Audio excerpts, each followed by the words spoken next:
1-2, mic check. See if the dog gets picked up on the mic.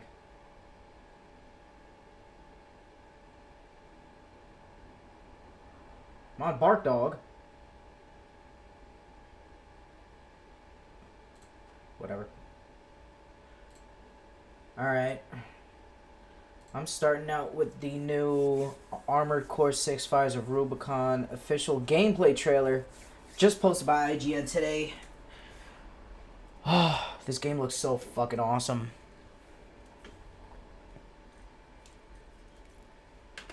Peggy 12. Peggy. Peg me.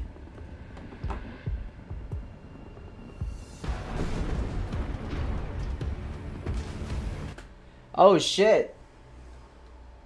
Starting right out the gate with some gameplay. Let's fucking go. Oh shit. Oh, just flexing. I can go down there and explore, but I'll just finish the trailer for the folks here.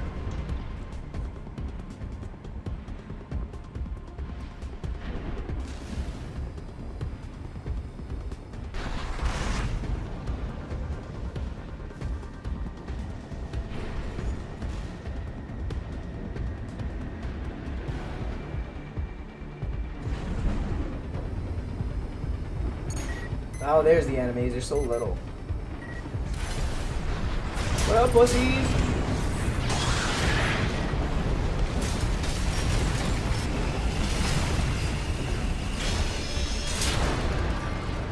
Nice little barrage. I've been waiting for a really cool, like, robot fighting game. Because I kept seeing those, like, mobile games, and, like, the Gundam game just came out. But this shit looks fucking awesome. Way different.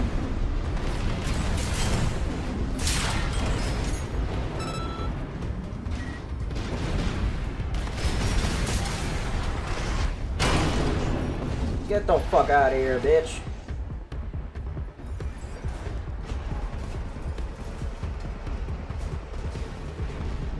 I love the physics of smashing enemies into the distance. Fuck. Better a little bit of water.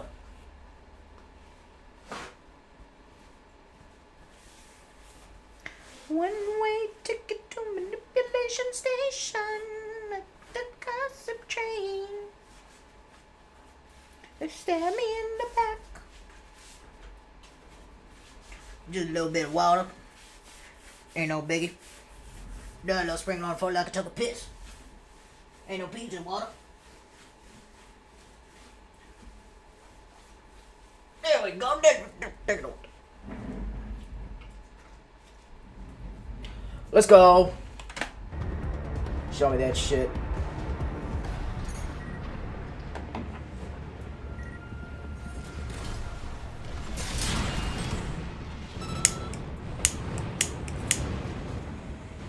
I want this trailer to goatsy me. Show me everything. Oh, miss. Quick little back counter. Might do some extra damage from behind.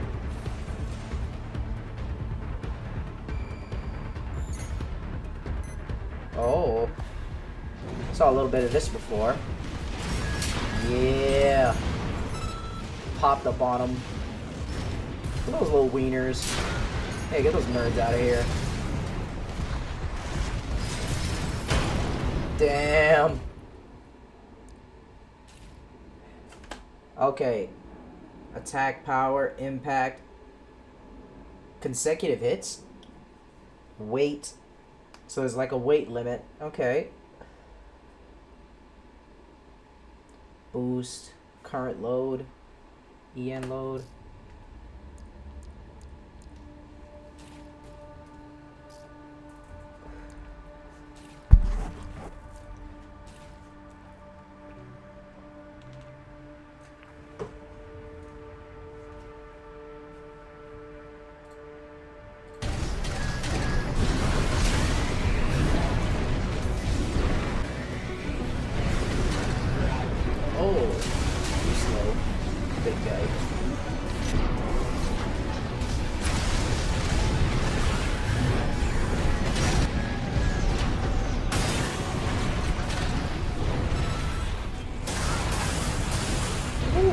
right.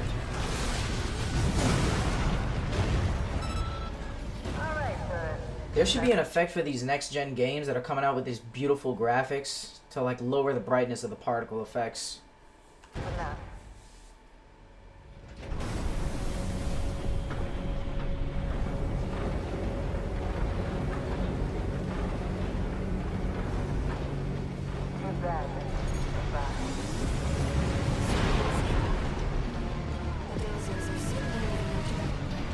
They're shitting out meatballs.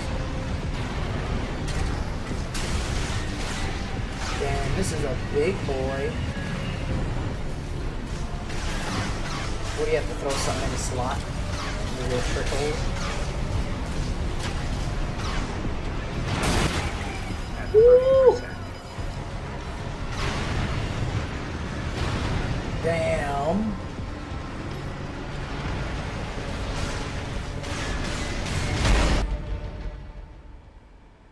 Jesus Christ, these boss fights are gonna be insane. Holy shit. Alright, on to the next. Hi everyone. I've been wanting to come online and talk to you about a few things. Even though my team has strongly advised me to not say what I want to say, Final Fantasy. I recently realized that they never said that I couldn't sing what I want The to best apology ever. This right here is a great lesson on how, if you're an online creator, you definitely should always listen to your team, your management. Always. This is what separates e-celebrities from real celebrities. Real celebrities always stick to the PR brief, and e-celebs do wild shit, like respond to child grooming allegations with a snarky ballad. Although I will say, if Ezra Miller ever did an acoustic cover of Sorry for Party Rockin', that Forgiven. would probably slap.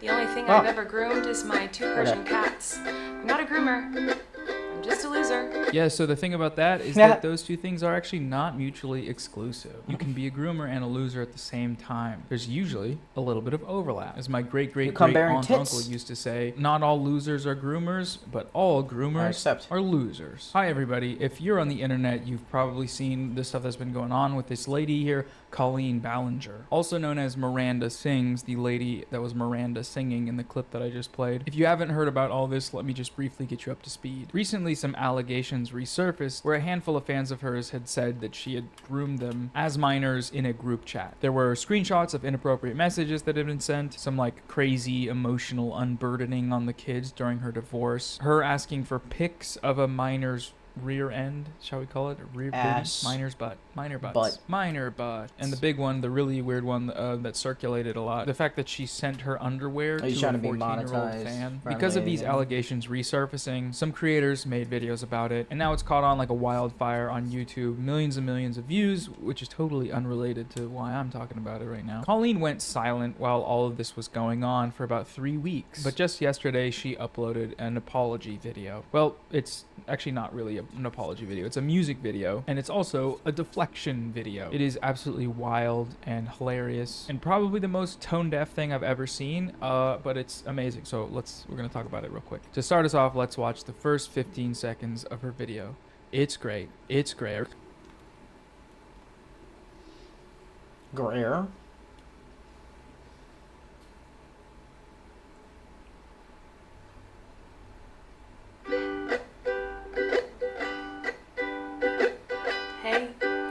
Every YouTube apology video is just deeply haunting because of how rehearsed it is and formulaic and just demonic, most of them. But it's that awkward face I love so much. Demonic. Like, never thought I'd have to be making this. And she's picking up the tiny guitar like, never thought I'd have to be making this. Never thought I'd have to be making this. Super unfortunate. It's been a while since you saw my face. I haven't been doing so great. Don't mind me, boys. You're for a mission? Excuse me, A lot of people are saying some things about me that aren't quite true. That's not nice. True, though. Just as long as it's entertaining to you. Okay, so look, I get that misinformation can spread online, and the online entertainment industry often fuels that spread. The issue here is that, as we'll go on to see, nowhere in this video does Colleen specifically outline any of the actual lies people have told. And that's, you know, important here after 3 straight weeks of the entire internet upending shelves and diving into little holes in order to find screenshots and receipts of the many allegations. Fucking asshole followed me all the way here. Talk about the facts. What is that? So, the elder you'll be willing antelopes. to listen. These pussies. Many years ago, I used to message What up, my bitch? fans, but not in a creepy way like a lot of you are trying to suggest. It was more of a loser kind of way, where I was just trying to be besties with everybody.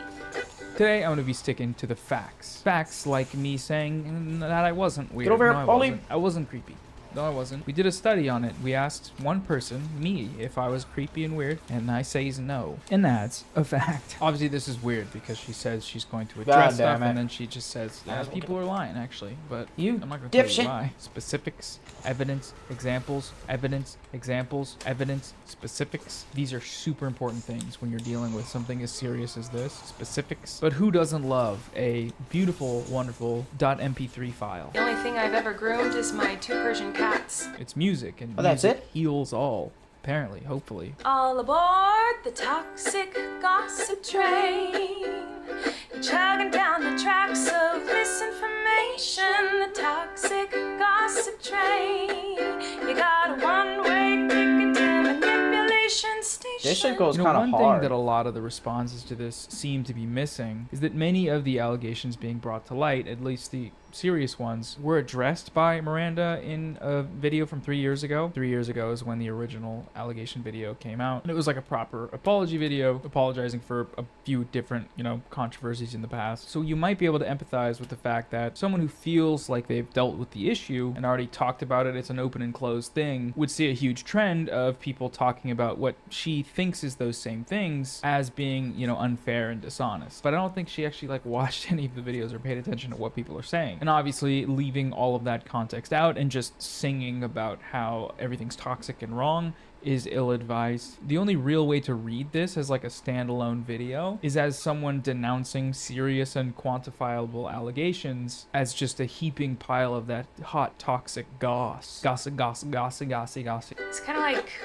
when you go to a family gathering, and there's a weird aunt there, keeps coming up to you and going hey girl, what's the tea? And you're like, ugh. That was me, but in group chats with my fans. Yeah, but see, the weird aunt at the family gathering usually doesn't ask the other gathered family members' kids for pictures of their booty butt cheeks. That's the problem. I've been sharing my life online True. for over 15 years. My auntie never asked poured me my for heart dick out to pics. you, and because of that, I feel like I'm talking to my friends. But in the beginning of my career, I didn't really understand that maybe Hey, there Helldiver. should be some boundaries there. Nice sunny There were day, times in the DMs when I would overshare details of my life, which was really weird of me. I haven't done that for years, you see, because I changed my behavior and I took accountability. But that's not very interesting, is it? No. So let's go on the toxic gossip train. Right there, instead of outlining the accountability, what does it mean? What does it look like? How did you do it? What happened? She goes, snarky lady on y'all's asses. But that's not very interesting, is it? Apparently, that's not good enough. What's not good enough? What are you talking about? Apparently, it's just not good enough. It's just not. You just want to be toxic about this crap. What crap are you talking about? Miranda, help us out. Grooming allegations are much more exciting to talk about.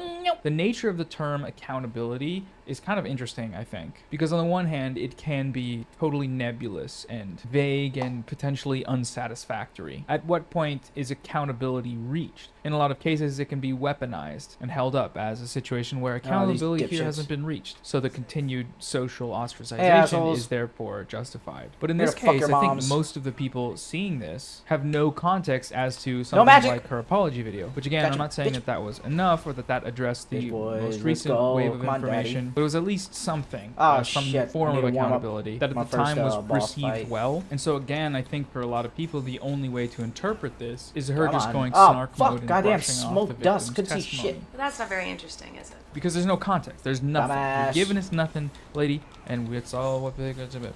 Thought you wanted me to take accountability, but that's not the point of your mob mentality, is it? No.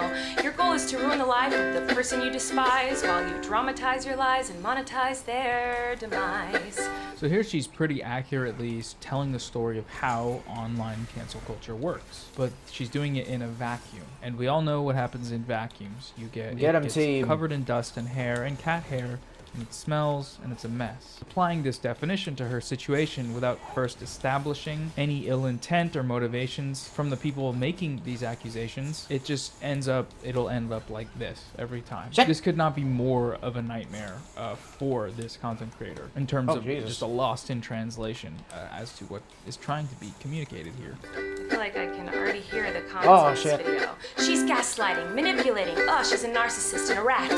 I would never make a mistake like that. Oh, I'm sorry. I didn't realize that all of you are perfect, so please criticize me. Bring out the daggers made from your perfect past and stab me repeatedly in my bony little back. I'm sorry, I didn't realize all you guys were just perfect little angels that just never done anything wrong in life. Oh, okay, my bad. I guess I'll just go fuck myself. Quick joke explainer here. That photo was of the Nuremberg trials of some Nazis on trial, which is not me comparing her to being a Nazi. That's not what I mean to do. But also, I get how it could seem like that. I'm making this joke because I still haven't really figured out how to make that fun joke about, oh, what if Hitler did what you did, but without comparing them to Hitler. But whatever. Oops. Let me know. Bye. I'm sure you're disappointed in my shitty little song. Yes. I know you wanted me to say that I was 100% in the wrong. Well, I'm sorry. I'm not gonna take that route of admitting to lies and rumors that you made up for clout. What was made up? Colleen. Dude, clout, no! Miranda. Hey, Miranda. Colleen. Hey, what was made up? Please be specific. Miranda, we need it. We got All it. three. I'm not gonna lie, I actually do like the song. Okay? Sue me. I think it sounds good. I think she's a good singer. I think the chords are nice. The pacing's good. Even the talking, to remove all the content of it, take the art and the artist and go boing, R. Kelly style, and then it's a, that's just my opinion. Yeah. Hey everybody, I found someone new to harass. She did some things that I do not like in her past. So everybody gather around, cause we're about to attack. But not based on facts, oh no. No. Your loaded lethal weapon is your fingers on the keys. You don't need any armor when you can hide behind a screen. So shoot me down quick, hit the click, and bam! You're dead. My reputation's deceased.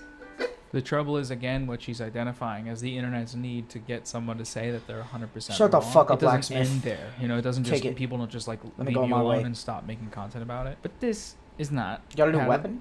Do what you do instead.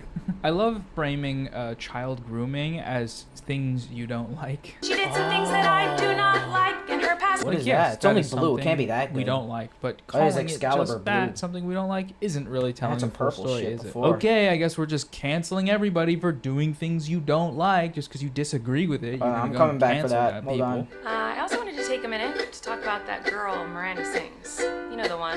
Yeah, her. She's PG-13. It says that on my website, and it's always been that way. And that's why you won't find my videos on the YouTube Kids app. Anyway. Your Honor, the child was clearly labeled E for everyone. I have no clue, absolutely no clue what she's trying to say with this one. The kid that she asked a photo of their butt from was 14, so I guess that's allowed because it was PG-13? I don't know. Have I made Oh, wait, some what was that? jokes in Cowles poor fan? taste? Yes. Have I made lots of dumb mistakes? Yes. Am I sad that there are some fans who feel betrayed? No, Yes. fuck that. But was my Turtle. intention to manipulate?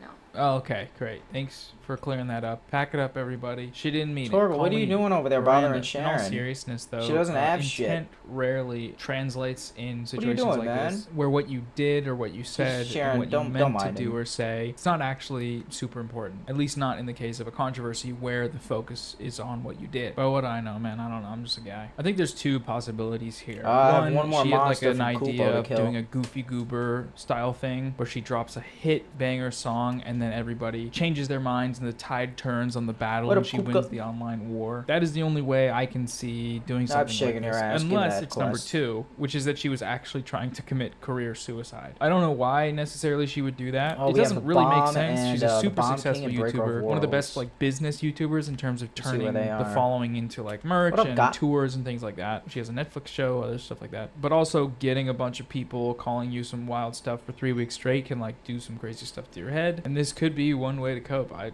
don't know for sure. With option 1, with the goofy goober thing, I think the cause of it is just being out of touch with what's going on the internet. Being out of touch with like the people in your life that would say, Get it's caught. actually like your management or I don't know, your family or friends. But either way, unlucky, I guess. Oh, I'm going there You already. hate to see it? You love to see it? I don't know what you think. Toxic gossip train. You gotta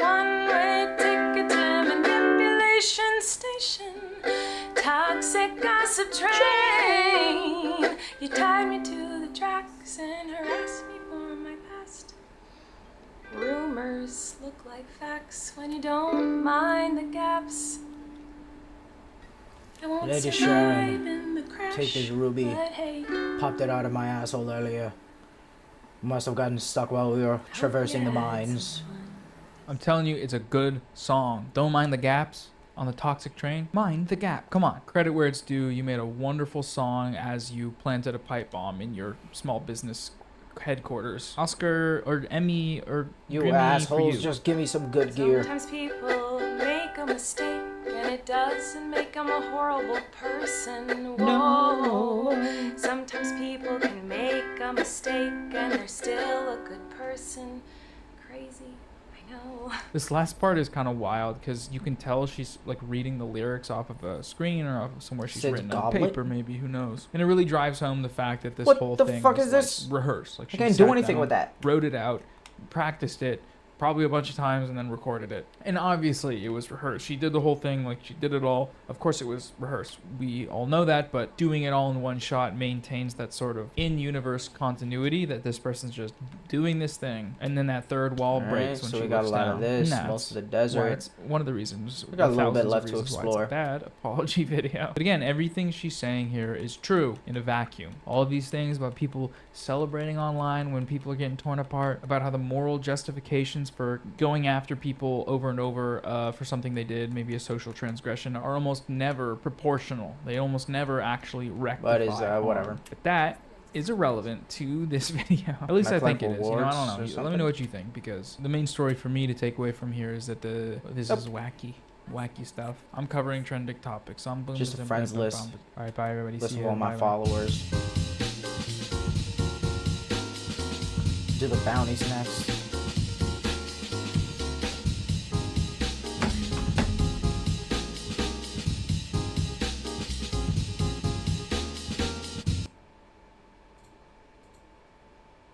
You're not a revolutionary force on this planet. You are not a big bad tough guy. You're a fucking soy-faced podcaster.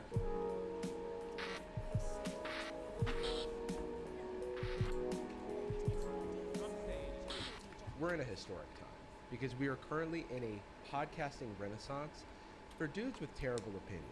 And this is why women should stop having sex. It's scientific. Have you heard this? No. Studies have recently shown that women who engage in sexual activity are at increased risk of ruining the vibe. I know that's right, brother. Bro, bring it back. And not texting me back. You know, that reminds me, because Kaya. I heard a guy shouting on the subway this morning, King, that women are actually a psyop from the government. Better than the to diamond sword. mind control society.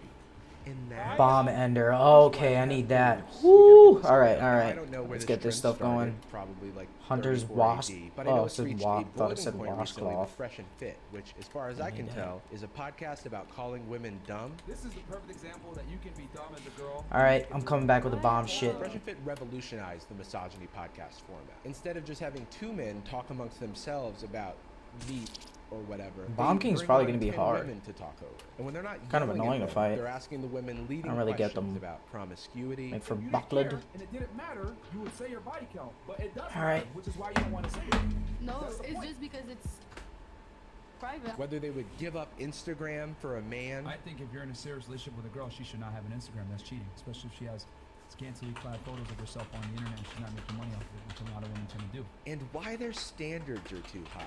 Do you think women in general today are realistic or delusional about their dating standards on what they want and what they think they deserve? And if the women disagree with the host, or he just got up on the wrong side of the bench press, they get kicked off the show. There's a full supercut of Myron getting emotional and kicking women off the show. By the way, emotional is the correct term there. Myron is hysterical. He's emotional. Ironic because like he consistently claims that the Goddamn. women that he opposes on his podcast are the ones who are emotional, but he's the emotional one. He's such a bitch. Men overwhelmingly prefer a girl that is not promiscuous and doesn't come with a past. Okay. That's a fact. That's not my opinion or what I think. It's men, if Wait, given the where chance, is it? would prefer a girl that Down isn't here. promiscuous Okay. or has a past. Okay. Oh, I didn't discover this little Okay. thing. Yo, get the fuck off the show, bro. Missed Because it. that's what big, strong Alright, let's men go. do when faced with adversity. She's They down kick there. their enemies off their podcast. It's a tale as old as time. Ed 2, Brutus? Get out of the studio, Caesar. Bro, just let me finish talking about these aqueducts. I unplugged your mic. Bro, that's just rude. Okay, Al? But I don't want to talk about Fresh and Fit anymore. No. Because it's too black. That's a joke, of course, but where the Fresh and Fit podcast is shot at night, often has on women of color to embarrass, and stars two black guys named Myron and Fresh. The Whatever podcast, which Fresh the rest and of this video Fit. is about, is the exact Suck in opposite. dick. It's shot in the day, there are far fewer guests of color, and it's hosted by a white guy named Brian. Though, for flavor, he does stylize his name as Rickson. I don't know why. But what I do know is that they're gentrifying misogyny. Hey, That's dipshits. cool. Oh, and I got for loot those to who are get. getting I'm a little out. uncomfortable right now. I don't have I'm time allowed to play. make these jokes because I don't know if you noticed, but I Oh, also see a bitch. have a podcast. Already beat your ass Before we earlier. get into that, let's talk about today's sponsor, Factor. Factor makes meeting your nutrition. Oh, I must have missed this. Head to it's really good. Promo Okay. code Jarvis50. I gotta That's do my this. name. I still have to 50% do this off your podcast. first I haven't Factor done box. Thanks again to Factor for sponsoring this video. I will Now, be doing. back I will. to I will be video. doing the Down Jarvis to podcast. Jarvis. Guest Here. to assert his masculine Popping off dominance, in the forest. like Fresh and Fit. Brian grumbles meekly while looking off screen for reassurance. Their co-hosts also share similarities. Fresh, who has a real name, I presume, but they just call him Fresh, is mostly a background player to Myron and often defers to his lead. Where's On the this flip bitch? side, Brian's co-host is also deferential to his lead by Bomb- virtue of the bomb fact guy? that Where she is he? is a sex doll. Took me off my I'm horse, your my host, chocobo. Brian Atlas. I'm joined by my co-host Kiki. She's a bit shy. Okay, a few quick announcements. Brian introduces her like that in every episode, and it's so funny, dude. The format of the Whatever podcast may sound familiar to you. The host brings on a panel of entirely too many guests, stretching the limits of how many Shure SM7Bs can fit on a table. The show then asks incredibly original and hard-hitting questions like, what is your body count? What's your body count? Body count doesn't matter. What's your body count? Lazy bones. Would you give up Instagram for a man? So would you get rid of your Instagram or social media for a marriageable man? In this last one, Marriageable? I've never heard before. Why are women's standards so Would high? marriable be An more appropriate? investigation. You know, for a podcast about No, modern dating, don't. they sure do talk a lot about traditional values. Wake up. What do you think? It's time to fight. women have- Rank B for Like bitch. Fairness towards Yeah, men. yeah. Like I understand like Let's go. the draft. I was wondering what other. You mentioned the draft, so yes, men are the Nope. exclusive Getting off mine subjects. first. Yes. Military conscription. Women are. My man is the best, dude. Literally, anyone over the age of 35 should not be able to vote. He's not wrong. Let him cook. What the fuck are you 18 to doing? 35 is the only people that should vote in the goddamn elections, dude. Okay? He's not wrong. Step aside, Draft King. This man is the new Draft King, okay? He's right. He's right. Only... You won't be able to Oh, vote, he's- though? No, I'm not doesn't have that 35 much yet. health I can left. still vote. You're 35, you can't vote. Get your old ass out of the fucking voting booth, okay? Girl I had a crush on went on the Whatever podcast. I hope your crush ended thoroughly after that. Like, I hope you still do not maintain a crush on a girl that went on the Whatever podcast, okay? are entirely Shoo! exempt. Men throughout all of human existence have been. Bro, where am I going? What's going on? 99.99% Oh, of shit. military casualties. Just on this sole grievance, I would say that the Jesus. It's funny because, like, bro, Yeah, you're you don't not come a nuts out of South nowhere. Korean incel. You know what I mean? You're a fucking American incel. What draft are you talking about, idiot? Like, this is... Like, I've heard this argument from South Korean men's rights activists, right? This guy sucks. Where are you coming from?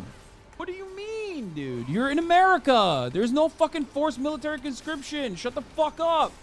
suffering men have experienced when it comes to warfare outweighs all of women's collective grievances. Probably at that. Which is also pretty funny Shut- because, like, bitch, you ain't going to war. Shut the fuck up. I hate this argument. What the fuck Oh, was that? men have the capacity to go to war. Women don't. It's like, dude, you're not going Jesus to war. Christ. You're a fucking bitch-ass Oh, they're all exploding. Good. podcaster Get the fuck outta who here. gets off on fucking yelling at dumbass women who want to promote their OnlyFans audiences to an audience of fucking incels. You're not a revolutionary force on this planet. You are not a big bad tough guy. You're a fucking soy-faced podcaster. What the fuck? I hate this shit, okay? I know what I'm doing. I'm a Twitch streamer, dog. That's Make it. I don't no care if you have mistake. 1 HP. You're done. I don't Get the LARP fuck as like a out of here, bitch. revolutionary or whatever. I tell you very clearly, I'm a Fucking dumb hate himbo moms. with a They fucking have no stupid arms and legs. Can't like really. podcast, 2 podcasts. It's annoying to as a try matter and. of fact, and a Twitch stream. It's all getting loud. These guys, on the other hand, Give are me like, that I'm a shit. big bad tough guy. Men go to war. Men go to war. It's like, no, bitch, you're not going to war. Ooh. Okay, maybe you're going to war with hygiene, but that's it. You know, basic hygiene. That's what you're going to. Gave up. Will Neff, oh, you think our podcast is stupid? Yes, that's what I'm saying. Listen, objectively, if you have a podcast, that shit is gay as fuck, okay? It's soy. You have a podcast, you're soy. That's it. I don't make the rules. I have 2. I'm the soyest motherfucker on the planet. Okay? I'm sick and tired of these PUA guys and all these, like, red-pilled guys who are like, dude, I'm a big, bad, tough guy. I'll go to war. It's like, dude, and it, by the way, you want to know something else? David Goggins, soy as fuck, okay? Has a podcast, objectively soy. All of those fucking Navy SEALs guys who are, you know, done killing 14-year-olds and now write books, soy as fuck, okay? You're soy. Joe Rogan, you're fucking soy. You're bald and you're soy. Why? You have a podcast. Jocko Willink, soyest motherfucker on the planet, dude. He wakes up at 4 a.m. every day. Why are you waking up so early? To suck dick? That's why! You fucking thumb-looking motherfucker. You're soy as shit, okay? I wake up at 4 a.m. every day so I can suck some cock and then do my fucking podcasting, okay? I need more fucking time out of the day to do more podcasting. You have a podcast. You're soy. Shut the fuck up. Done. You're not a warrior. 1,000 times over. I'd encourage all of you to watch All Quiet on the Western Front. I do love listening to talk of the horrors of war while... He said, watch All Quiet on the Western Front to understand why men should only have the right to vote. It's so funny. First of all, you missed the point, dumbass. You missed the point, okay? You literally missed the point. It's an anti-war movie because war is fucking stupid and irrelevant and bad and dumb. And it's ironically also done by other people's children, okay? Not you. You're the podcaster. It's not the generals that are fighting. Engineer not the me some politicians fire that are shit, fighting. Dad. It's the children that are fighting. That's the point of the movie and the book. And you missed it. You missed that point. The point of the movie and the book wasn't like only they should get to vote. The drop comes in. So in this clip, the guest acknowledges that war is bad and a mandatory conscription Necessary is a for form increasing of oppression, consumable and is asking for other Oh. forms of oppression that men face. And carry more. And Bryant's response Let's is to just go go. on and on about the draft. Also, women weren't really allowed to serve in combat throughout history, in America at least, you know, because they were supposed to be rearing children and taking care of the home. God. And when they could enlist, it was get as a more potions secretary right now from the or a store. nurse. And to do combat, they would have to pull a Mulan. Or I think you ladies should all watch Apocalypse Now so you can understand the male condition better. Yeah. This goes in the long list, and this is an entire fucking genre, okay? This goes on the long list of dumb motherfuckers who think because they're talking Damn, he has and another bounty? proselytizing about like men being big bad men, okay, that they themselves should be perceived as big bad men. You're not a big bad man, okay? You got a fucking SM7B. You got a roadcaster. You can't be a big bad man and have a roadcaster, okay? You can't. You can talk about it all day, every day, but you're not a big bad guy. You want to be a big bad guy, put the fucking microphone down and do some big bad things, okay? That's it. or a she's the man, depending on how aggressive you view men's soccer. Also, the reaction shots here Excalibur are like looks good. exclusively of women giving blank stares, while Brian goes on and on about the draft, which I'm sure looks a nice. lot of women recognize this stare. And it's funny to me because they edited this themselves. Brian does not come off well in this, and this is on the official TikTok page. He really told those ladies about men suffering. I don't know that he did. So you said one of your big issues is that men cheating, right? Yeah, you're a film major, misogyny podcaster touting we used to go to war. Well, what's stopping you? Wars are still happening. Dumb mother. Go die! Go die in trench warfare! In the ugliest, grayest Ukrainian town you've ever seen. Go die! You can do that! Go liberate Ukraine! Motherfuckers are out here acting like wars are no longer being done. It's like, no, it's not happening on your fucking door side. So that's why you don't know that it's happening. It's happening. Go die to a drone dropping a grenade on your fucking head, okay? You can do that. That's something you can do right now. Can I Stop turn talking around? about it. Go die. Go die. Go die. Go die. Go die in a war right now. I'll go die. Don't say men used to die in wars. Men still die in wars. About go the die in other a war. If you could find a Oh, guy that shut you, up, let's Otto. say, in magical world, you I don't care. guaranteed knew that he would never cheat on you. His one condition, though, is that you could. In a game? No, I'm not. No, there is no. I'm not saying in a video game. I'm saying like in real life. He's saying men used to die in war. There are wars right now. Why aren't you dying in them? You want to know why? Okay? You want to know why you're not dying in the war? Because you don't want to die in the war. That's the point. You're not a big bad guy dying in a war. You're fantasizing about all the guys that are dying in the war. Meanwhile, those guys aren't fucking dying in the war because they want to be big bad men. They're fighting out of necessity, okay? Or they're fighting because they're forced to. That's the breaker whole of point world's of, and I'm location. bringing it back to the same fucking thing that we were talking about. That's the whole point of All Quiet on the Western Front. That was literally the point, which you missed. You're too fucking stupid. Could not go out to bars, clubs, and parties anymore, ever. Would you be with that man? Absolutely not. There it is. There What it do you is. mean? Of course not. That's controlling, and I'm not here for that. not. one. It's not. Welcome back to Women Be Crazy Contestant 2. Final question. Would you give up all of your personal freedoms for a man who takes out the trash? No. There it is. Got her. Guards, take her away. Hey, that's all we have for this week on Women Be Crazy. Tune in next week where we ask 3 hot singles if they spend a year in a dungeon for their man's fantasy team. See you next time. It's so funny to me that the context for finding a man who doesn't cheat is a magical world. Like, it's so unbelievable, it's fiction. The mythical wizarding world has everything. Witches, warlocks, a guy who keeps it in his pants. Fantasies of your wildest imagination. Sorry. I'd also like to point out the guy at the end of this clip. It's not. Yes, it is. You're literally controlling what your significant other can do because of your... I can't get over the All Quiet on the Western Front reference because it's quite literally about a fucking group of teenagers who are like, oh, men should die at war for the honor of the fucking German Empire, who literally were like, oh, fuck, never mind. We're dying for the... For some dumb shit in France. We never got the glory or the pillaging that we thought we were gonna get. Like that's the whole point of the fucking movie. What the fuck? I can't stop thinking about how stupid you can be. Presenting like All Quiet on the Western Front. You need to watch it. It's gruesome. It's gruesome. It's so bad. I mean, it's just war is so bad. It's quite literally about volunteering for something that is so fucking objectively awful, for some unrealized and completely ridiculous understanding of this empire that is supposed to be beautiful and big and brave and plunder the land.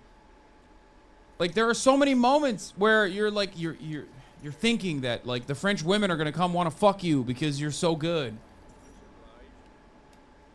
Okay, you're so big and bad and bold and brave, like that's what you're gonna do. And then you realize like, oh no, French women are not gonna fuck me. I'm gonna get fucked by a bayonet, okay?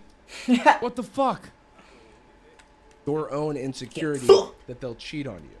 It's textbook controlling behavior. I don't know what to tell you, Chase. But hey, these guys always claim that they're being taken out of context on clips that they edit themselves. So I went ahead and found the full episode, which was not easy, by the way. It's not like it's labeled or anything. I had to go one by one, and when I finally found it, the episode was 3.5 hours long, and the context was worse. It's not. Here's the thing. Here's what Brian's getting at, okay? If I find a girl that I want to make my wife, and I find her super attractive, Okay. yeah, because that's what I would do. I would make her my wife. Yeah, because that's what I would do. I would make her my wife. Jessica, is that your name? Yeah, that's my name. I'd like to make you my wife. Oh, I mean, I'm flattered, but we just met. Not asking. Guards, hey!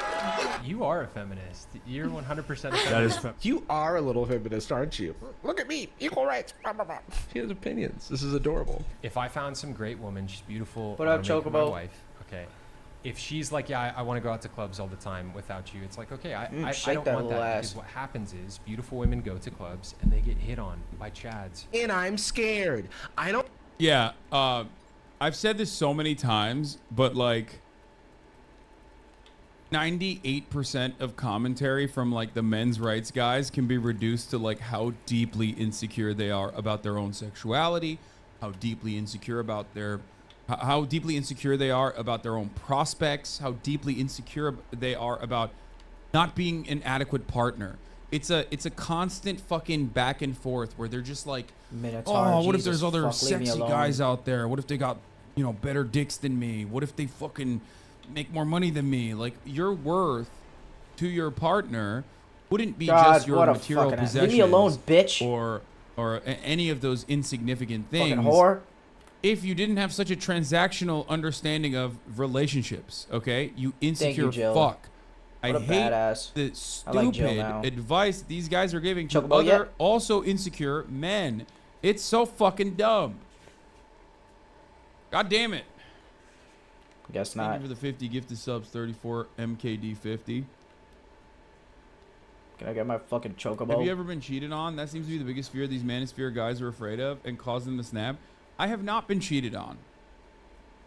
But it doesn't matter. I mean, I know it would fucking suck, right? Here's the one. Here is the fucking Gonna make me halfway walk point. By past the way. all these I'm gonna do a assholes? 1-minute ad break Fuck. in the middle. Fine.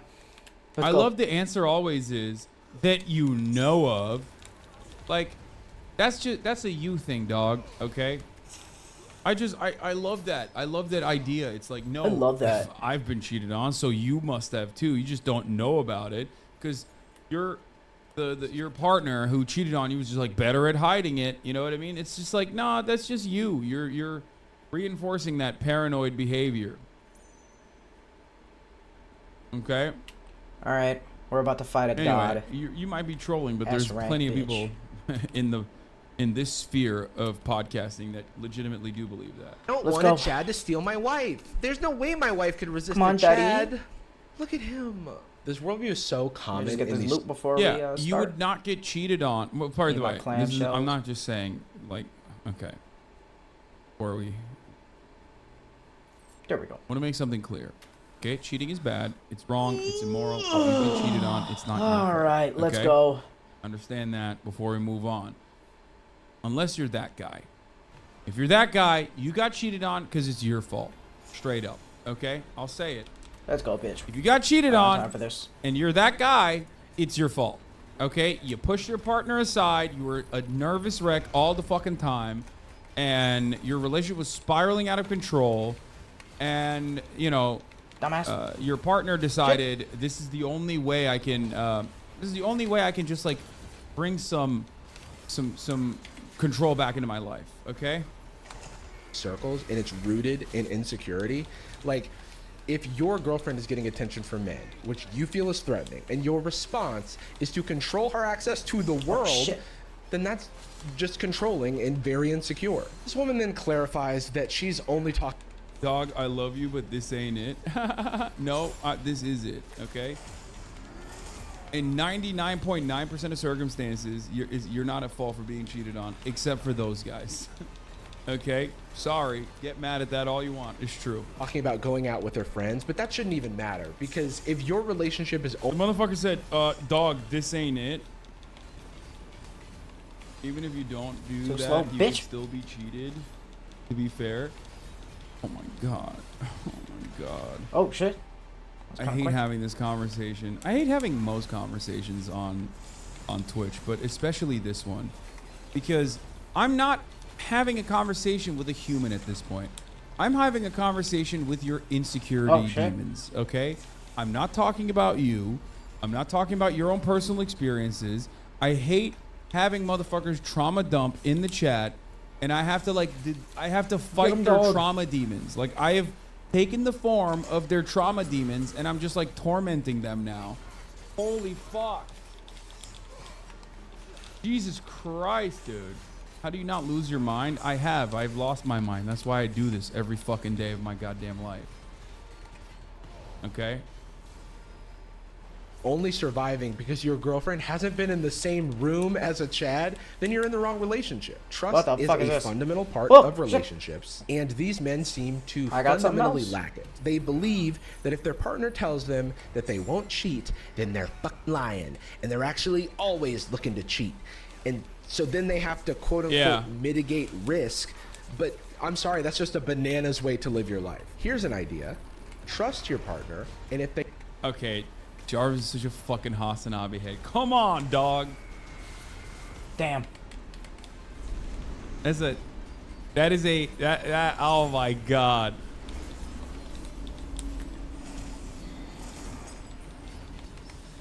Dude, that's a bananas way to live your life. Okay. If they break that trust, have a conversation or break up.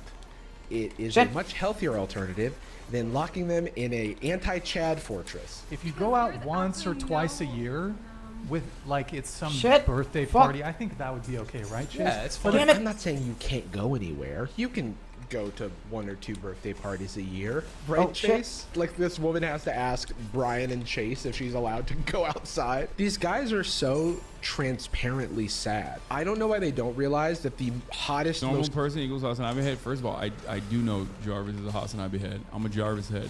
That's why I know. That's number one. Number two, I wasn't talking about his take. I was talking about the term he used. And I feel like most people don't say bananas or bananas mode. I don't know. Maybe I'm wrong. The most confident thing a man can be is by trusting their partner, being like, oh yeah, babe, go have fun, go do whatever, because we have such a strong relationship that we're always going to come back to each other, and there's love and trust between us. You know what I mean? Or you could even be like, oh yeah, nobody does it like me, babe. I'm like the best in town. All of this, I'm so sorry, by the way. Nobody's going to cheat on that. And if she does, holy she's missing shit! Out on all of, have I mentioned all of this? They're so threatened by a woman's independence, and it's really like, I don't know. It reveals a lot about their worldview. I don't go to bars, clubs, parties, so, and I think that's the case with Chase too. It is. By the way, not going out is fine. Damn it! Preferring a partner with similar, like, habits is fine. But the projection happening here is 4K HD. It's showing. It's in IMAX. We're in a theater. It's in the. Yeah, why can't he just say like? This guy's why tough can't as he just be shit. like, I don't like going out, so I want a partner who also doesn't like going out. Because if he were to say that, then that's normal. You know what I mean? It's like that's perfectly valid. But he's like, I don't like going out, and if my partner wants to go out, that means she's a whore. She wants to fuck Chads. She wants to suck and fuck Chads. There's a Chad right now out there waiting for my potential partner to go outside so he can put his fucking dick in her, and he's gonna give her the best orgasm of her life. She's never had an orgasm like that, and I'm gonna sit at home and think about that the entire time. Oh God. A level and a like, half. It's just Holy cuck shit, dude. You're insecure, okay? That boy You're was just so fucking insecure. Calm down. Oraculum?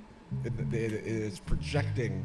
Okay. See the simile? Also, Brian does go to bars. Looking out, and bro. I know this because he tells the saddest stories about it. If a woman goes to a bar or club, one guy, at least one guy, a couple guys are going to hit on her. Also, the sex doll thing and the fact that they cut to the sex dolls in their shorts as if to get a reaction shot is like the most like transparent objectification of women. The woman that co-hosts his podcast is actually an object. You know what I mean? Like, that's ridiculous. That's a little on the nose, I think. If a guy goes to a bar or club, just goes in the corner, right? Nobody's going to talk to him the entire fucking night. He's going to sit there, stand there, all alone. He's just going to be in a corner. No one's going to talk to him the entire night. No one's going to ask him about his podcast or where we got so many cool flannel shirts. They'll just look and they'll point and they'll say, look at that loser, Brian. Look at that loser, Ryan. That's his name. His name is different than mine because he's not me. This time you can even see the women holding back a laugh because of how pathetic this is. Official TikTok, by the way. The whole podcast feels like him describing his negative experiences with women and then looking for their validation. So are you guys familiar with the dating app Bumble? Yeah. Yes. So Bumble is a dating app where the girl has to message first. Very familiar. And I was on there for a bit. I'm not on there anymore. But my experience on Bumble is finally, women, y'all have the power. 90% of the first messages I got were, hey. And I had a fucking interesting as fuck profile too. Like if it was me seeing that profile, I could come up with like 10 different things. Dude, that's the best. I love this. Dude, this is like Tim Pool talking about like, I don't have a girlfriend. It's not me. I'm not the problem. Surely it's the women. Surely it's society. It's like, hey man, you might be the problem, dog. I'm gonna keep it $150. You know, it's awesome. That's awesome. Whenever they talk about their own personal experiences, it's always great because then you get to see what these guys actually are like and where their grievances come from. But right? get my edge real quick. And there are so many people on the planet that also feel the same way. And instead of engaging in any kind of self-examination, instead of having any kind of like positive outlook about how anyone can be a 7, right? I used to say that all the time back when I used to do Chad Vices. We haven't done it in a while. Any guy can be a 7. Everyone's a 7, okay? You just got to work towards it. Not the 7 thing again. It's true. It's fucking true. Okay? It's absolutely true. 100%. Instead of operating like that, guys are just like, everything sucks. I'm sad all the time. Look at all my sad stories about dating apps. Yada, yada, yada. And it's happening exclusively because everyone else is wrong. I'm in the right. I've done everything right. Everyone else is wrong. They've done everything wrong. It's women that are at fault. I could open up with. My profile was interesting as fuck, dude. I had theorems, postulates. There was a map to a treasure, not to mention a photo of me holding a big fish. And all you can say is, hey, women don't deserve rights. Right, ladies? Now that you've gotten a bit of a taste of whatever it is they're cooking, let's look at the raw ingredients that make up the whatever smoothie. You've got Brian on the mic. His laptop held up by some of the great wars of history. World War I, World War II, A Song of Ice and Fire, Game of Thrones, George R.R. Martin. You've got Kiki on the mic. She's shy. She's also not on the mic. In this corner, you've got OnlyFans models and literal college students. They think they're on a fun show about dating, but surprise, they're gonna debate Chase. On every episode, there's always a Chase. And by Chase, I mean a conservative content creator who Brian has brought on to debate. Dude, look at this lineup, dude. Fucking hell. How do you look at your squad and these are your homies and you go, we're doing fine? I'm going to run that again. They think they're on a fun show about dating, but surprise, they're going to debate Chase. On every episode, there's... Look at this. Look at this. Steroid Daniel Radcliffe. I don't know. This is the most accountant-looking man on the planet. You got a dude who swapped races harder than Ariana Grande. Okay. You have used car salesman who thinks he's fucking Patrick Bateman. There's always a Chase. And by Chase, I don't even want to know what this guy's on. I mean a conservative... Oh, come on, dude. Really? Really? What the fuck? What is that? What even am I looking at? What the fuck is that? Oh, I didn't drop all of it. Look at that and go... That's my guy. I'm getting all my info from that guy. Dude, what the fuck? What is that thing? What is that? It's like wannabe Johnny Depp? What's happening here? Holy fuck. Some say it's statutory. I say it's mandatory. Head ass. True. He looked like you. I look like that to you. That's what I look like to you. Get your fucking eyes checked, man. Content creator who Brian has brought on to debate his guests for him because he's not so good at it. This isn't always the case, but more often than not, the show devolves. We got non-consensual Nick on the podcast. What's up, guys? My name is Non-Consensual Nick, and today I'm going to teach you how to rizz up your daughter's friends. All right? That's right. First step, you got to cut some apple slices, okay? Second step, I know that there's a restraining order against you, and Deborah, your bitch-ass ex-wife, decided you're no longer allowed to see your daughter because you've been creeping out all of her friends. But that shouldn't stop you, because as long as the baseball game, the softball game that your daughter's playing at is 500 feet away from your school, well, then there's no issue there. You can go there, actually. Legally, they can't stop you from going there. Also, fun fact, a restraining order doesn't necessarily mean there's like a real preventative barrier. You can still violate that. You know what I'm saying? This is not legal advice. But you could technically still go to the school that your daughter's at and hit on all of her girlfriends. That's normal. You can do that. And back in the day, they used to write rock songs about it, and it was so normal. And you should do that, actually. It's good. Hell yeah, dude. Into Brian's conservative guests debating with sex workers and college girls who are just trying to have a good time. I like to go out. When I go out, I'm not going out looking for a guy.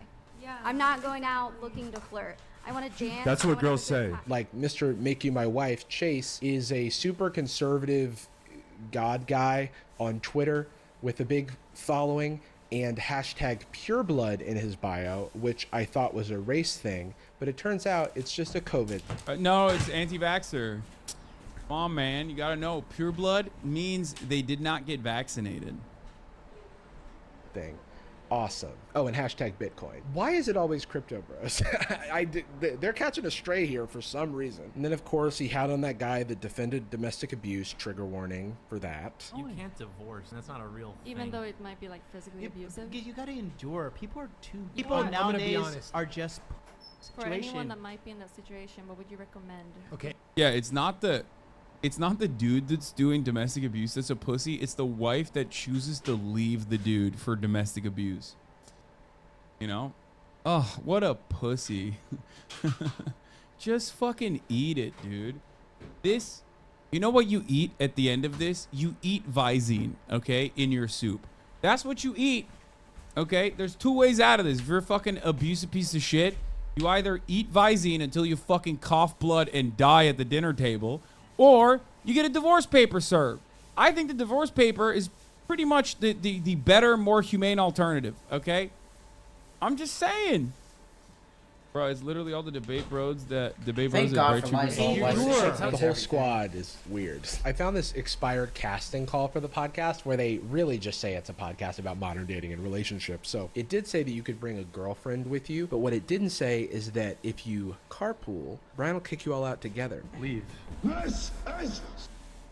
If you let your girl go alone to the club, 100% she's getting hit on, and 70% chance she's getting piped. Can't tell you how many cheating girls I've slammed out for quickies working in a club.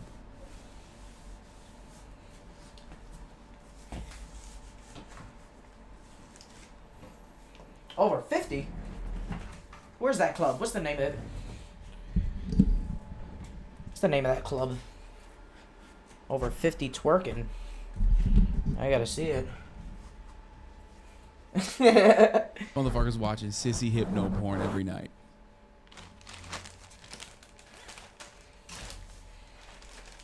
I don't get why you're pausing.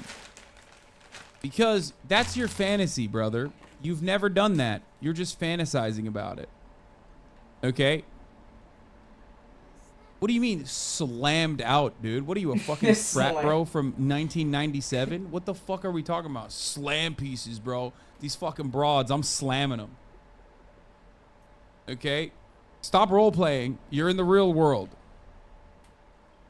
I totally believe this stud. No, yeah. No, totally. Dude, I'm fucking slamming these slam pieces, dude. I'm a fucking horn dog. I'm eating barn, dude. I'm fucking woo. Yeah, I got a lasso, brother. I'm fucking wheeling and dealing. I'm fucking bringing them in, dude. Come to Miami. Bitch, I fucking lost my virginity in Miami, okay? That's all you need to know. I know Miami. This is a ridiculous take to have. Regardless. I just killed a god. That's one of the funniest parts about these conversations that I have with people who are, making this stuff up or fantasizing about this stuff or even talking a big game about like how much experience they have with women in relationships is that I demonstrably have more experience. Yeah, whatever. Like 1,000,000% more than you and your dad combined. Just because I don't talk about it that much doesn't change that reality, okay? If you're saying stuff like, I'm crushing push with the boys, dude, I'm slamming them. Prime No, puss. you're not. You're not doing that. You are absolutely just making this up. You have created an image in your mind of a guy who, like, fucks puss, okay? And then that's what you're writing in the chat, okay? That's all you're doing. You've been relevant for like 5 years? What? You are talking about getting laid like Austin talks about having sex with women when he wants to be a bro, okay? I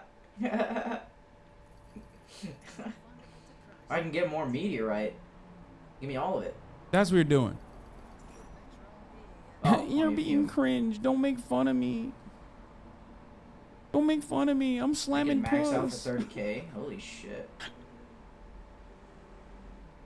Miami club scene. I'd be happy to show you around. Let's just get a bunch. I promise. Ah, fuck There it, I'm are not gonna waste whores my money on here. that shit. Ladies are going out. And I'm slamming them. I'm not banning this guy. I love this guy. Thank you for telling me you'll show me around the Miami club scene, okay?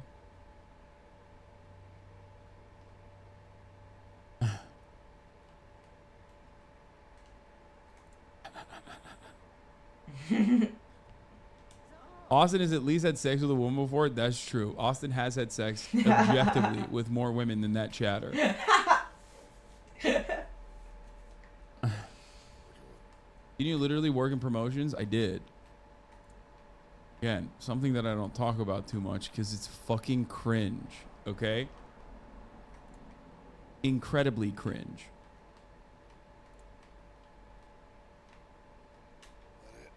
Alright, I have to take her with me. That's fine. So stay woke, ladies. Get an Uber. But I do think the majority of the guests come from Instagram. I know that the show does reach out to people, but also they encourage. Like, here's the thing, okay? Let me clarify something. Is it possible that if your girlfriend goes out with her girlfriends to a nightclub especially, she will get hit on by dudes? Abso-fucking-lutely. Okay? Absolutely. Will she enjoy it is an entirely separate question. Is an entirely separate reality. Will she follow through on it? Well, again, at that point, you're safe. Okay? Because if she does, then you were already dating a fucking horrible person to begin with. You understand? Like, that's not your person. That's not your partner. That's a bad person. So looking at that unique situation and then casting judgment upon the entire womankind is fucking psychotic. Okay? That's it. And the idea that it's 70% of women that you're slamming puss, like, that shit is so fucking dumb. I mean, it's so stupid. I don't even know what to say. All those girls at the club are cheating in Miami are cheating because their boyfriend is a crypto bro currently at home shooting a misogynistic podcast. Yeah. My fiance goes out with her friends and I know she gets hit on and I think it's really funny because I know she turns them down because we love each other and she's not a piece of shit. Yeah. Except guys that are so deeply insecure will hear you say that and go, oh, that's copium. Your wife is fucking people, because that's what my wife would do in that situation. I'm not insecure. If you let your girl go alone to the club, 100% she's getting hit on and 70% chance she's getting piped. Can't tell you how many cheating girls I've slammed out for quickies working in a club. That's funny. 99% of men cheat. So ladies, if your man doesn't cheat, do something nice for him today. He's a great guy. Pass it on. Oh, that's a great copy pasta. Dude, listen, it's fucking hilarious to just like live life constantly paralyzed by fear that there is a random dick that is going to be hitting your girl, okay, your girl, your girlfriend, your partner, Like the motherfucking, like Muhammad Atta in the Twin Towers, okay? You never know, man. You never know. One faithful morning, you're going to work, and then boom, all of a sudden, it's 9/11, okay? It's ridiculous. It's ridiculous. That is a ridiculous way to live. You don't know, dog? She's going out? Yeah, you think she's going out to get groceries. Meanwhile, the only grocery she's getting is penis at the Publix. Okay? She's getting dicked down by the butcher, dude. Boar's head? How about his penis head? That's what she's getting. Mr. President, a second dick has hit your girl.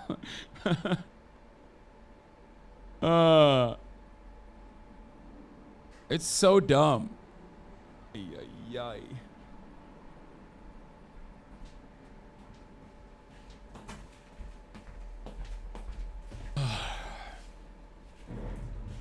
I don't understand how people don't recognize that when they say things like this, they're just demonstrating how insecure they are and not really much else. You know what I mean? Like, that's all you've done. When you talk like this, you're just talking about how insecure you are, like what you're fantasizing about, how you think that, like, how you think your partner, how little trust you have in your partner. It also stems from, like, how I guess you view women a little bit. You know what I mean? It's not insecurity, it's reality. It's a realistic way to live. It's not insecurity, it's reality. Really? You think it's a realistic way to live in reality when you think that, like, anytime your partner is not in eyesight, that she might be cheating on you? Like, including going to the grocery store. That's crazy. I hope one day a lot of you will grow out of this, okay? One day, I think. Because this is, you know, this is not a good way to live. It's not. Very bad way to live. It's a miserable reality to live in. Wait, did he say something else? I can't see now.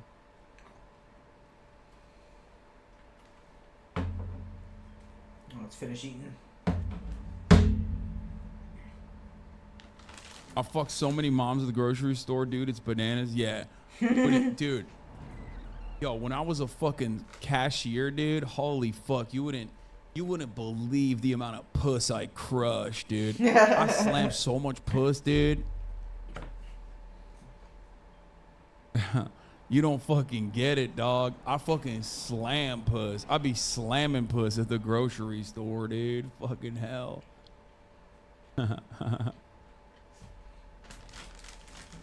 What? Life is kind of miserable, just saying. Okay, well, you've demonstrated my point perfectly now. I am 42. Women are all the same. You will come to realize that.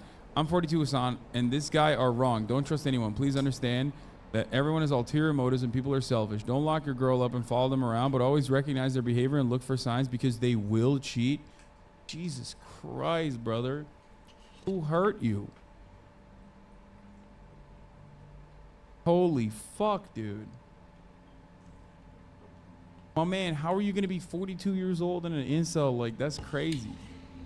Fellas, be on the lookout. All women are the same, okay? All they want to do is subscribe to the Hasanabe broadcast at the top of the hour to avoid the fucking ads. And before you know it, they used your credit card. That was good. They took $5 out of your fucking credit card and they subscribed to that sexy guy Hasanabe they see on screen, you know? It's fucked up. Sometimes they also use your Amazon Prime account that they connect to their Twitch account to also avoid seeing ads at the top of the hour, okay? And then sometimes they get gifted a sub by others. It's real fucked up, dude. But at least when you log on to your Twitch, you share with your girlfriend. Man, that has got to be the best ad break. Fucking hour, you know what I'm saying? I guess there's a, you know, positive silver lining to the situation. Am I right? At the top of the hour, a 3-minute ad break will come for you regardless. The Raging Hoppa. Thank you for the 10 gifted subs. 813 Cinnabite Girl. Thank you for the 5 gifted subs at the top of the hour, allowing 15 people to no longer see the ads. Here's a 3-minute ad break now. You let your World Trade Center go alone to New York. 100% she's getting hit on by a plane and 70% chance she's falling over. I can't tell you how many Twin Towers I've slammed out for global terrorism working for Al Qaeda. What the fuck? I think there's a multitude of reasons why dudes behave like this. Some of them are hurt. Some of them have been hurt. Okay? Some of them have been cheated on. Others have seen it happen to their friends or seen it in like movies or whatever. But ultimately they're all uniquely miserable. Can't live like that, man. That's crazy. And after a while, you have to understand that level of fear that lives in your heart at all times, okay? That level of fear that exists inside of you stops you from having healthy relationships with people. It saddles you, okay? You're now living with that baggage. Every time you communicate with someone who you want to rizz up, it comes across in one way or another, okay? I'm not saying that there aren't women out there who aren't pieces of shit. There certainly are. Some of them even go on these fucking podcasts, you know what I mean? But that should not guide you to believe unjustifiably that like all women are like this and every woman's gonna cheat on you. Like that's crazy. You need a fucking therapist, man. That's what you need. You need to like, you know, you need to work out these anxieties that you have.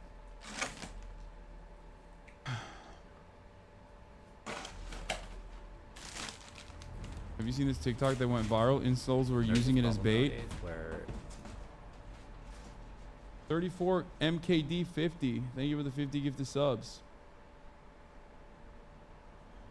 It's like saying you don't want to date men because women serial killers exist. Yeah. What? Oh, you mean it's like saying female serial killers exist, so you don't want to date women? Is that what you're saying? It's like women saying they don't want to date men because serial killers exist, in my opinion.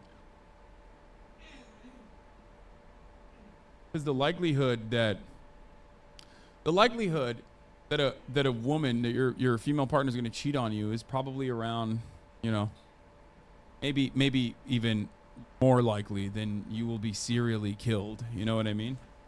Not like domestically abused, not sexually assaulted, but like serially killed, right? You're dealing with that much distrust in others. That's probably trauma, and you should consider seeking more support. Yeah, 100%.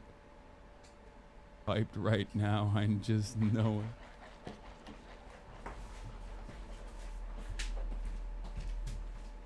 You think women who give up on dating are dumb, but this is the dating pool, these horrible chatters? Yeah, the dating pool is reflected in a political commentator's Twitch chat. Go outside right now. You're getting a 5-minute timeout. You're going to go take a breather outside, okay? You just told 50,000 people that you're just the most online person on the planet. That's all you did just now, okay? That's crazy. Yeah. This is how the dating pool works. It's just like they're all permanently indoors, okay? People to reach out to them. And why would someone do that? Well, for the models on OnlyFans, despite the fact that they're getting shamed. 50K more like 20K bots? Okay. 33,000 humans and fucking 20,000 bots. Is that good? Are you happy? There you go. On the show, I've heard that it can lead to some pretty good conversion for their platform, and it's funny how that works. Interesting. Some of the women even use this as an opportunity to Uno reverse the show and farm them for viral TikTok clips. Ladies to rate their looks on a scale of 1 to 10. 1. But come on, 1? I mean, isn't this a humbleness test? Like you say something over 6 and they humble you anyway? Yeah, but Is that too low? 5. Yeah, but oh my god. And then the funny thing is, like, they just get owned like this because they're so fucking predictable. I love that. That is pretty funny. I take it back. I think women should go on these podcasts. Probably not, but... You're not supposed to know. I asked Farhad, the person from this clip, why she went on the whatever podcast, and she said, I was surprised at how shaky the host values / how easily debunkable / inconsistent so much of his talking points are. It really just surprised me that a podcast like this is popular in this day and age, and the theme / concept feels so outdated. So basically I went on to go and say obvious things that debunk the show. Even though Brian may deny it, the show clearly has an agenda, which you can tell from like everything they've ever That's crazy that he denies it. They have an agenda. That's like me saying I don't have an agenda. You know what I mean? Like, I do. I admit it all the fucking time, dude. I think people should value that level of honesty. It's so dumb. If you let your girl go alone to the club, 100% she's getting stalked and 70% chance she's getting slaughtered ritualistically. I can't tell you how many loyal girls I've slammed into a shallow grave working as a serial killer. Oh, that's awesome. Oh, Jesus Christ. This copy pasta is getting fucking out of hand, dude. Time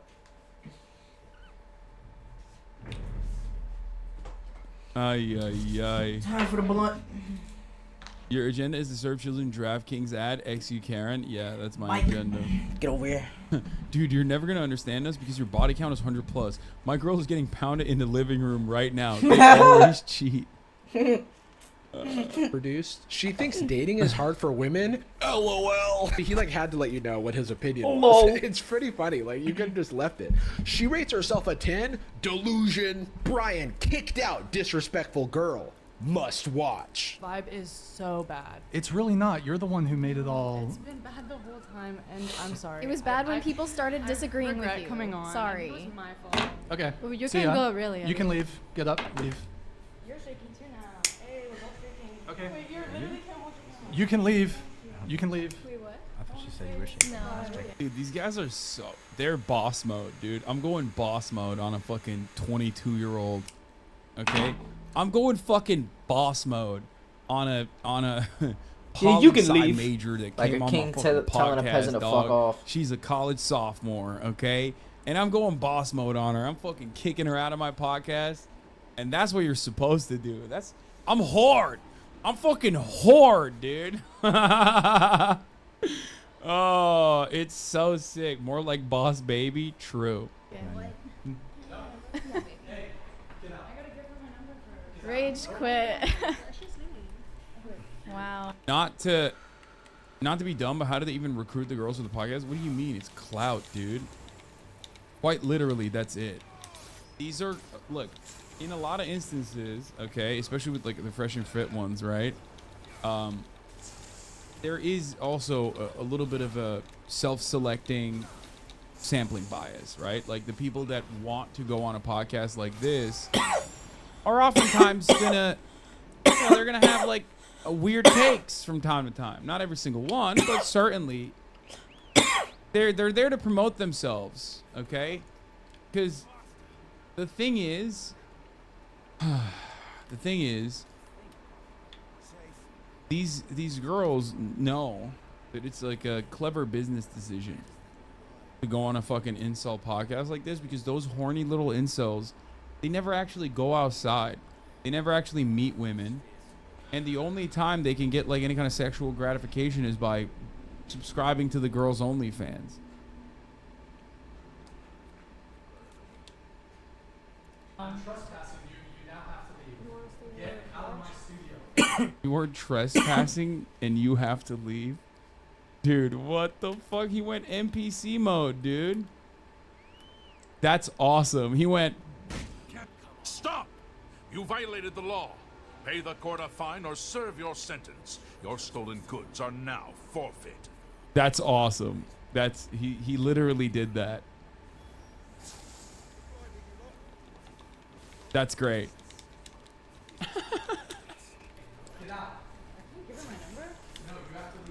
Damn. Oh yeah, she was so disrespectful. Oh my god, dude, so disrespectful. Last but certainly least, is the chat. The show is live streamed, which allows you to see the women hating forfeit your goods in real time and donate, of course. Oh, sorry, hold on just a sec. Mount_whatever is donated $200. Don't give My Chemical Romance a firearm. My Chemical Romance a firearm. I guess that's your nickname. By the way, can you give me one of those fingerless gloves for me to wear? The chat behavior typically goes like this. If a man is speaking, it's W man, big W Chad. And then if a woman is talking, they'll say dumb lady, bad lady. And then they'll... Let's get out of we this are fucking literally corner. devolving. Jesus Christ. As a society, we straight up are devolving. We are unironically cavemen, okay? Like we are skipping the step of like medieval peasantry and we're going to like Neanderthal territory. It's crazy to watch. Bad lady. Oh, woman bad. Man good. What the fuck? It's nuts. It's fucking nuts. You now have people who legitimately think that the news cycle in its entirety, covering whatever is relevant in the moment, is actually just NPCs, okay? Is actually just there to guide NPCs. You have people believing in ice trolls, okay? You have people believing in wizardry and magic. You have children who think they can, astral project to Hogwarts. You have people also getting upset at made-up characters in movies and shit and how they behave in the made-up world as though it's real and it says something about the real world. I mean, people don't understand reflections. They think mirrors are magic. They think mirrors are in the magic mirror universe, and they question how mirrors can see what is behind the piece of paper. We fucking lost it, dude. It's over. It's done. Hello, everybody.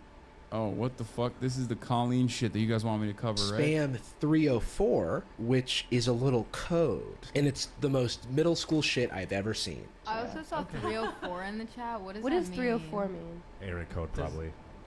It was like... If you let your dog go alone to the dog park, 100% she's getting pet and 70% chance she's getting farted on. Can't tell you how many stinky dogs I've pooted all over for funsies living on a park bench.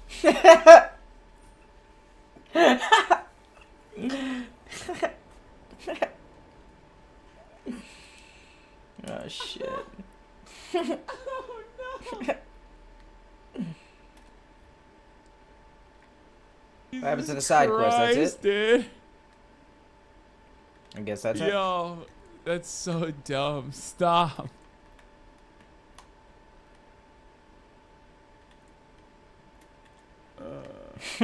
Oh, so stupid. Wasn't that funny? Farting on dogs is always funny. It's objectively funny.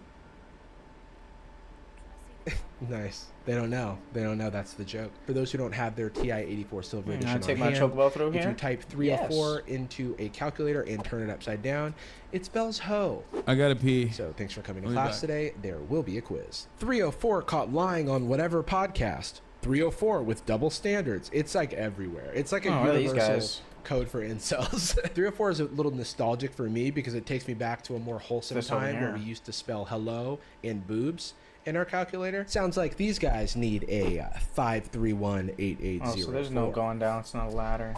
Hobbies. The chat is another example of Brian being a meek little worm. He won't come out and body shame his guests himself, but if someone in the chat does it, he'll laugh at it. Or he'll offer his full-throated support for the low cost of $99. Fat phobia incoming, by the way. Astrology. Hold on just a sec. Mike Davis donated $200. Thank you, Mike Davis. I don't mean to make this personal, but only in this Western backward culture can a Heal me, hippo have dog. a roster. And these females who will shriek at Mike Davis Dumbass. for seconds away I saw you. from bursting in laughter so Fucking magic pussy. Sorry, Get just fuck, addressing the elephant in the room. Get him, dog. Heal me. Please, I need you. Do you ever? That's obviously directed towards you. I love how it interrupts the flow of conversation. Hang on just a sec, everybody. Touchgrass69 just sent us $200 to say the most evil shit in the world. And I'm gonna let him. This happens throughout the show. In fact, I would say it's like a core tenet of the show that there's just a gaggle of guys sitting around spending hundreds of dollars to virtually catcall and heckle women, paying an influencer for exclusive access to their content. I don't know, bro. Sounds like simp behavior to me. But even worse than that, some guys will spend hundreds. Okay, to be fair, they also pay for their OnlyFans as well. Let's be real. Like, that's 100% what they're doing as soon as they're done calling them whores. Like the whole shtick, really. We're going to do the Colleen Ballinger situation, which is ironic because her apology is quite literally the reason why I'm finding out about the situation to begin with. So congratulations to Colleen Ballinger for finally getting me to fucking talk about the situation. Hundreds of dollars throughout the course of an episode to have an ongoing conversation with the panel. I watched someone do this in a 4-hour episode. He was asking the women to rate his appearance, and it culminated in one of the saddest screenshots of all time. YouTube has a max of $500 a day. I can't give any more money. Please have the girls rate me. Please, I would give more, but the website won't let me. Please tell me if I'm hot or not. I just feel like it's relevant to consider the community being fostered here, where a bunch of lost men are hating on women that they privately seek the approval of, or publicly. For $500. The OnlyFans are cheaper, by the way. Dragon. And they let you message them. And on top of all of this, the podcast is so boring, and no one seems to be having a good time. Brian is the... Okay, that's actually a really good take, and this is genuinely a unique one that I haven't even considered. Every single video, short clip, long form, whatever I've seen of this podcast, the guests and the fucking host are outright miserable, dude. They're always looking so fucking sad. They look so sad all the time. What are they doing? It's just the most hurt podcast of all time. The most reluctant misogyny profiteer that I have ever seen. And I'm not even convinced that he believes what he's saying. All right, bro, we're kind of out of range here. High value or high status. Is it a red pill man or what is it? What do you guys call it? I'm okay with the red pill. I even saw that you retweeted a video of someone, of one of the hosts calling one of the girls a dumb bitch, and then it goes into the meta of the person watching it calling the girl a dumb bitch, and then it goes into the meta of someone watching and calling that a dumb bitch. You know what the show does. You know what it is. Wait, did I even? I don't know if I retweeted it. I'm not sure if I reposted that on my Twitter feed. However, if you're talking about the Freedom Tunes cartoon, which whether is or not you satirical, retweeted, which was not produced by whatever. So you don't think that anyone watches this show for that? For what? At least on shows like Fresh and Fit, there's some dynamism to the hosts. Like, they're the worst people you've ever seen or heard, but hey, they're charismatic. In contrast, Brian is just flat. Even the title of the show is just whatever. You know? He's like if Toby from The Office hated women. It's not even entertaining when he kicks people off. I've chosen to redirect the conversation. You can either accept that or you can leave. Your choice. Yeah, for people out there who are listening to this, I'm literally about to leave. Yeah, I'm out. Brian can even put down the fork, and then of course. What's up with the frame rate? What's going on down Every here? time he gets animated, like the fucking podcast breaks. This is the second time I've seen a video go like what's happening there? All right, pussies, I'm out. Of course, this woman drove 2 of the other guests. Peace out.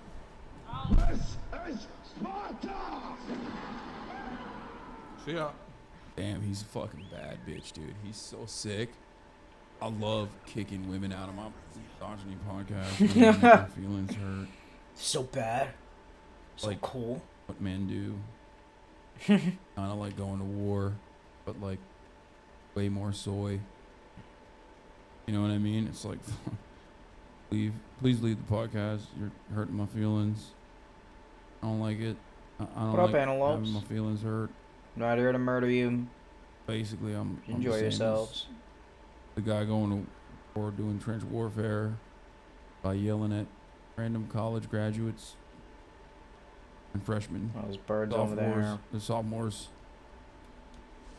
I'm gonna get up too, but thank you for having me. Okay, you can leave. God damn it. I'm coming around, boys.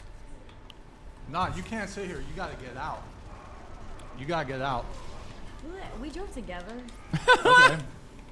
Make it This whole squad leaving or what? We got a whole squad. They make came it a hat together. trick then. He is so proud of himself for kicking 3 people off, but it's like a technicality. Because it's like, dude. Why is this? It's like flexing that your podcast is bad and you just suck at like making entertaining content. I don't understand. My podcast is the fucking worst, dog. It's so sick. I tell all my guests, like, I want every single one of my guests to be hurt and upset by the time they're doing the podcast. It's fucking awesome. Please leave. Ancient Please Sword. leave, What the fuck is that? You know what that is? That's like the fucking kid who's like, it's my basketball. No thanks. And you guys can't play any longer if you don't want to play with me. Like, you lost one game, man. Just sit it out. You know what I mean? Don't be a fucking bitch. Everybody hates that kid. It's a podcast where the host is that kid, okay?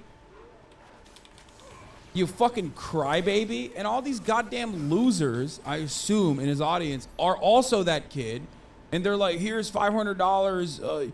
Your guest is a whore. Oh, I was so sick when you kicked your guest out. Please kick your guest out again. So sick. Because she drove the other 2. Oh, is that a hat trick? It's like, oh, I'm so cool, dude. I'm a football star because I kicked off 3 ladies from my podcast. It's like, it's the title of the episode. Heated debate. 3 girls kicked off. Hat trick. Oh, it's gonna be a boss fight here. How many views did that get? The title of the episode. Heated debate. Bro, that got 322,000 views. Oh, it's the live stream. But even then, god damn, dude. Fucking hell. 3 girls kicked off. Hat trick. Please take yourself seriously. You did not kick 3 people off. The other 2 are a technicality. I'm not even convinced that he is doing this for any reason other than the fact that Fresh and Fit also do it. Shout out to Fresh and Fit with inspiration. Check them out on YouTube. I watched my friend Noah's video that briefly touched on. I learned from the best, dog. I learned from the best, dog. It's the coolest. When we get fucking owned by ladies that we invited on our podcast, and then we get like real pissy and we start pissing and pooping in our diapers, dude. It's so fucking sick. Everybody goes, yeah, I want to be like that. That's cool. On this, but it's funny to see that this man's own audience is starting to turn on him for not being masculine enough, and I can't feel bad because he's been profiting off of this, which is sad because at the end of the day, it seems like a guy half-heartedly going for a cash grab, which he's done before, because prior to the Whatever podcast, Brian made prank videos. And hey, aren't misogyny podcasts the prank videos of the 2020s? True, Jarvis. Oh, God let me get that damn, meth great lamp. fucking. What up, great Chocobo? You here for a points fight? all around. Great video. Shouts out to Jarvis Like Johnson, Chocobo folks. training arena. Chocobo fights. Cage match. Think these podcasts make incels worse? I mean, their incels Look, are already at the give me- bottom, dude. I don't know how else they could get worse. At least they're not like directing them to kill people, right? Let's check out the area first. Whatever used to be a See what's good prank popping off in channel, town dude, fell and- off into oblivion and resorted to What this up, type pussies? of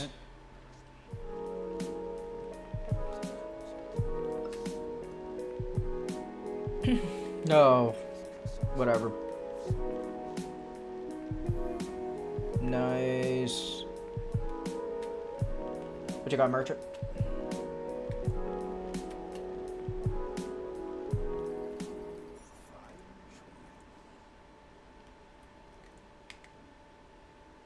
I'm selling this shit.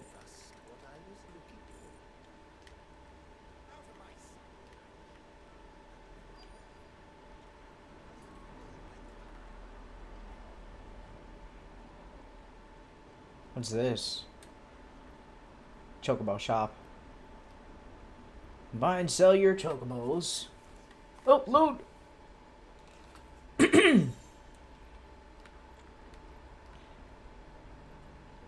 More loot. God damn. This place is loaded. What up, boys? You got loot? Mission? Side quest? Loot you do!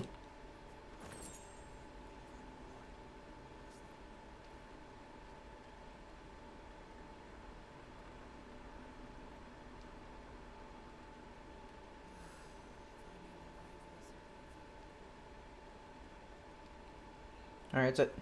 We're out, team. What the fuck is that jump? Just we're in town. Just because we're in town? Little baby jump. Hey guys. How's my jump look? Hey man. Oh, can I buy some new drip? I want to get some new cloth. Gotta get a new cape. New shirt color. I wonder if there's character customization. Shit. Get like a green weed outfit. Neon green. Right.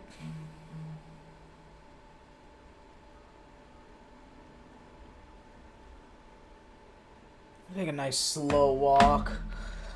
Oh, let me stretch my arm too. Oh, shit. Let's get another video up.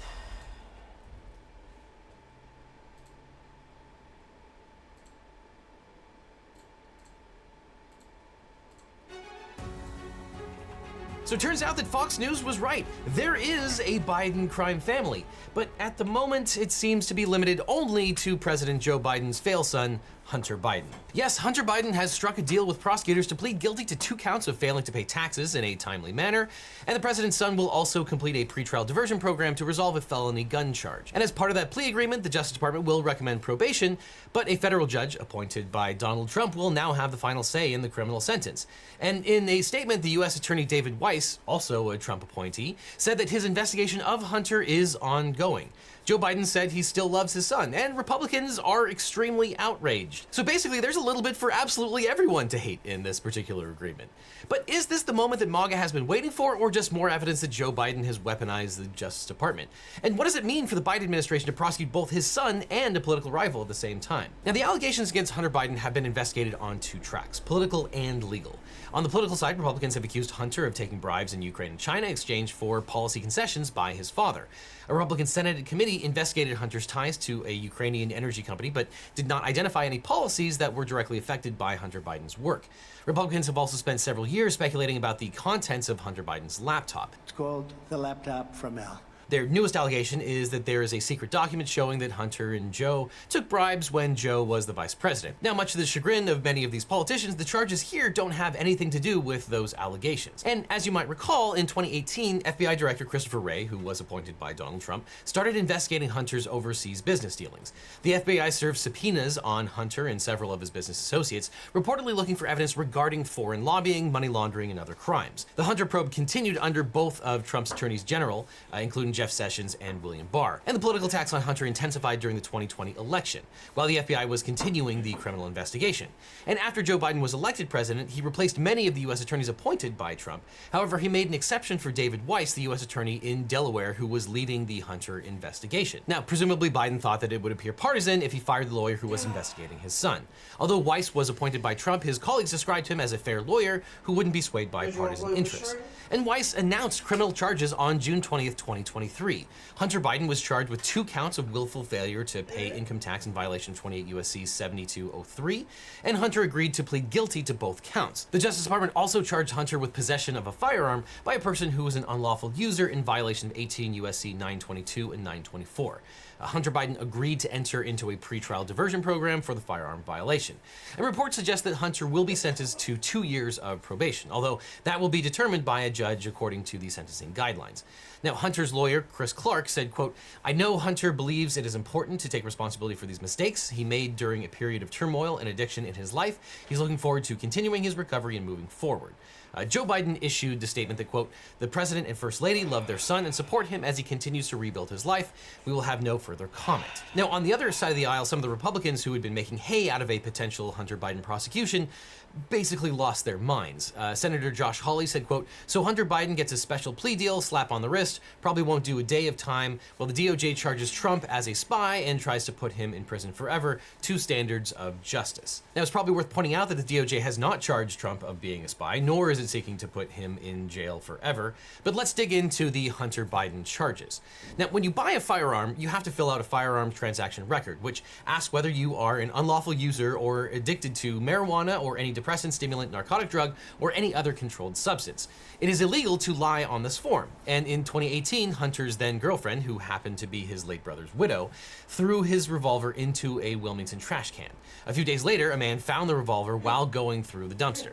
The Secret Service allegedly demanded that the owner of the gun store where Hunter bought the gun turn over paperwork showing that Hunter purchased it.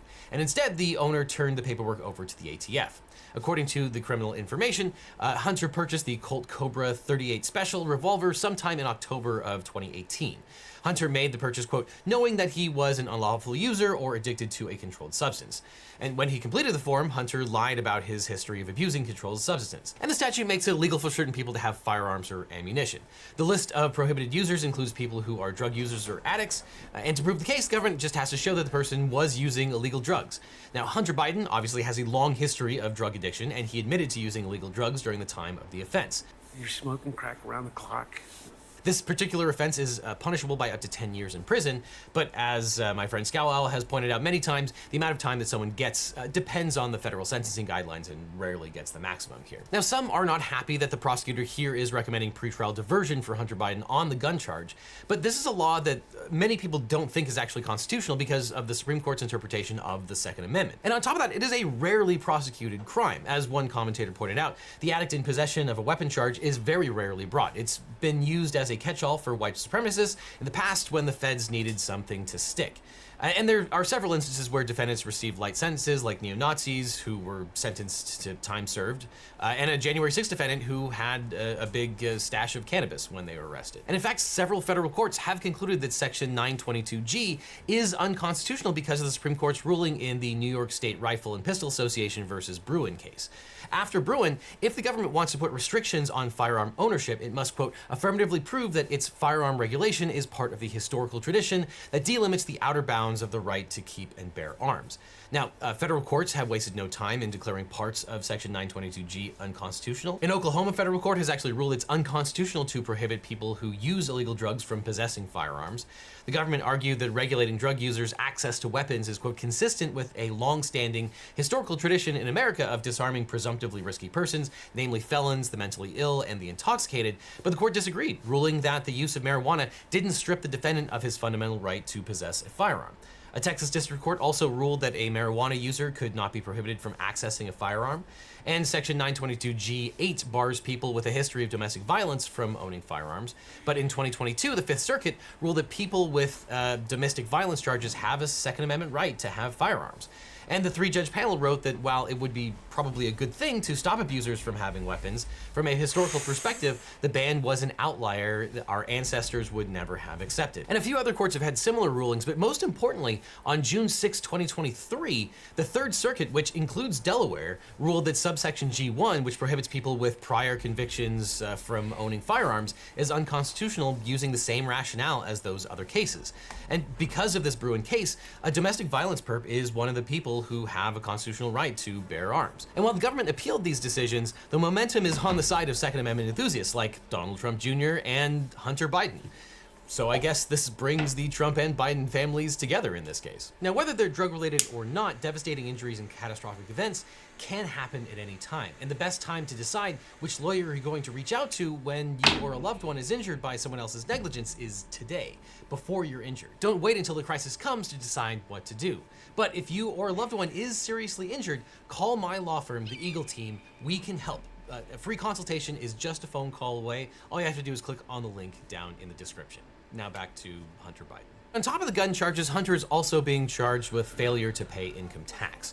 The government alleges that Hunter Biden allegedly received more than $1.5 million in taxable income during 2017, and that he owed around $100,000 in income taxes. Hunter did not pay the taxes by April of 2018 as required by federal law, and in 2018, Hunter received more than $1.5 million and failed to pay his taxes by April 2019. Now, as a result, Hunter pleaded guilty on 2 counts of violating 26 U.S.C. 7203, which states, quote, any person person required under this title to pay any estimated tax or tax, who willfully fails to pay such estimated tax or tax, makes such return, keeps such records, or supply such information at the time or times required by law or regulation, shall, in addition to other penalties provided by law, be guilty of a misdemeanor and, upon conviction thereof, shall be fined not more than $25,000, $100,000 in the case of a corporation, or imprisonment not more than 1 year, or both, together with the costs of prosecution. And the statute goes on to say that any willful violation of that section will be a felony rather than a misdemeanor, and the penalty is 5 years rather than 1 year. Now, Hunter Biden's lawyer told CNN that Hunter Biden struggled financially during those years, despite making millions of dollars because of his addiction, and the lawyer said that he has now fully paid the IRS debts. He didn't timely pay the taxes he was supposed to pay at the time. He subsequently has paid them. And those who are mad about this case want to know why Hunter isn't going to get 5 years in prison. And the answer is pretty simple. Prosecutors offered him a deal if he admitted to guilt, and he took that deal. Now, those lawyers that I've spoken to who regularly prosecute or defend these types of crimes indicate that this kind of plea agreement is nothing out of the ordinary based on the allegations that we're seeing.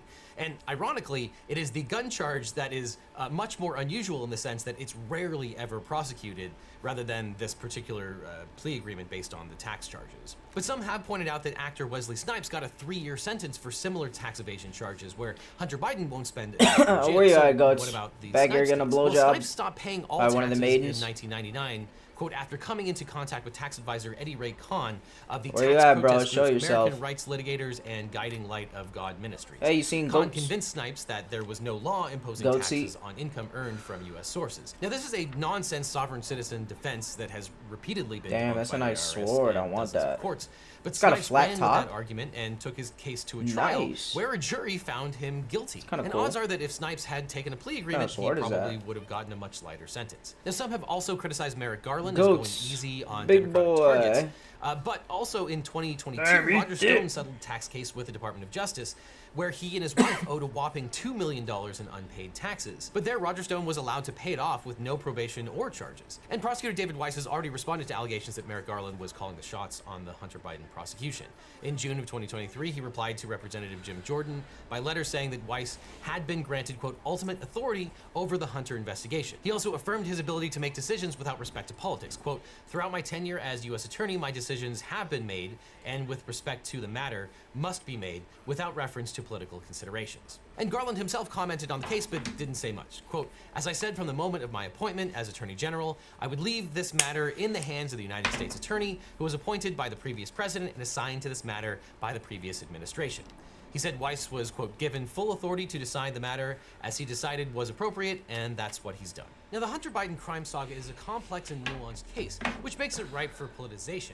Now, news outlets covering the trial can shape people's understanding of the issues depending on the details they focus on and the language they use, which is why I'm excited about today's sponsor, Ground News. Ground News is a great website and app that lets you compare related articles in one place from thousands of sources from around the world and across the political spectrum, with context about the source of the information. For example, the big story about Hunter Biden isn't it? pleading guilty was covered widely by 431 news outlets across the political spectrum. But it really gets interesting when you compare these headlines. Left-leaning articles referred to misdemeanor tax charges, while news outlets on the right referred to it Yeah, as a caravans. deal. And both types of Is sources it? kept the actual charges vague, so you definitely want to click No, through it's and not read the Crimson entire article. Caravans. But Ground News digs in with every story and shows that not all of them are evenly reported. Oh, this. For example, the story about a whistleblower testimony released by the GOP was mostly covered by news outlets on the right. And meanwhile, the story about Donald Trump referring to his prosecution as a traffic ticket was mostly covered by the left. And if you look at the factuality ratings for both of these stories, Crimson it's collar. not super high, and you'll want to read with caution. And this is just a taste of why Ground News is a fascinating Thanks, and Eloise. useful way to read the news, and why it's unlike any other news And she's site hot. out there. So if you want to give it a try, you can use my link and get Nice 30% hair. off their All Access I'm out. Vantage subscription. Just click on the link that's on screen right now or down in the description. You'll help out independent and transparent news, and if you click on the link below, you'll get 30% off. After that, click on this link over here for more Legal Eagle, or I'll see you in court.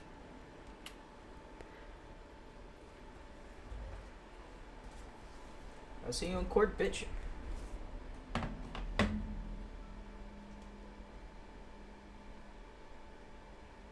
Damn, where's SpongeBob AI, man? AI Sponge.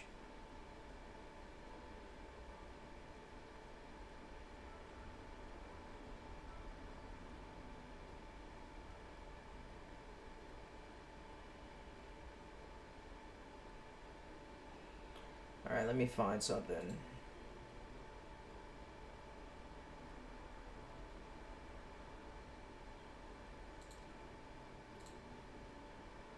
Look for something good. Hold on.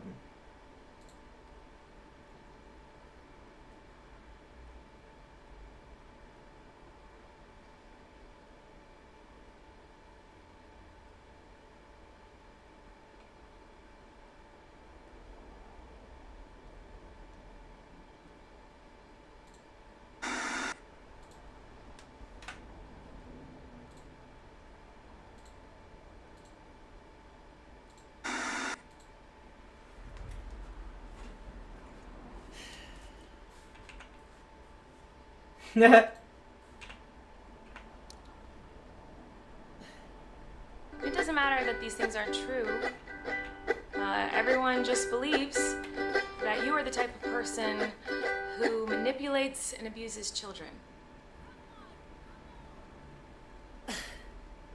This was everybody's reaction. Just what? Jogging down the tracks of this information.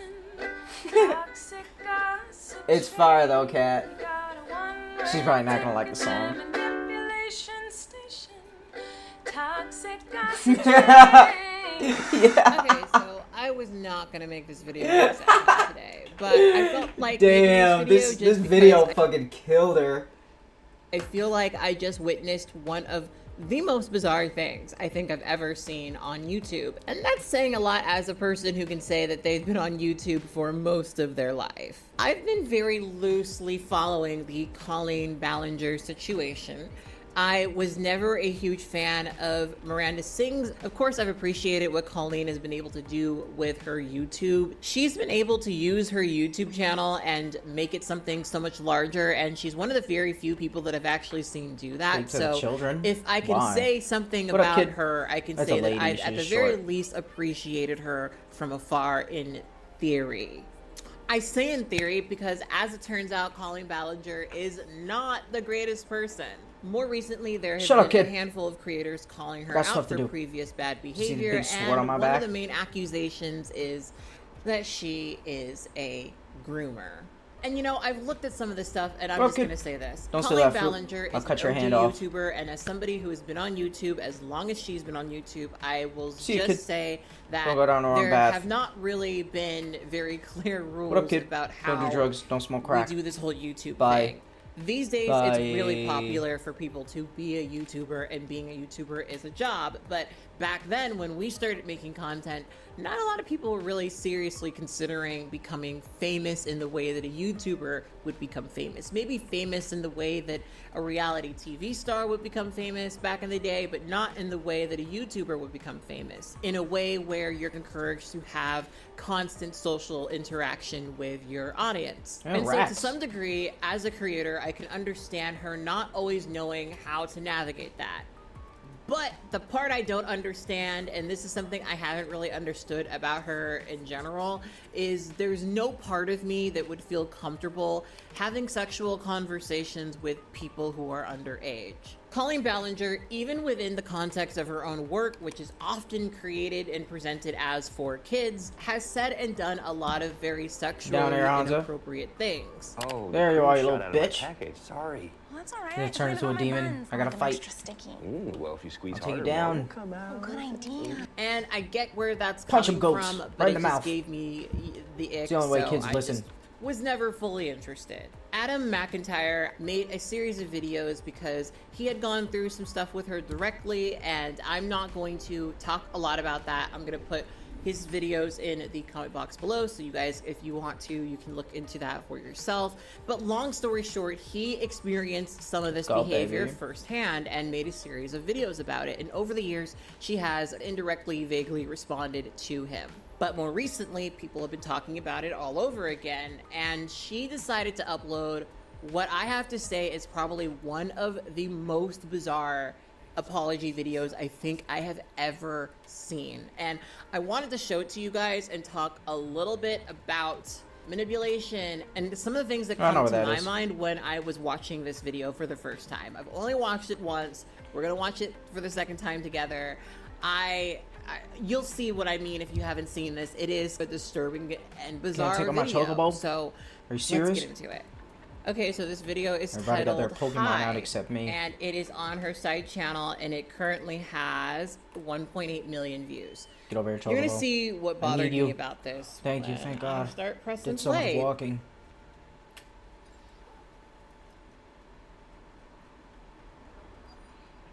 Yeah, that's up there in the... Oh! Dipshits are right here in the middle of the desert. Come here, assholes! Hey. Time to die. It's been a while since you saw my face. Yes. I haven't been doing so great. This so is your Final Fantasy. So a lot of people are saying Get over some things here. about me that aren't quite true. Doesn't matter if it's true though. Just as long as it's entertaining to you. Right? You guys having fun? All aboard the toxic gossip train. Chugging down the tracks. Come on, of cat. misinformation. It's kind of fire. Toxic gossip She's train. fucking... We got a one-way She's not having it. manipulation station. Station. Toxic gossip train. Tie me to the tracks and harass me for my past. 'Cause rumors look like facts. If you don't mind the gaps, I won't survive. What up, assholes? But Daddy's hey, back. Get that magic out of here, pussy. All of you in the corner. Hi, everyone. I gotta stop What it. the I gotta stop it. Okay, I don't feel like Hey, I need to all right, play the asshole. rest of it. When How I the went fuck to go did you watch guys it get better again, I combat? actually Oh, he realized got that I didn't heal. make it Hold all the way on. through. I only made How it did he get 8 that minutes in, which heal is bonus? Where's the far. magician? And as somebody who's seen at What least is 6 this? more minutes of this video, I'm just gonna Asshole. tell you what's what. This is some incredibly weird shit, right? So I've been dogpiled.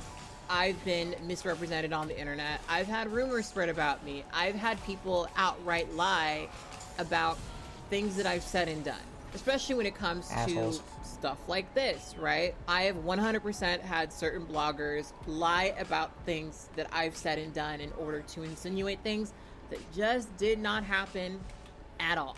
So I can understand being Stuff here. frustrated by this. These accusations really suck. They are very serious and they are not to be taken lightly. Oh, they're and here all of a sudden. obviously because people They are were on a going lunch to break. be vigilant, they're going to really aggressively come after you. So I definitely get, at bare minimum, being Come on, assholes. stressed out about this, right? Here's what I don't get. You know what? Sitting down I don't have time for this. in the midst of all of this and writing a plucky ukulele song about how you're such a That's not gonna loser get and him back. how everything being said about you Oh, isn't you true. fucking asshole. And I don't know how you sat down and calculated this as a good idea. If you were trying to make the argument that you're not a manipulative person, this was definitely not the right video. At all. The first time I listened to this, I'm gonna be honest, right? I listened to the song and I was like, hey, it's catchy, right? It's a good song. She's singing well. She's performing well. She's Heal me, got her dog. acting down. Keep and healing let's me. Make it clear. That's all I It need. is acting. Just shut the right? fuck up and heal It me. is acting. Please. And obviously, as a person who likes theater, I love this sort of shit, right? A part of me also thought, is this what Gen Z thinks millennials are? Because I remember a time in the 2010s when everyone was trying to play the ukulele. I actually did a whole film about a girl who learned how to play the ukulele because it was cute and indie and hipstery back then.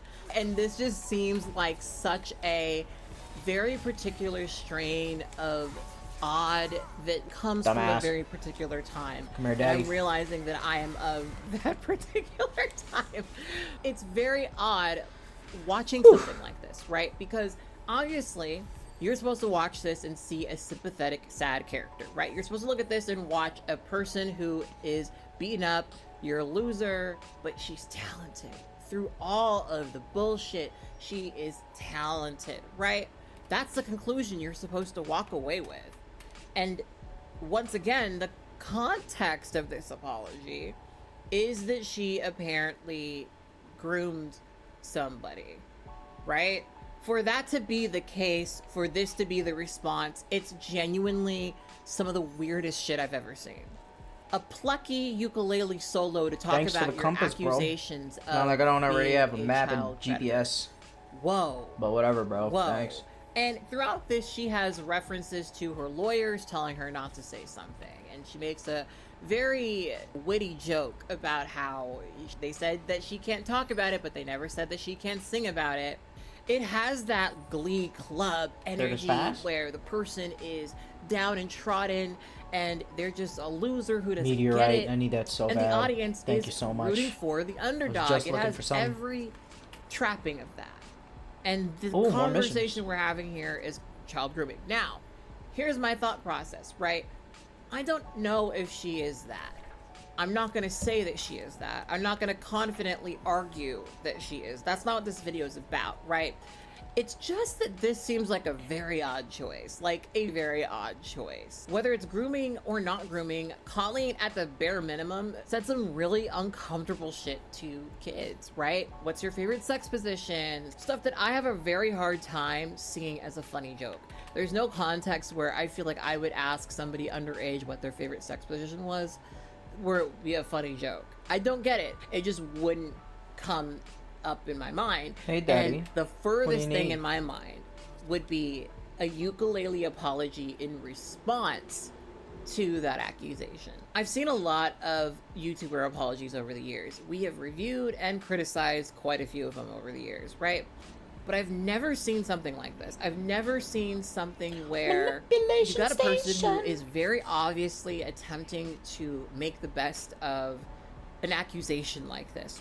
I'm sure Colleen's gonna say she is a person who is incredibly sensitive and music is the way that she copes with all of the harassment. Goddamn little but fucking gnat, I would piece have of shit. appreciated it a lot Never goes more away. if she just There's always made a one little video bitch talking flying about it. around. If she said all the things she said in this video, I was a loser, I said certain inappropriate things, that maybe that would shift the needle for me a bit. But the fact that it's a plucky ukulele number that she sat down, wrote, and performed with complete acting, oof. It is that, for me, is one of the most transparently manipulative apology videos I've ever seen.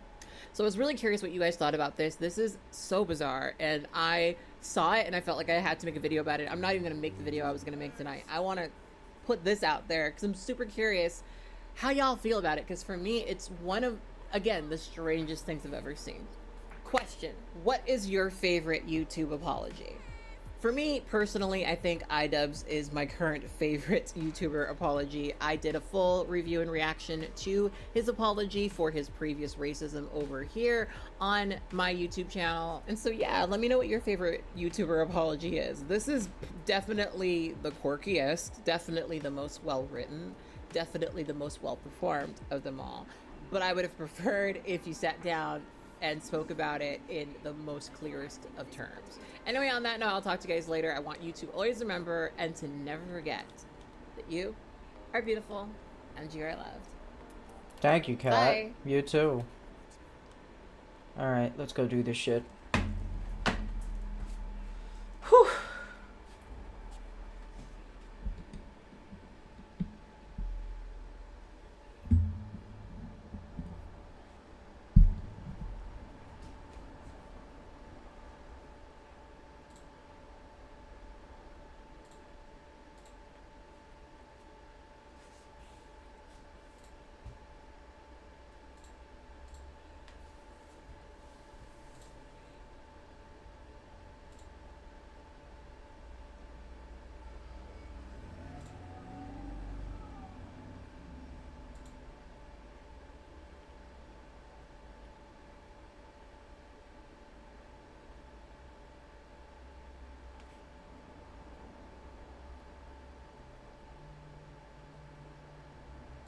Real question.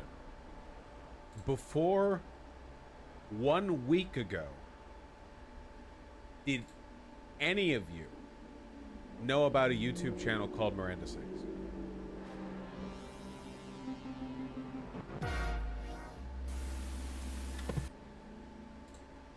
Vosh has some long form shit.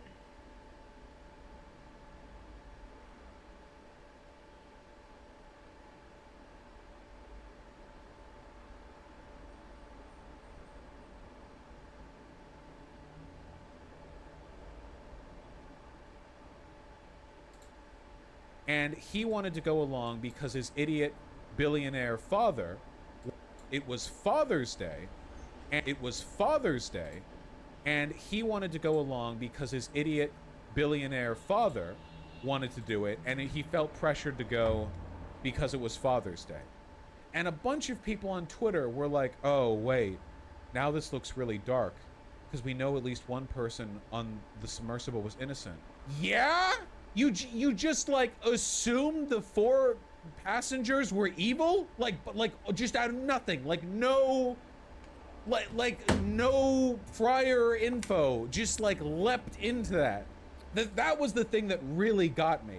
The idea that people were so, I will still make jokes. You should still make jokes. I want to try to make their because video if you titles were making visible. jokes under the assumption that every person on there was evil without knowing them, then you're an idiot. Your joke should have been on the broader hubris and dark comedy of the situation, not on the assumption that everyone there was evil. It's like, oh, there was a 19-year-old there. This is tragic now. It was always tragic. What do you mean? People died. Were you psychopaths?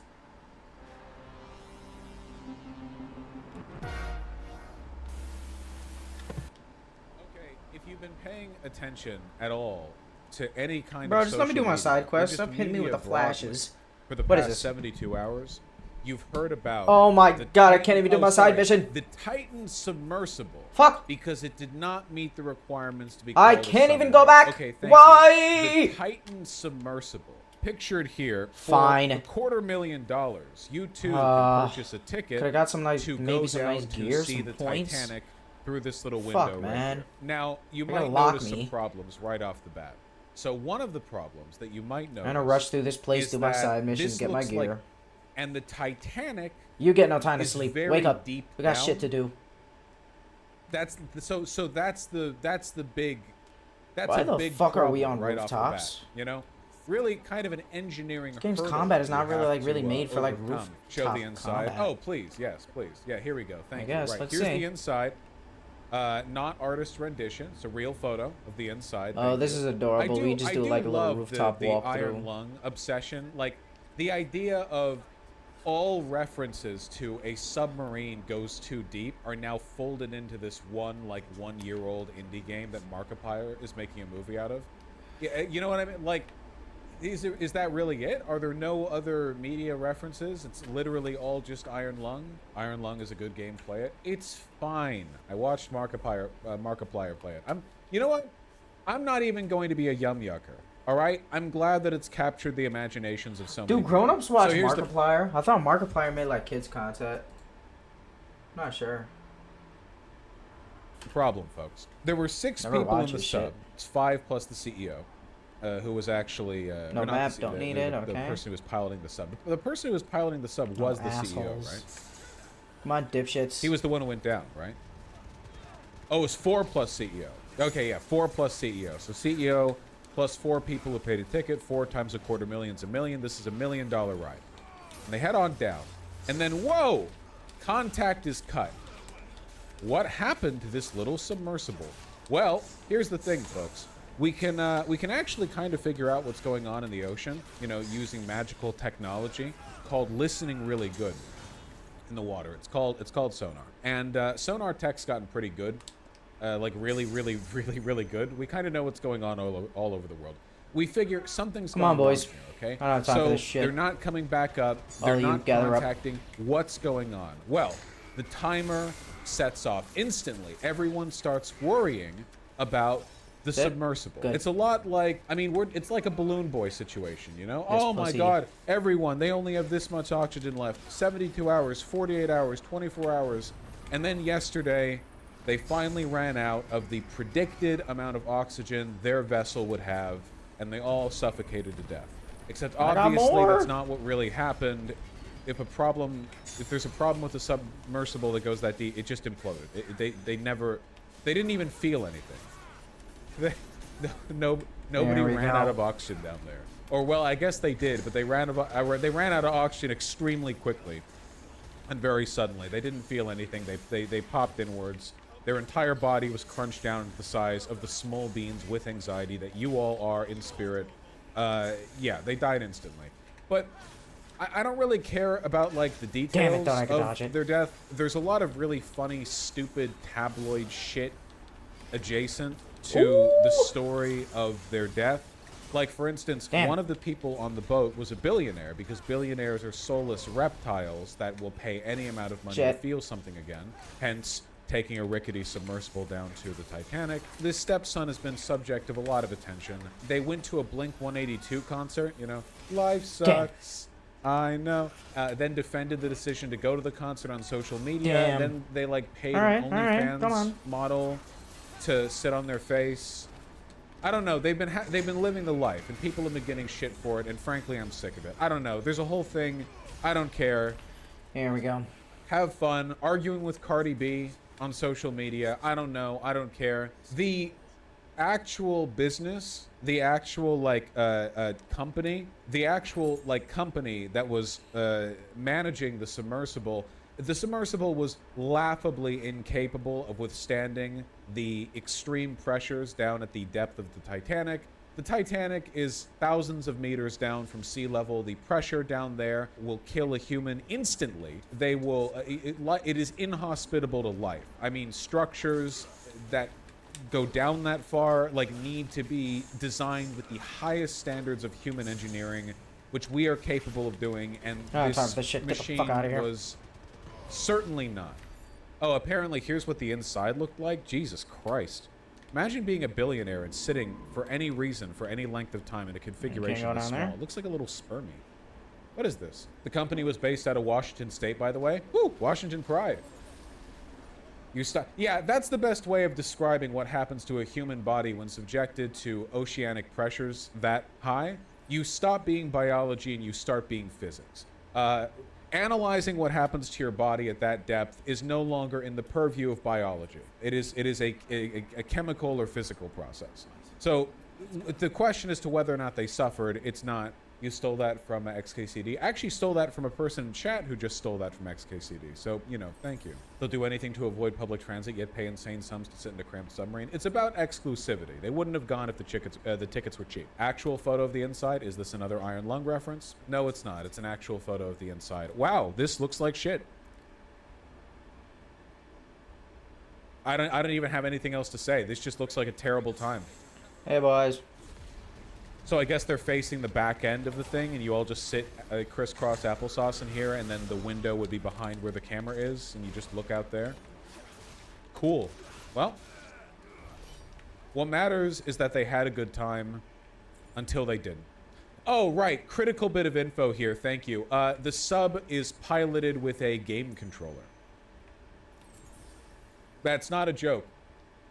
Apparently, at one point in the recent past, there was a problem with the installation of the propellers. One of the propellers was installed like backwards so that it would propel water forward rather than back, meaning that the sub would just spin in place. And rather than fix that problem, they just held the controller at a 90-degree angle and piloted it that way. And they survived that trip. That wasn't the trip that they died on. They made it back from that.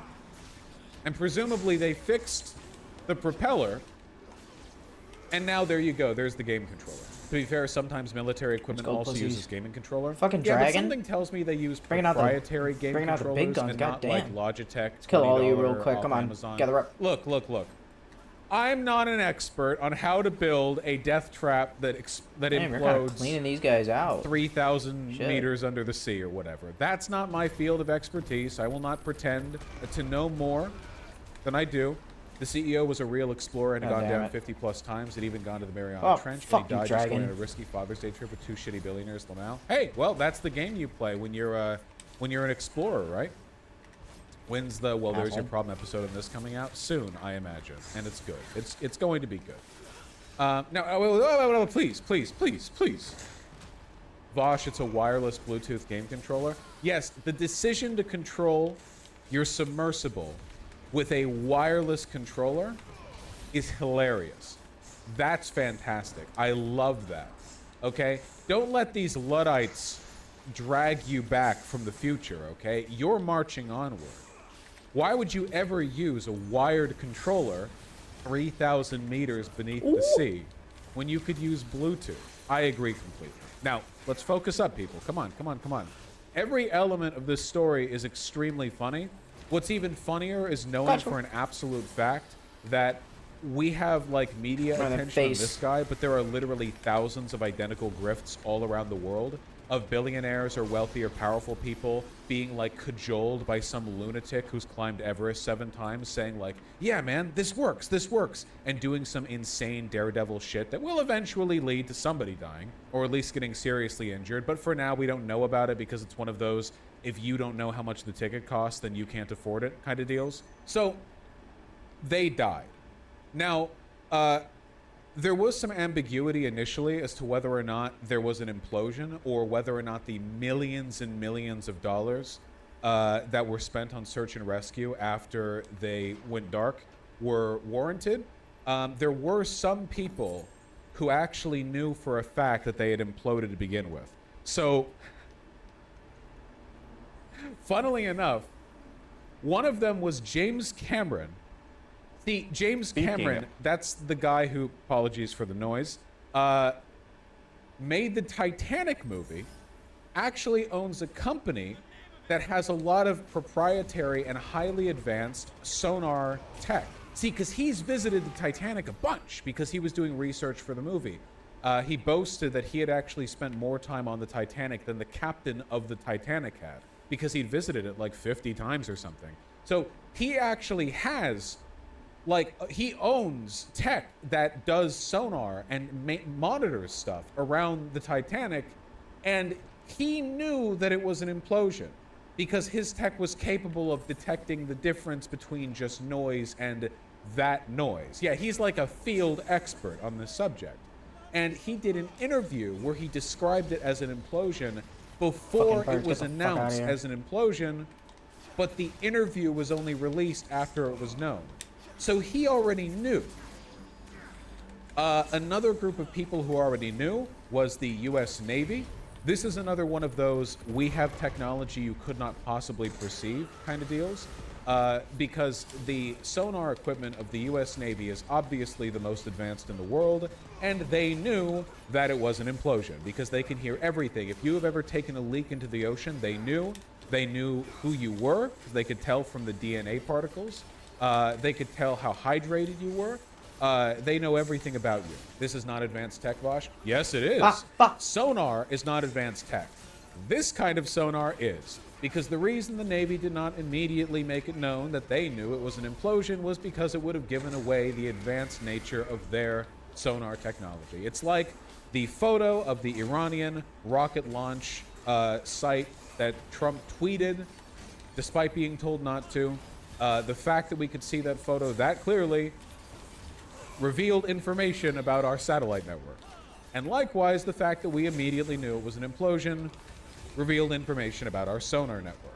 Same deal. Now, of course, this is all known and out in the public. There are some people who are outraged that it was not made immediately clear that it was an implosion. Big boy finish. Whatever. Get on my face. I haven't even gotten to the part I want to talk about yet. I haven't even gotten to this. Which is Twitter discourse. Okay, so immediately, right, a bunch of people took to Twitter and started making jokes at the expense of the extremely wealthy passengers aboard this submersible.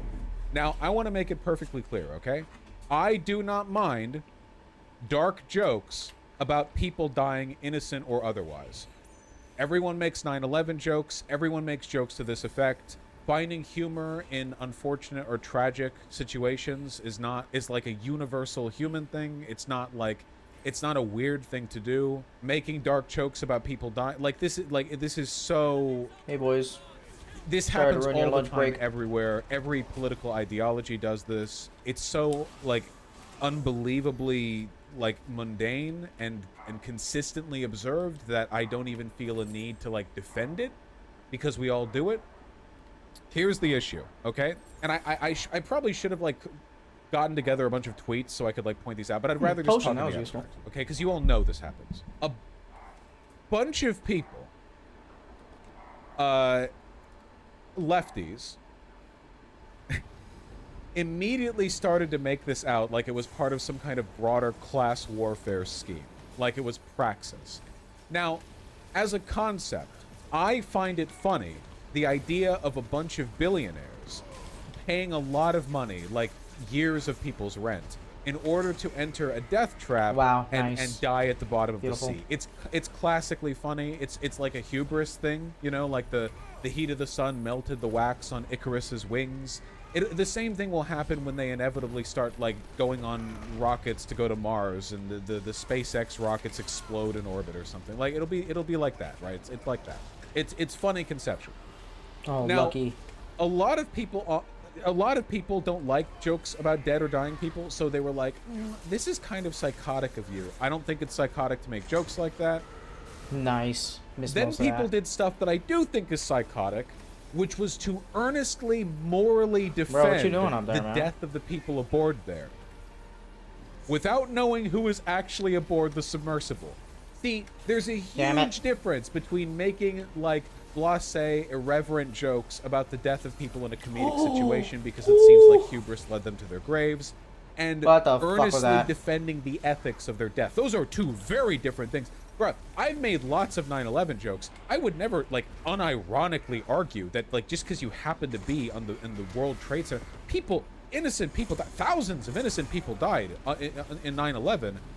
In like really are you horrible attacking? ways. Like all you have to do is read up on like the real to stories of 9/11 or whatever, of the fact that like there were people who like ran downstairs, like 40 flights of stairs down, only to meet firefighters at the ground floor of the towers who said, no, the safest thing you can do is to go back up and stay up there. And some people, just regular people, were like, oh, well, they're firefighters. Diablo 4? So like, what do I know about dealing with a situation like this? Okay, and they went back up to their death.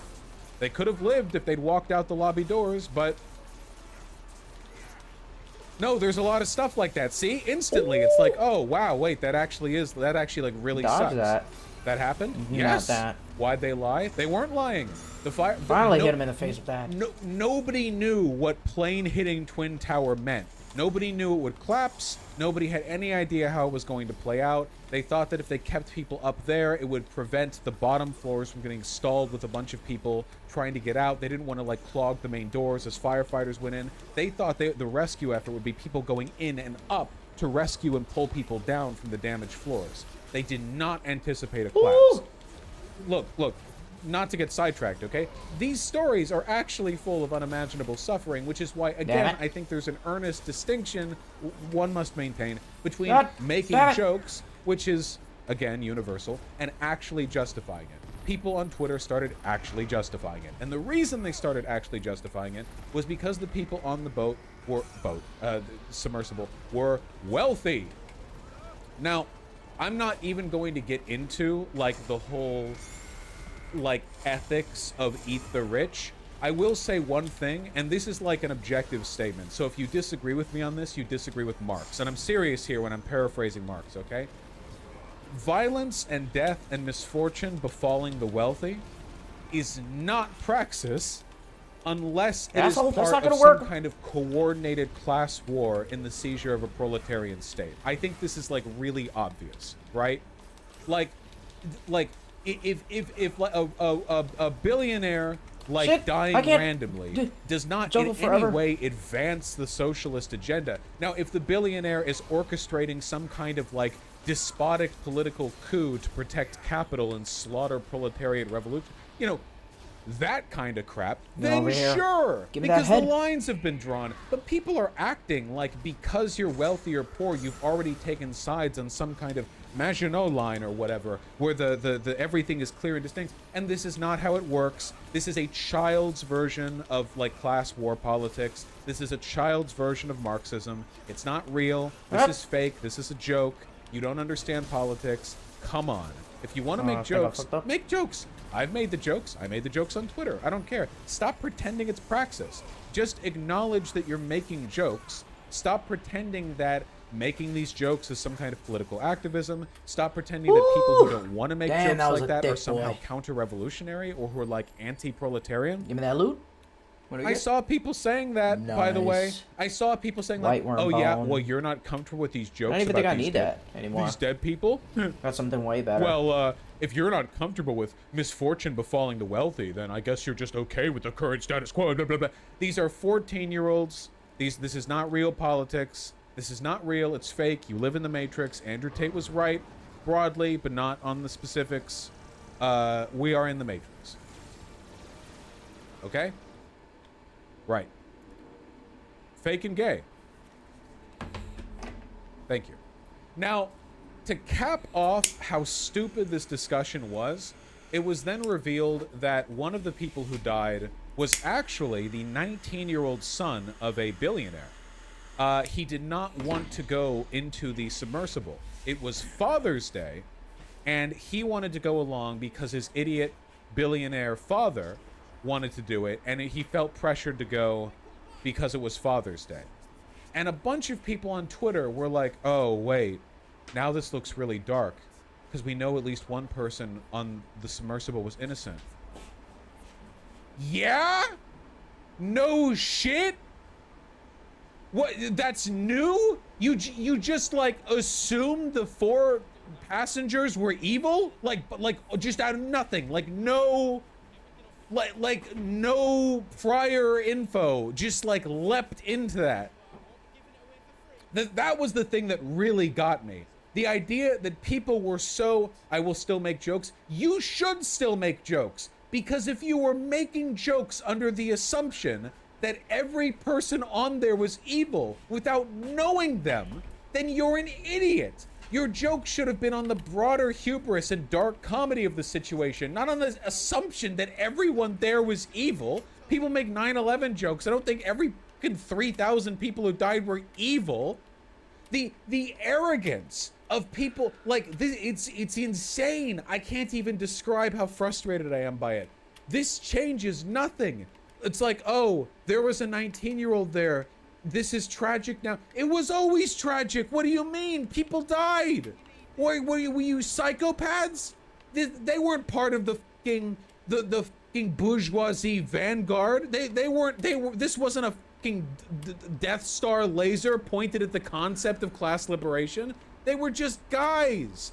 This wasn't a politicized situation. They weren't on the opposite line. If you're going to make jokes about the hubris, then make jokes about the hubris. Don't do so deluding yourself into believing that you're like comedically framing some kind of broader attack on the bourgeois. Jesus Christ. You're just wrong here, Vosh. That's okay. I'll give you 30 days to think it over. I don't care. No, I don't care. You're children. You're literally infants. You're 5.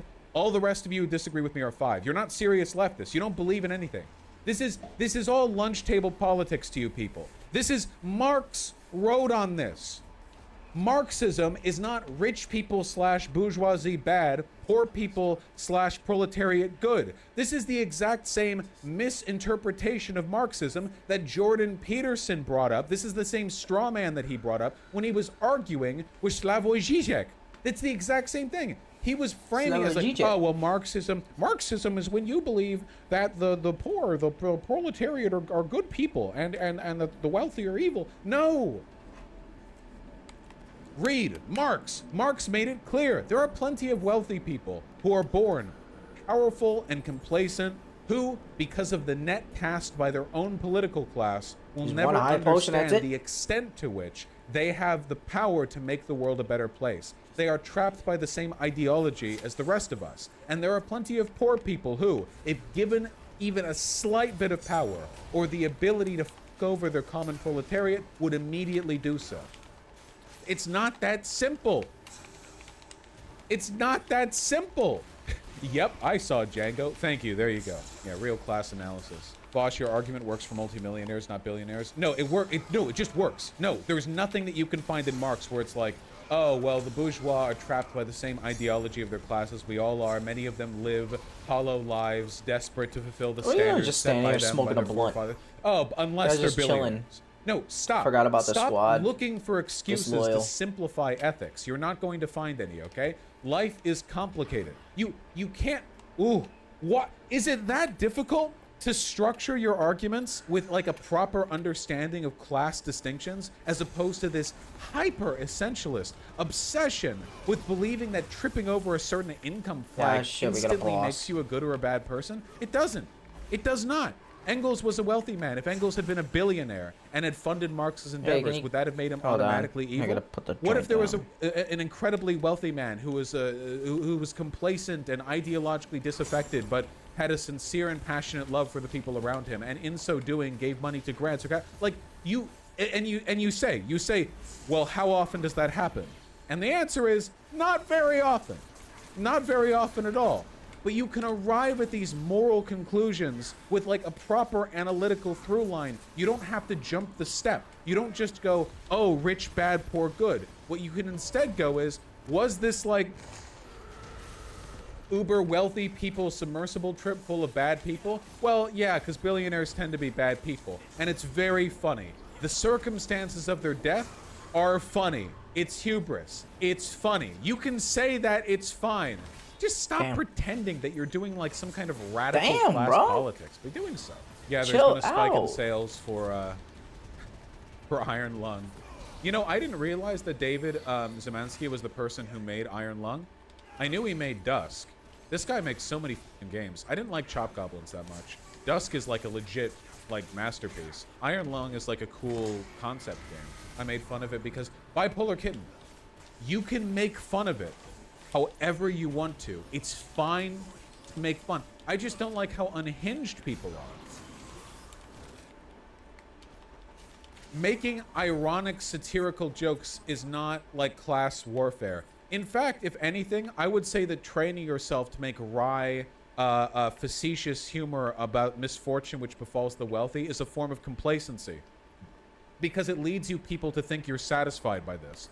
Oh, you know, the arc of the universe may be long, but it bends towards justice. I know this because while 57 anti-union laws may have passed this year, we also got several amusing stories of billionaires falling down a staircase and dying. So, you know, overall, kind of bending towards that. Well, no, that's complacency. Nothing meaningful has been done on your part. There's no class warfare, only class slaughter. You lose on every front, but then you delude yourself with the belief that you're participating in some kind of radical class politics by making jokes. You're so lazy. Stop pretending this is politics, okay? Just make the jokes. I made the jokes. That's fine. Just stop Stop LARPing. Stop. This is like the fucking Chapo Trap House pipeline, where you go from caring about politics to caring about proving to other people you don't care about politics anymore.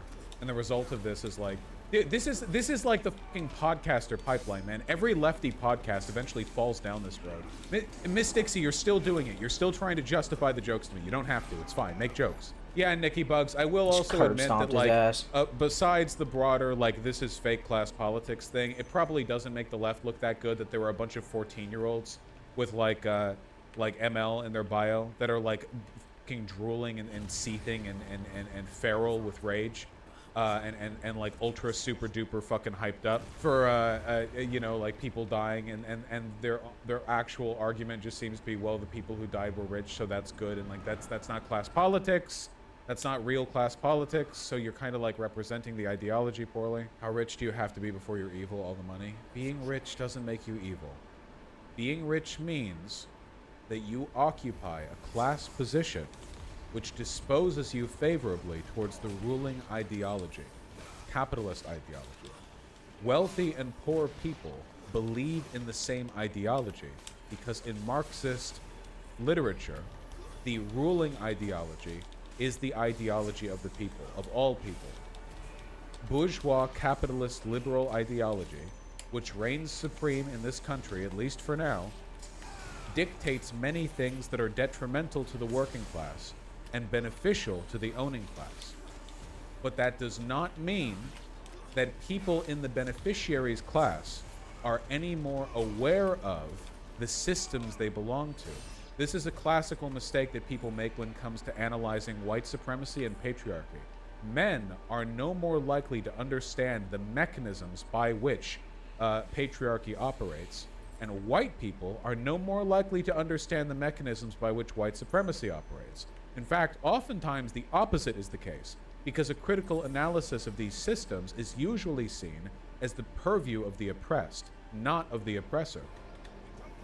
It thus follows that oftentimes wealthy people are the least aware of the systems they exist within. They may defend their own class interests in the way they vote and the way they operate politically, and they do. But that doesn't mean they do so knowingly. It doesn't mean they do so with any greater awareness. They don't do so with some kind of Machiavellian investment in the grand game, the way it all plays out. They just follow the line. And a lot of them are so wealthy and so complacent that they'll never even think to question the systems that they are unknowingly allegiant to. It's the case with men, with white people, with all of this. I mean, think of it this way. Cisgender people certainly benefit more from the hegemonic standards that we have concerning gender. Do cis people understand gender better than trans people? Like, cisgender people, are they transphobic because they have some kind of like a broad, like chess master understanding of how this all plays out? No. No, they're dumb. Shit. No. No. That's how ideology works. You don't need to be an active, understanding proponent of it in order to replicate it. Likewise, it is the case with wealthy people. So you need to do at least one or two extra analytical steps if you're trying to make an actual ethical argument for the suffering of wealthy people. You can't just go, haha, wealthy people suffering, that's praxis. Because that's lazy and untrue and doesn't actually materially advance the interests of the working class. Oh my no god. poor person's life has been These made fucking better assholes by in way back. of this submersible accident. I gotta kill them first. It's just not how it works. Life is slightly more complicated than that.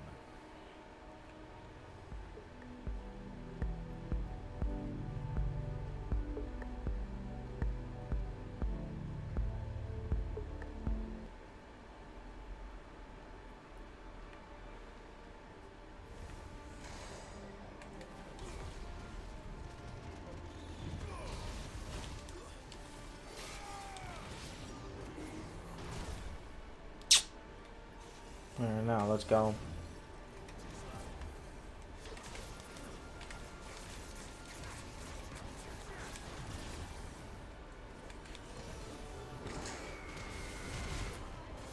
God damn it.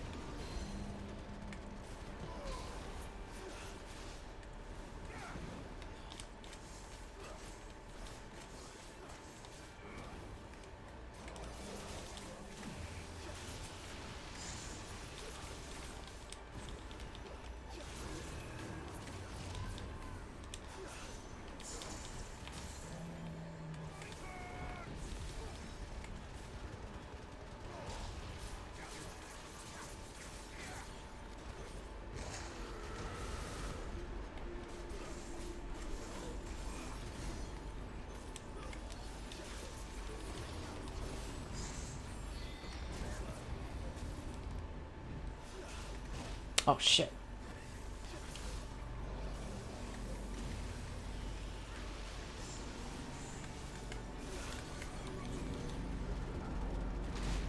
Oh my god.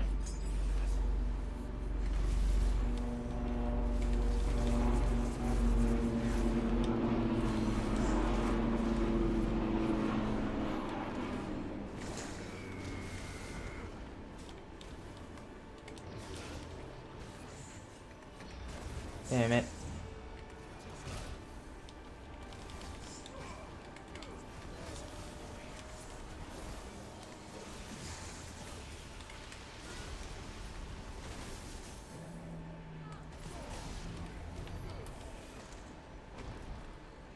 All right.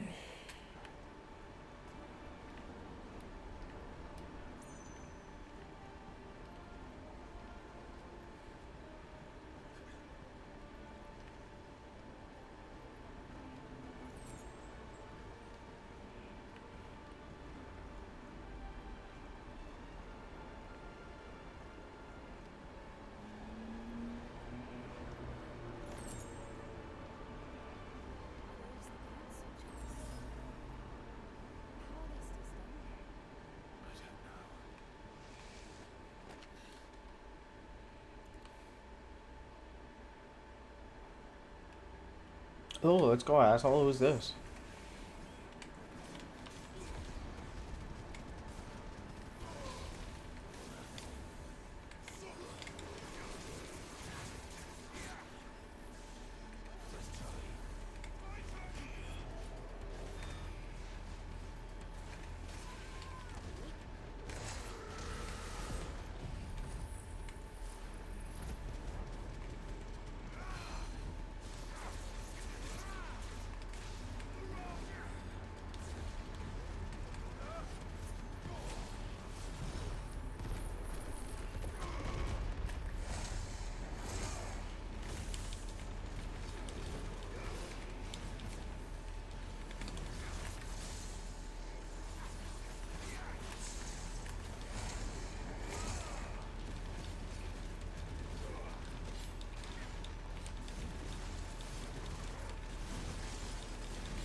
The fuck is that?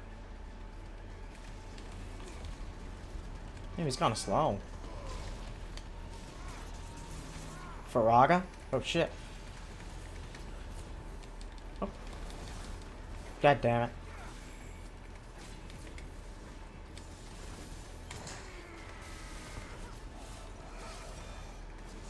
Oh!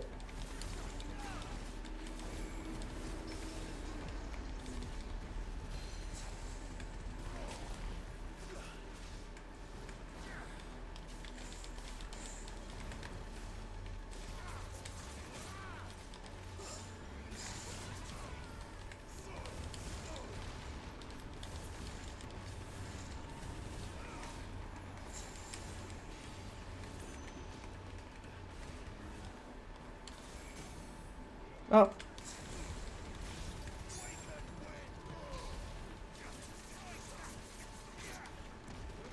God damn it. Get 'em, boys.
Oh shit.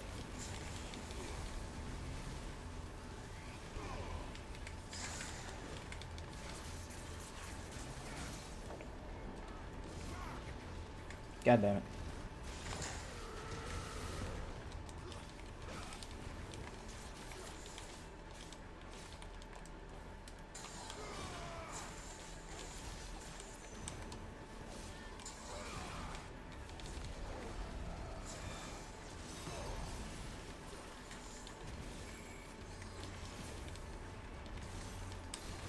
Oh, got me.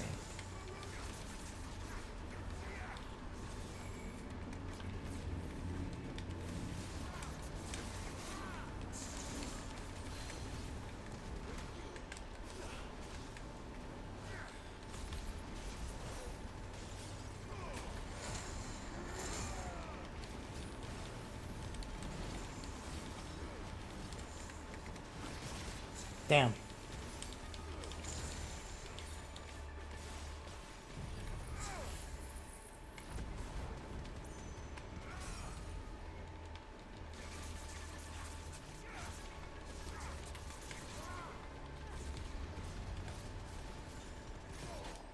Ooh, nice. Ooh. Necrophobe vanished. Does he hate dead people? Or he hates people that fucks dead bodies? A necrophobe. You're done.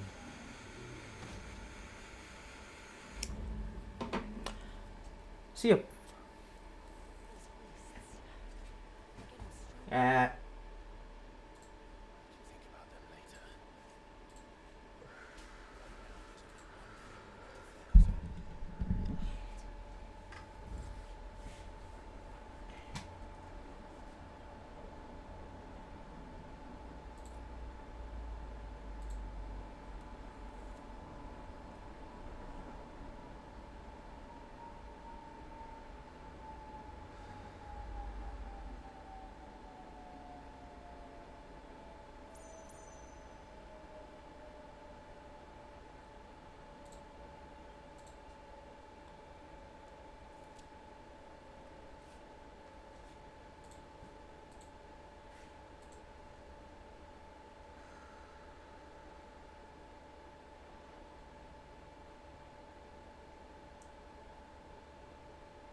Netflix killed The Witcher. What a surprise. On the morning of October 30th, 2022, fans of the hit TV series The Witcher were hit with devastating news. Yeah. Henry Cavill revealed that he will no longer play Geralt of Rivia, the show's main protagonist, after the conclusion of Season 3.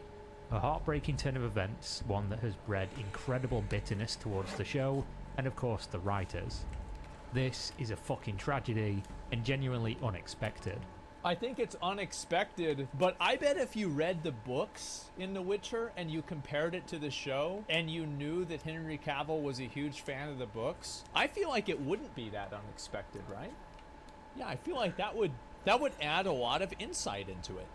Losing Cavill has obviously brought into question whether fans of the show would even continue to watch after the replacement, Liam Hemsworth, takes over the role.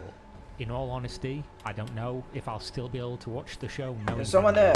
Won't be a part Please of clothe it. yourselves. But why exactly did this happen? What could make a production kick out Oh, the it's lead? this lady. Not just the lead. Well, I mean, I don't know, did he get kicked out? that my mom? I mean, I didn't hear he got kicked out. Massive actor who fans praised as being the perfect fit for the role. Yeah. And of course, is this. Don't worry, the Mom. end I'm here to of The kill you. Witcher? Finally keep put in you out of mind, your by the goddamn way, misery. Whenever Henry Cavill originally You got angsty cast old for bitch. the role, there was a little bit of people like, I don't know if this is really the right guy. It was, but there were a But lot she's of an people asshole. Kill her. I have been a Kill fan them both. of the fantasy genre since I was a boy and played the Witcher games. I played Witcher 3 through twice, and I just wanted to make sure that Geralt was represented. I still need Fuck to you, play Mom. I as never accurate. finished You're my it. stepmom Henry now. William Cavill I has a disown career you. that spans over 2 decades, rising to prominence first in the highly acclaimed film adaptation. You of never The let me Count play of Monte Xbox. Cristo in 2002. Dude, and I remember what the fuck? I don't know, did I watch that with my dad in movie theaters or did we watch it on VHS? I don't remember, but it was one or the other. Speeding through the industry to roles like the Man of Steel himself. Yeah. At this stage, he's an incredibly in-demand actor, but that doesn't tell the whole story Shut up. as to why fans of The Witcher I don't have time for love this. him so much. Here to kill you. Henry is a nerd Start the at battle. heart, not one posing Do for some brownie air points, combos on but her. truly into the culture. Well, the first No. time I got the call, I Where's Joshua? actually missed it. I was No, playing World of Joshi. Warcraft at the time, and Just a bit of I had banter. my priorities straight. He plays RPGs, loves World of Warcraft, paints miniatures like Warhammer, Oh, he's builds his own grown. gaming PCs, and grew up doing what most My of the boy. fans of comic book movies or video Look game at you. adaptations have been doing. Despite looking Ready like for the prom? epitome of a Gonna giga graduate chad, high school Henry soon? Cavill was seen as Who's one of this the dipshit? audience when it came to loving some of the characters and franchises. He would later Well, go I on think Alright, I'll it's take care of also him, Joshua. because he wanted to, like, If it's on it. there's, and this is like a I killed big you, that's the thing. least It's I can not do. as much of a thing now because it's like kind of, it's been established, but like especially whenever The Witcher was first coming Ooh, out, right in the noggin. there was like a very big topic of demonizing the audience because there are decisions that were being made Oh, for lots a of different flash. type of Oh, show yes. that were these Perfect. were clearly Yeah. politically correct decisions being made Yes. and things being omitted or added for Wish there could be an diversity option to reasons, skip etc., the cinematic and prompts. fans being Shit. vilified for not liking it. Too much And flashing. I think that Henry Cavill was one of the people that defended that, and he said, like, Oh, listen, take a little like, stretch. the fans have a right to Oh, it's some good old demon want titans something fight. to be true to its form. Ooh, right in the They face. want something to be Gotta a hurt. faithful reproduction rather than somebody That's my favorite co-opting move. it to push their world. Does So nothing. I think also like Just there drags was a them lot up. of. It wasn't just like one thing. It was like 5 different things Oh, combined. Ifrit. the story, Watch your language. which of course makes him a perfect fit for Oh, some of too these roles, slow. as he's also a fan, so he's more likely to do it justice. Yeah. So do you correct people? I don't necessarily. I am effusive about getting the. Am I gonna being find him in the air? Loyal to the source. I don't have a jetpack. Okay. They make like a Despite flame this, pack. Henry's initial casting as the White Wolf was met with much criticism. After Yeah, it all, was. Henry looks nothing like Geralt. Geralt is a rugged man. Henry is handsome. Yeah. Many fans questioned the casting decision based solely on this fact. Mads Mikkelsen, Yeah, that's who I thought. I was about to say, like, that's who I thought probably should have played Geralt if you're going just for looks. definitely. Nikolai Coster-Waldau, maybe. But Henry Cavill, ugh, no thanks. It's beautiful. Pass. The sentiment on social media was that of skepticism. You open for his up your ability to flower take for on the me. role of Geralt. I The woman in appreciate charge it. of the project had a different perspective entirely, and it wasn't Wow, what a based on beautiful looks, home you but have. on passion. He was my first meeting. Asshole. I didn't have writers or scripts yet, just a green light and a lot of passion. That was 4 months ago, and I've never forgotten the passion he brought. He is Geralt. He always has been. I'm so thrilled to welcome Henry Cavill to the #Witcher family. And she was right. But why exactly was she so adamant that Henry was the right man for the job? Oh, fuck. Well, it comes down to persistence. His love for the Witcher video game series led him to do everything in his power to try and get this job.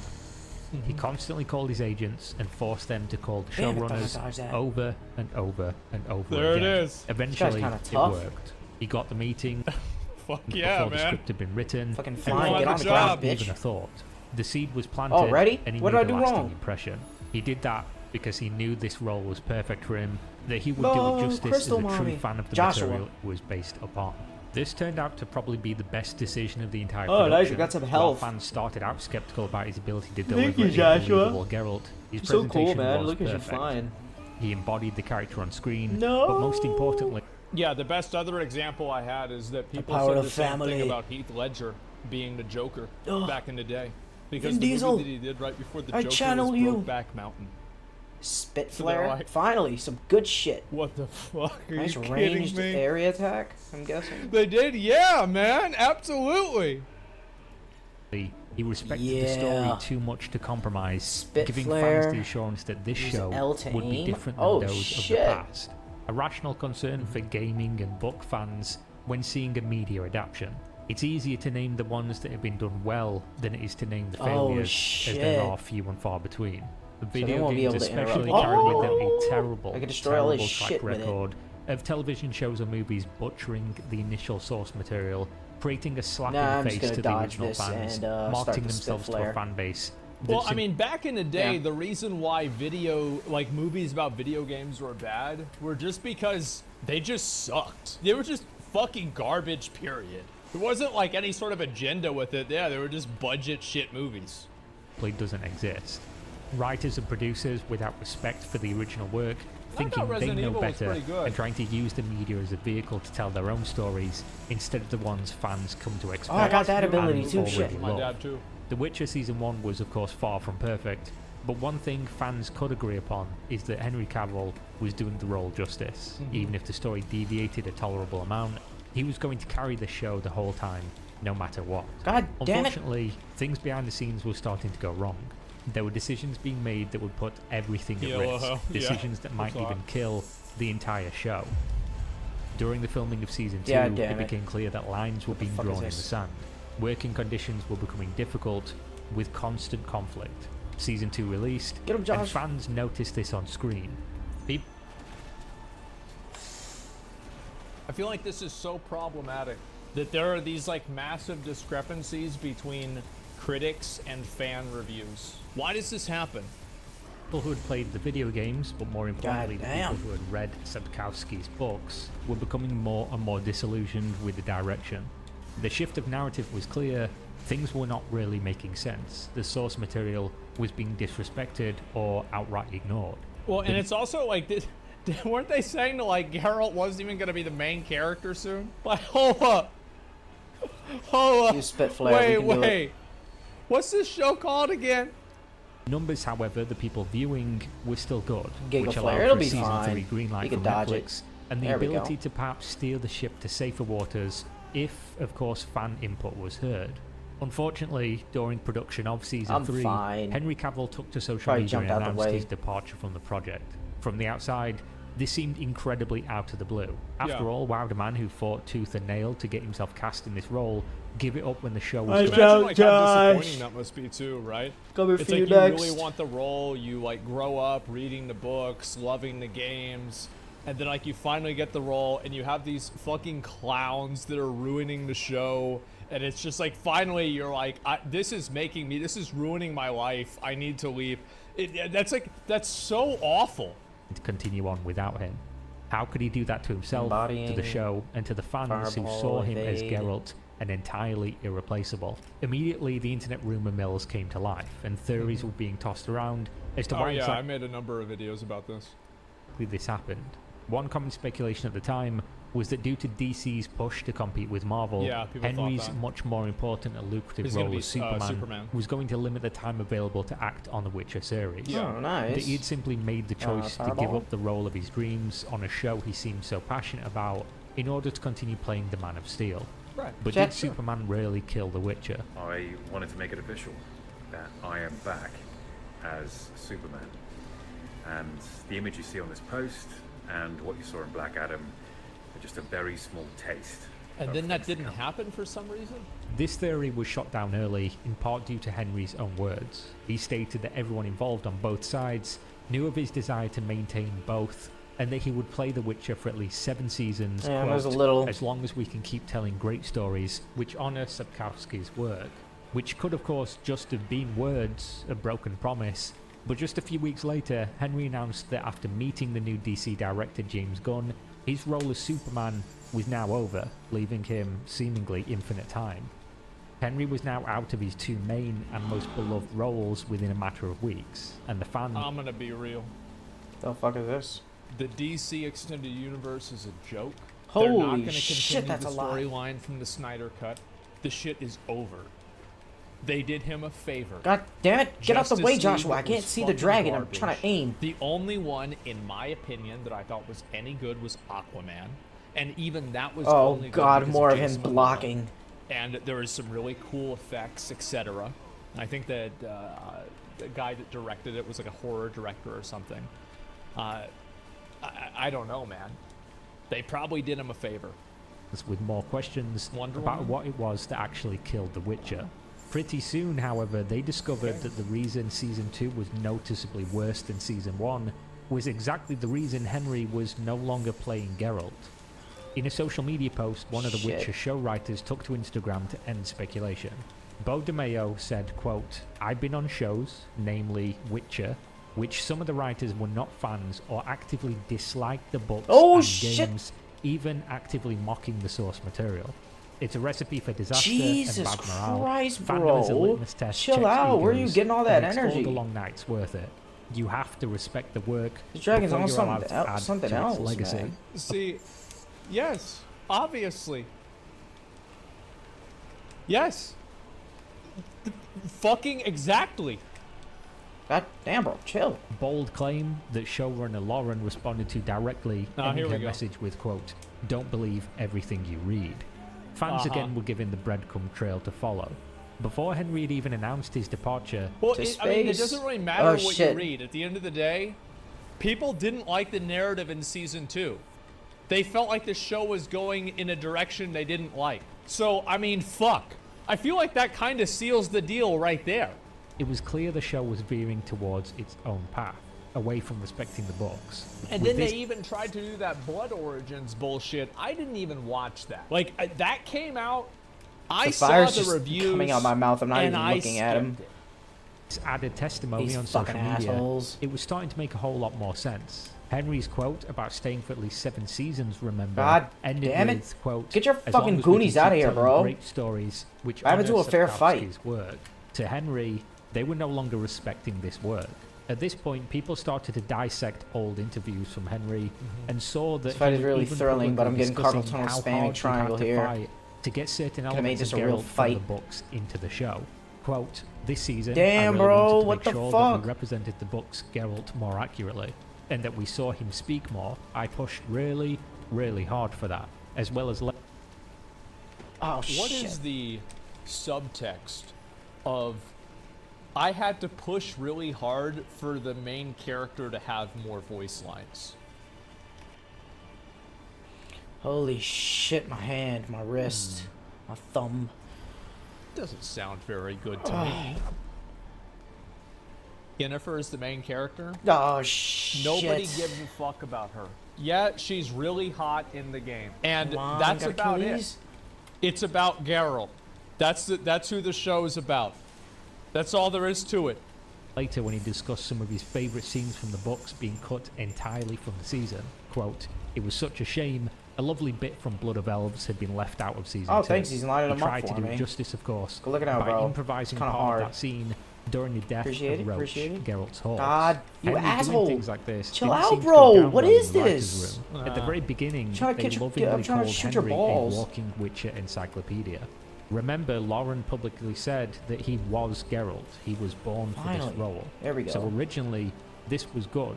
To have Oh, an actor Joshua, so just go in the incredibly corner of the screen or engrossed something. in You're his blocking the role dragon. To strive for It's very annoying to perfection. look at. But now that the writers wanted he to staggered? veer away from It's- that, floating there. I feel like striving for perfection implies that's like, oh, this person just wants it to be so good they don't want to have Pussy any boy, take progress that. made or any deviation. Where the fuck you but at? No, it's not that. It's that he just I gotta wanted go it fight to inside him again. make sense Oh, in no. general. Nah, and it's tell not like their the own other guy. stories, using The other guy books was like as a vehicle fighting for a their fucking own planet. ideas. The walking encyclopedia was now a problem. During the fan backlash, Oh, which brought it lasted back. months and is probably still Thanks, ongoing bro. at this point, writers Where's from it The for that? Witcher went on the offensive. Leaks probably were just being looking for published me trying about to follow Henry the Cavill, fight. claiming that God he's damn it, these quote, guys are toxic, flying. Which, misogynistic, by the way, this shit was completely unverified and bullshit. go, bro. So there's nothing really worth taking consideration into. This was like, I remember reading this on stream. It's all bullshit. Damn, stopped his shit too. misogynistic and a stereotypical people just gamer. made this shit up. The claims were that Henry and the now fired Yeah, I writer, remember reading who were this. both big fans of the games and books, were fighting to keep things true, and it was them Go, versus bitch. the world. The world just so happened in this example to have been mostly female. They claimed that this weird alliance of two men were forcing changes on the regular God and ignoring damn, the female crew, which included writers and directors. This led to many complaints to human resources, and Henry was allegedly repeatedly warned. He ignored those warnings and continued his, quote, toxic demeanor, which led to Netflix firing him, but allowing him to state he was stepping away publicly. Yeah, The again, this was completely Oh, shit. unsubstantiated bullshit that shouldn't be taken seriously or even considered. Words in the report are quite telling. They say, quote, his extreme obsession with the game was creating an inconvenience among the crew, which goes in line with what we know about why he wanted just to sitting play there Geralt in taking the it. first place, Oh, my boy got as me well too. as the writer's public testimony stating the source material was being disrespected. Henry wanted to play Geralt as written in the book. It's inconvenient that he wants the show to be like the thing that the show is What the based fuck? on. Okay. And this is what he was told when he signed on originally. Unfortunately, now they were making him play somebody completely different in a story Shit. that didn't Shit. exist. What is this? That is not what he signed up for, and he seemed to be fighting that every single day, Joshua, help even me at the out. cost of his own job. Help a The bro fact out. that the showrunners and writers were female, I doubt has anything to do with anything. The accusation. No, that's just it's people that do that, and they just use Oh, my that boy as coming an with the excuse. shield right on time. They're like, oh, you're against us Man's about to because launch a we're nuke. women or some bullshit like that. No, Fuck is this? he's against you because you're fucking wrong. That he's misogynistic just because they happen to Terra be women flare. seems incredibly convenient and relies on the idea like, he bigger than wouldn't have acted in the gigabytes? same manner had they been men instead and writing the show in the same way. At this point, The Witcher Season 3 will be the last we see of Henry Cavill in a role he seemed to have been born to play. After that, the show ends for me and for many Let's other go. fans. While the new actor, Liam Hemsworth, will undoubtedly do his best to respectfully play Geralt, bitch is still it alive? should be clear to all that the show is now dead. With how Good Season work, 2 Joshua. deviated and how Season 3 will likely be even worse, considering Henry's alleged escalating behaviour due to said Asshole. changes, Yeah. displays to me that the actor change is not even the biggest problem the show faces. Without Oh, Henry shit. fighting tooth and nail to the point of being fired in order to keep Get it all even his remotely wings. serviceable to original fans, The Witcher without him undoubtedly is going to turn into something nobody asked for. Going down in Man, history. how do I do Somebody asked for combos? Blood Origins, and how did that turn out? I mean, again, eventually people are going to run out of money trying to fund bullshit like Blood Origins and Cleopatra. Get the I balls, think it's Joshua. already happening. People are just Oh, I fucking got him. tired of this shit. Is yet another video game or book adaptation that could have been amazing and And little serviced the fireballs millions actually of do existing something all the fans, time. but instead was taken over by the ego of creating something new. Rip the Witcher was fun while it lasted. Goddamn! When it comes to Yeah, fans, here it it is. is a fan's right to have whatever opinion they want to have. And people are going to be upset because, especially when you're talking about books or games, because you're never going to be the exact person who they had in their head or who No, they I'm played coming. on Witcher 3, for example. I don't necessarily consider that toxic. I just consider that passion. Ooh, I'm coming. Obviously. Fucking obviously. It's just, it's so crazy that somebody like that, like, can just get forced out of a show. It is so fucking crazy. Some was fucked too? Yes. My God. A lot of people that are massively successful, very talented, are humble, down-to-earth, normal I want to people. fight the human There version was of that this thing one, with Clive. fucking comparison that people did. Henry Cavill had to keep posting about The Damn. Witcher. I want to get Joshua on the party, man. So he makes like one tweet about it, and there's like He went nothing else crazy in except for that the fight. hashtag. And then there's like some other post of like some other movie he directed with like Guy He's Ritchie. just got a sharp fang and a meteorite. And he writes like a fucking Why not book collect about his, how much fun he had, and he's talking about how I don't great know, each of the other actors scales? is that he was working Make some with. armor out of it? It was just so fucking sad to see the comparison between the two things, man. It is. It fucking sucks. Yeah, he's unlucky with those roles. I know, man. Now we know which one is a good one. Yeah, exactly. Orange Space. Seeing the ratings completely flip between editors and audience for season 1 and 2 is funny. Orange Smith's main writer doesn't Flare want to again. adapt This the old book. She trick. wants to use the Witcher IP to boost her career. I think you say something similar with the Halo writers. Yes, it's like you have the easiest job in the world. You take the books and you put them on the movie. That's it. Like, it's just like, how do you let your ego get in the way of $1 billion fucking dollars? It's like the Game of Thrones guys. Remember back whenever they started? There was no ego. They just did that. Oh, I just started chapter mashing for square. chapter, Shit. book for book, word for word. And it Get his worked ass. great. And then they decided, hey, let's go a little bit off script. And then the show died. That's exactly what it is. Peter Jackson. Well, there were Holy actually a shit, number of we are deviations. one. And again, Embodying if you want the to Ifrit deviate, Risen. Okay. Light speed. Good. But goddamn, if you fuck Similar it to up, Phoenix you're going to Shift. hear about it. There were Oh, massive finally. deviations in Game of Thrones. X. Yeah, sure. What? And there were massive Okay. deviations in Lord of the Rings. And I also use Fight Club as an example. Massive deviation. What the But they were good. And that's what matters. Because if the deviations are bad, then you should have just stuck with the original shit. The only major deviation, I would say, in Lord of the Rings, other than like storytelling deviations, is the way Saruman I can't died. see I shit think that's right now. probably the biggest one. I think that The Witcher thing Come on, is such a dickhead. disappointment. Take I this loved flame. season 1 of The Witcher. I thought it was incredible. I remember I watched it with Izzy. Man, this guy's a and then I bitch. watched it with my mom. It was great. And, you know, things just kind of got worse after that. It's sad.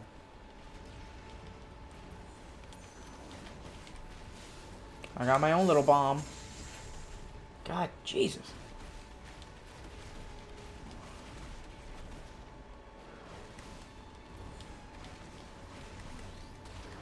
Shit.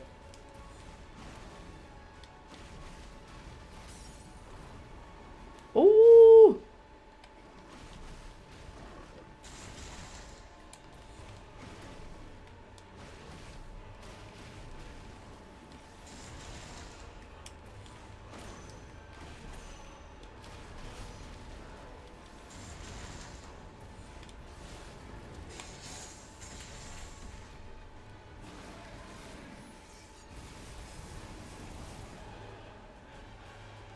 I wasted my shit. Fuck. Better be dead, bro. This better be the last cinematic clash. You just wasted my big power. And I don't get it back. Let's see. Yep. Fuck me. Oh, shit.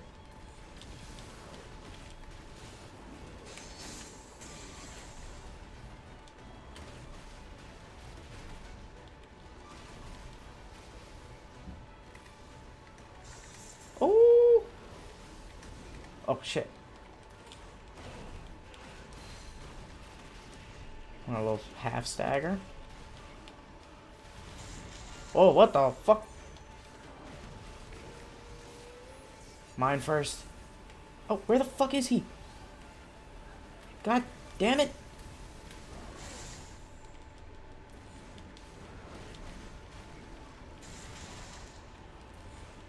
Where you going, bitch?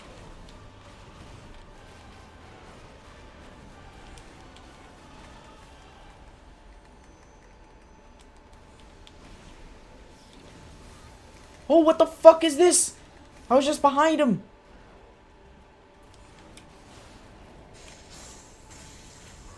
Dumbass.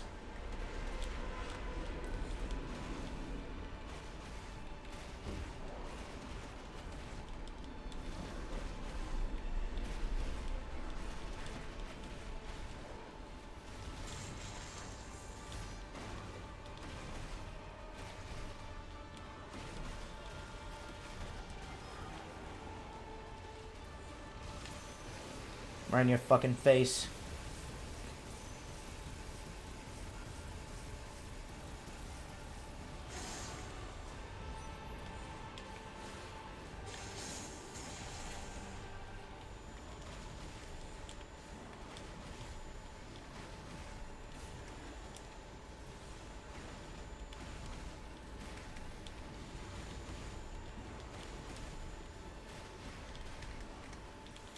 Shit, what the fuck was that?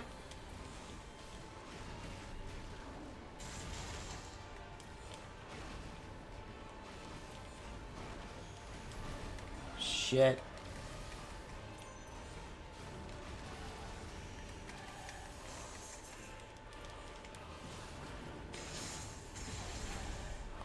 Woo!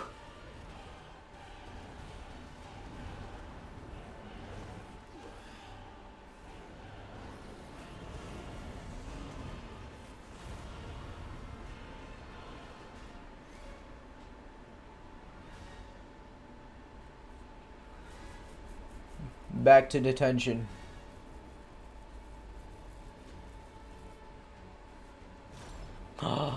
Family. He's got family too. We're just never shown it.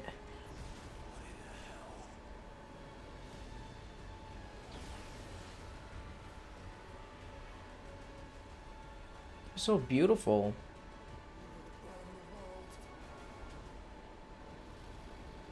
Do it, Daddy, I dare you. Zeta Flare. No.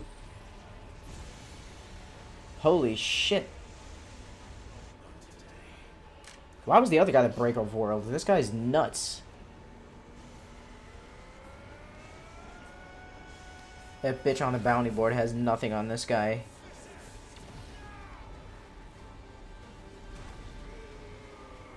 Well, this guy's actually like more of the breaker of universes.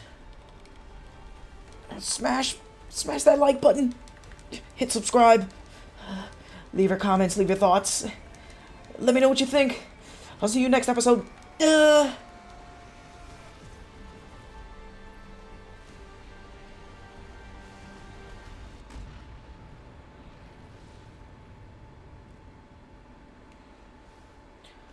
Alright, let me check some audio.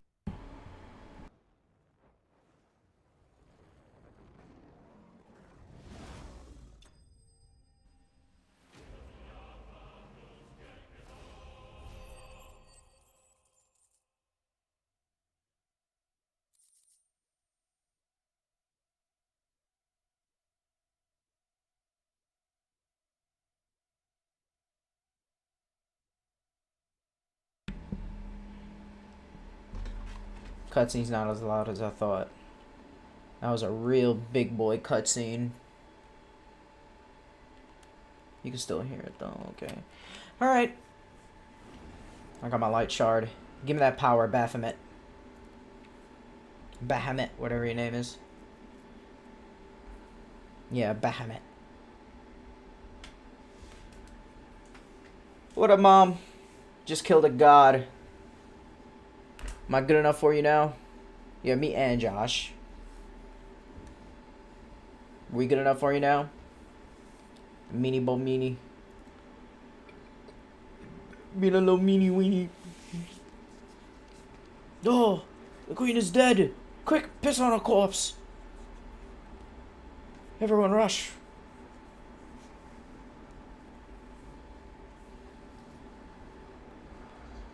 Let's go, Clive. Let's go back to the hideaway, do those side missions, get some upgrades. Yeah. Twin flames. Unite the flames. Oh, yeah. I haven't got that many achievements. Oh, we might see some ass. We're seeing some butt crack. Oh, not the bottom of the butt, though. Oh, my God. Do it.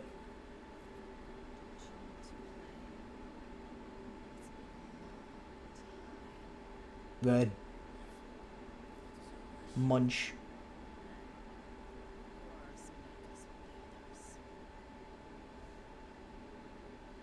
Get that Karen pussy. I hear it's good this time around. Spring season. Tastes like, mocha something. What? What? I was just about to fuck you.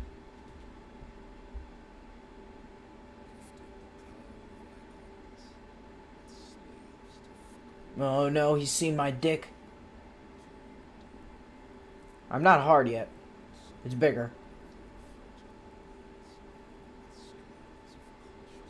Well, this is awkward.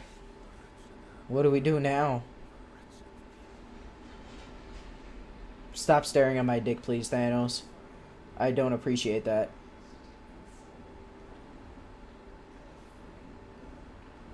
What? You invited everybody here?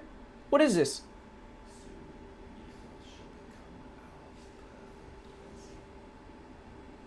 Who's this old hag? What do you think of my dick? Rate it out of 10. Actually, don't. You haven't seen a dick in like thousands of years. She's just seen like demon pussy. Or he. Excuse me, sir. Didn't mean to misgender you there. Only when every strand of consciousness is cut away, man, main mythos. Blah. Yeah. Give me the loot, bro. Bring the tits back. Bring the ass back. Who was that? Crack mommy.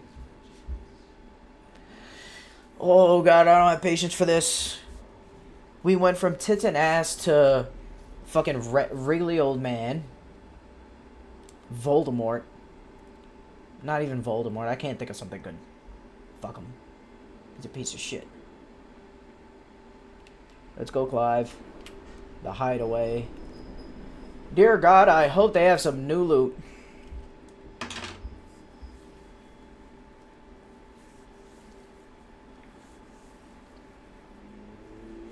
What the fuck? Goddamn Jill! Alright, let's get some new drip. Get a new cape, new outfit. Getting kind of tired of this shit.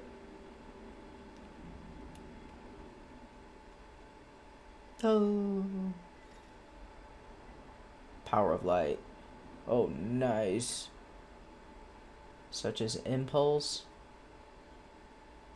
Oh, continuous damage. What the fuck? Use Bahamut's iconic Wings of Light to begin casting Mega Flare.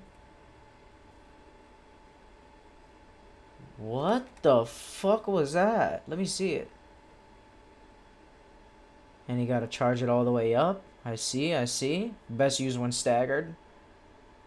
Oh my God, you can charge levels. Holy shit. This and Limit Break is going to be insane. It's going to be pounding them with constant energy damage. I will have no mercy on this land. Jill, you've created a monster. I'm gonna kill everybody. Everyone. Quite the mess. I'm more powerful than all of you. Fuck your letters. I only want missions and loot. Peace.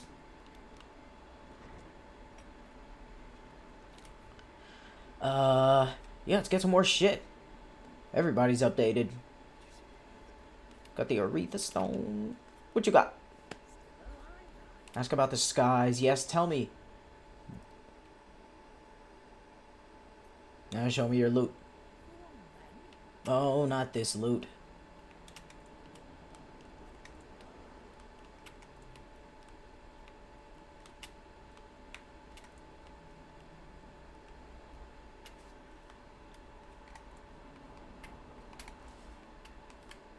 I didn't even use any potions. Upon KO, automatically restores all HP, fills limit gauge, and increases attack power by 10% and defense by 30% for 60 seconds. Oh. It's kind of nice. I'll take that. Alright, Guild Bug. Nice. What up, bitch? Got something new for me? Let me get those goods, bro. Give me some of that. Give me black market items. Give me something you found, like, on the shore. Dead soldiers.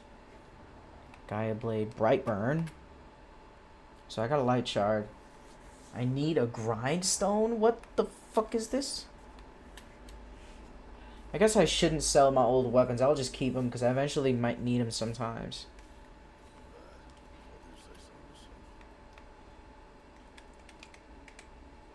Brightburn.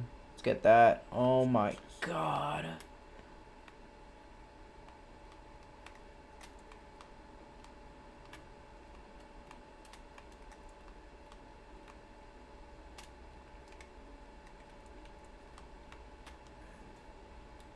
Thank you, Blackthorn. Look at that attack.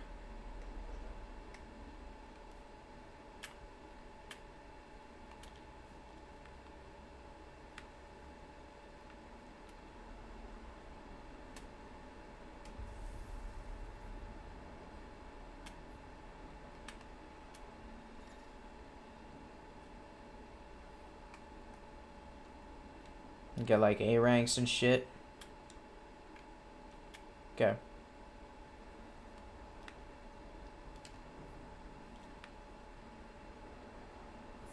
We can get some orchestra music.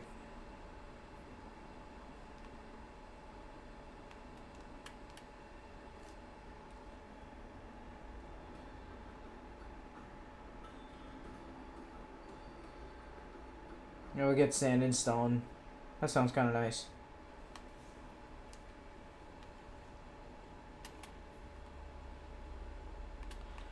Hit up Kupo. We got a lot of side quests to do. And some more bounties.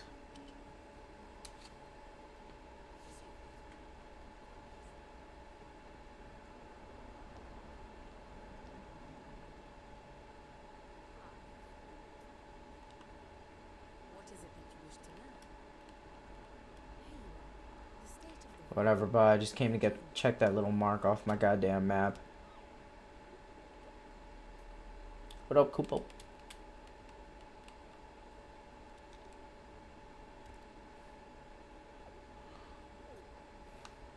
What do we got? Show me. Oh my god.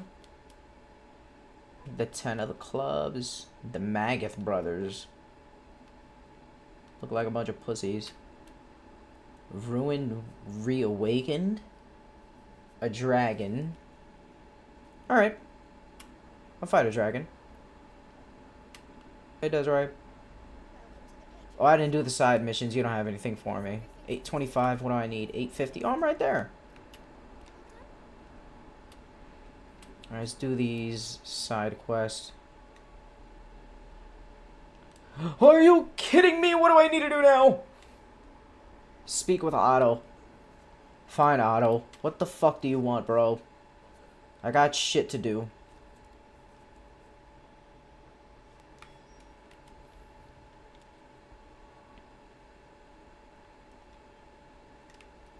Otto, bro, what? Alright, fine. I'll talk. More. Talk to everybody.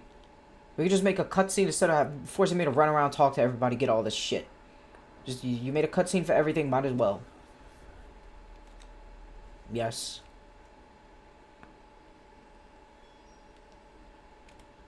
Where's that dipshit? All the way over there. Nice.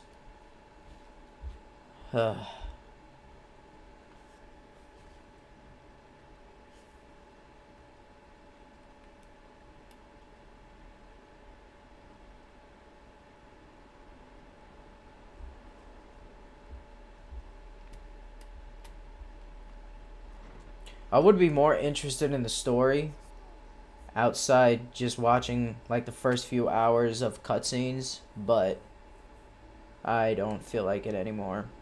Too much cutscenes. Playing a game.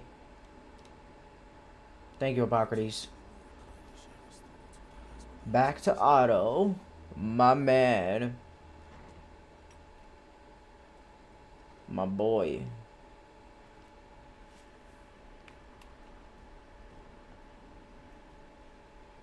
$6:11 already? Shit.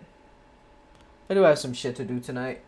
Got distracted yesterday, but got some good gaming in.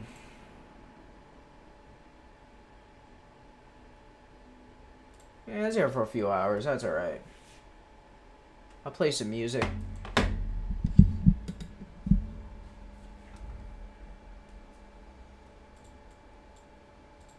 I want to finish all the bounties and side quests first before I end stream. The worst response. Yes, bro. We've finally been...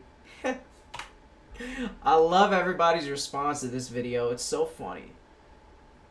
Yes. We've finally been blessed with something no one asked for. The worst, and I do mean when I say this, the worst YouTuber apology ever uploaded. Logan Paul crying in the...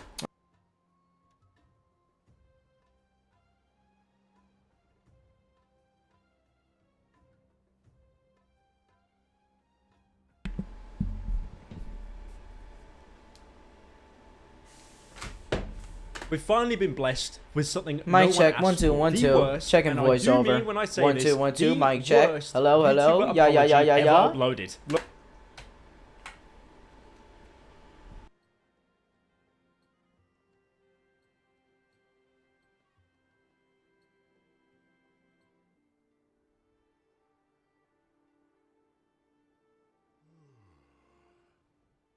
We've finally been blessed with something no one asked for. The worst, and I do mean when I say this, the worst YouTuber apology ever uploaded. Logan Paul crying in the hotel room, T. Martin raising his dog for sympathy points. They seem like legitimate, well-constructed apology videos to how terrible this one is. They have nothing on this video, and that's because during the entire apology, this YouTuber plays the ukulele. Was my intention to manipulate?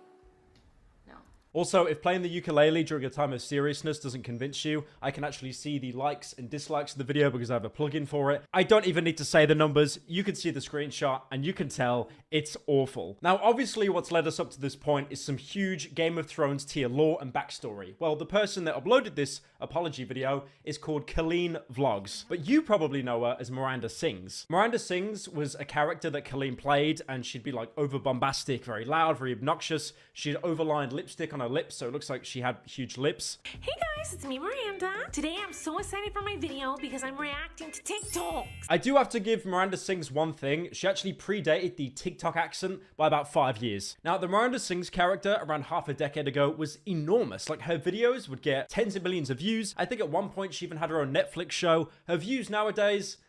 not so much. Now, this drama has been following Colleen for a while now, all the way back in 2020, where she was exposed for sending a fan, who was a minor at the time, lingerie. And apparently she was in a group chat where she was asking people, like, if they're a virgin and what their favorite sex position is. This was all when she was 31 years old, by the way. Now, all of this expose started off when Adam McIntyre, another YouTuber, posted a live stream of her basically mocking him and overall just being very weird and obnoxious. Send him something. Do you want the bra, Adam? Adam, do you want the bra and panties? Tweet right now. Oh my god. Yeah, Adam, let me know what you want. He's in Ireland. Hi, Adam. I love you. Okay. I'm sending him something. Okay, maybe he'll want the panties. Although then his parents will be like, you're not allowed to watch who is sending you panties. He'd be like, Mom, don't worry. I watched the boy wear them online first. Now, originally, Adam was hired to help with Colleen's social media for absolutely zero pay. And he was stuck in a group chat with Miranda and a bunch of other fans saying stuff like this. Now, back in 2020, Colleen did actually, address these allegations. And by the look of it, the response was really well received. I definitely overshare, and I have definitely overshared with fans when they have asked me what's wrong or asked me how I'm feeling or try to console me when I'm feeling down. I definitely have overshared in the past with them and talked with them a little too much. And that's probably why in Adam's original exposed video, the comments are disabled, and the dislike ratio is really bad. Now, the funny thing is, if you go into the comment section of Colleen's initial response video, you got two kinds of comments. You got the comments from 3 years ago when the response video came out, basically saying how it's a great apology, very well constructed, it's to the point, no crocodile tears. And then you've got people that commented in the past 10 to 12 hours when the new apology got uploaded, saying how great this video was compared to the one that just got uploaded. Now, at this point, the drama died down. Nothing really much happened. That was up until Adam uploaded another video about 3 weeks ago from now called I Was Right About Colleen. And in that video, he basically goes on to say that his original expose led to him being bullied and villainized for about 4 years up until the truth, which has now finally came out. Adam, do you need questions for your Q&A? When my friends would be like, you know, what's your opinion on Mariah's new song or something? So she goes, are you a virgin? If you're in the to Chloe me, Ballinger fandom, you whenever I was, know like, about 15. this group chat. She's also asking... And she asked me what my favorite sex position is. Now, if that doesn't validate any of the stories that she would be talking openly about her sex with her ex-husband to me, then I don't know what will. So at this point, Adam has been exonerated, mostly because the original group chat has been fully leaked, and pretty much all the things Colleen denied happening did actually happen. Now, one of the first places to turn against her was her own subreddit, which is like, I feel that happens with any YouTuber at this point. Like, for example, my own subreddit at the minute, they absolutely hate me. But her current top post on the subreddit at the minute is, what is Colleen's favorite key to singing? With the flair being child exploiter alert. She also has a history of being very weird at live shows that she was doing, with numerous recorded examples, because again, it's a live show. You're going to have loads of fans there with their phones and their cameras out, filming it for their own experience. So this is a very good example of what you don't want to dress like. So this is porn. What's your name? Grace. Exactly. So, first type of porn is clothing, okay? This is example. Not porn, porn. Colleen traumatized. Do you mind cheese bone? I'd love them. I can't believe I'm reaching in there right now. So, yeah, that's Colleen telling a 9-year-old at her PG-13 show to stick his hands in her pants. Basically, this is drama that's been going on and off for the past 3 years, but it never really caught any traction. So she would still go on tour, she'd still sell her merch, but obviously now, that's all changed. I think the only reason this went viral is because an Instagram account called Impact did an article of it accusing her of grooming fans. So it reached the point where everyone was talking about it, 100%, and it could not be ignored. Now, this article went into everything, the fact that she was 30, talking to fans that were as young as 12, all in this group chat that they had. She'd talk about her marriage, her sex life, and also loads, we can't forget this, loads and loads of trauma dumping. Like that one time a fan said that their ass looked great today, and then Colleen asked for pictures. Or the time that she asked her fans when they got their first period. And also her DMing fans saying to not share anything and just keep it between us. There's also screenshots of what I mentioned earlier about the trauma dumping, of her talking about her marriage to her fans and just trauma dumping. That is the one thing you should never do. This isn't like your PR team council, it's just a bunch of kids that watch you. But this is where the rabbit hole gets deeper, because it isn't actually just Colleen under fire. One of her friends, Corey DeSato, also came under fire. If you don't know who that guy is, I didn't either until researching this video. He was the guy in the video that I shown earlier that was sat next to Colleen, basically enabling all of her weird behavior. And then he left a voice memo apologizing, and it is just... it's bad. Hey everyone, it's Corey. I just wanted to record a voice memo because I have like a lot to say, but first of all, I just want to say that like I love all of you. Like you all honestly mean so much to me. Oh my god. You have no idea. I know that it sounds weird because I'm a full-grown adult and some of you are younger. Oh my god. And blah blah blah. Like I honestly think of all of you like as my best friends. Like I don't have friends. Oh and god. I'm a loner and I'm a loser. Like my only friend is Colleen. Oh my god. And like it's so comforting to like go online and talk to you guys and feel like loved and cared about, because I love and care about all of you.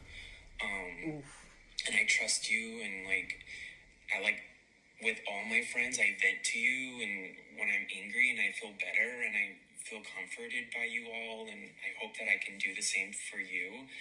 But like this whole thing with Krista has just escalated into something really bad.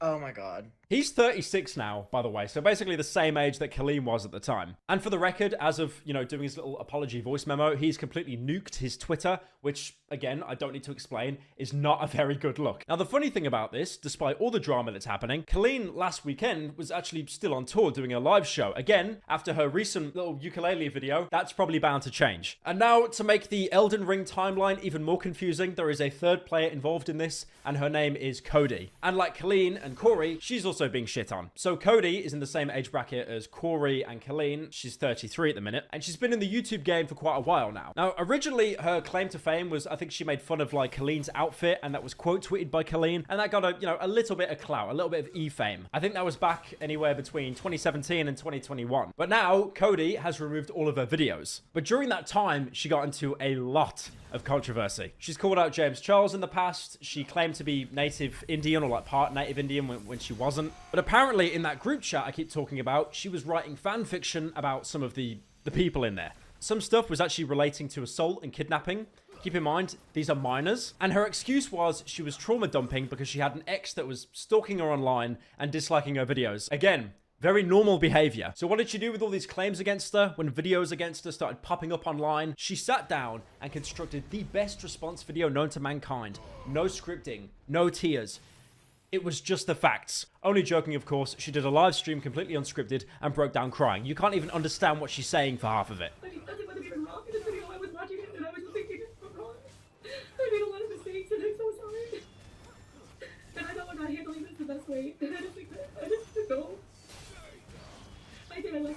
If you can't understand it, don't worry. It's not very understandable. Now, the reason why I've left the actual ukulele apology video, the reason why you clicked on this video until last, is because I needed to kind of lore master and explain everything, because everything you've just heard will now go to show how absolutely horrendous Colleen's apology video really is.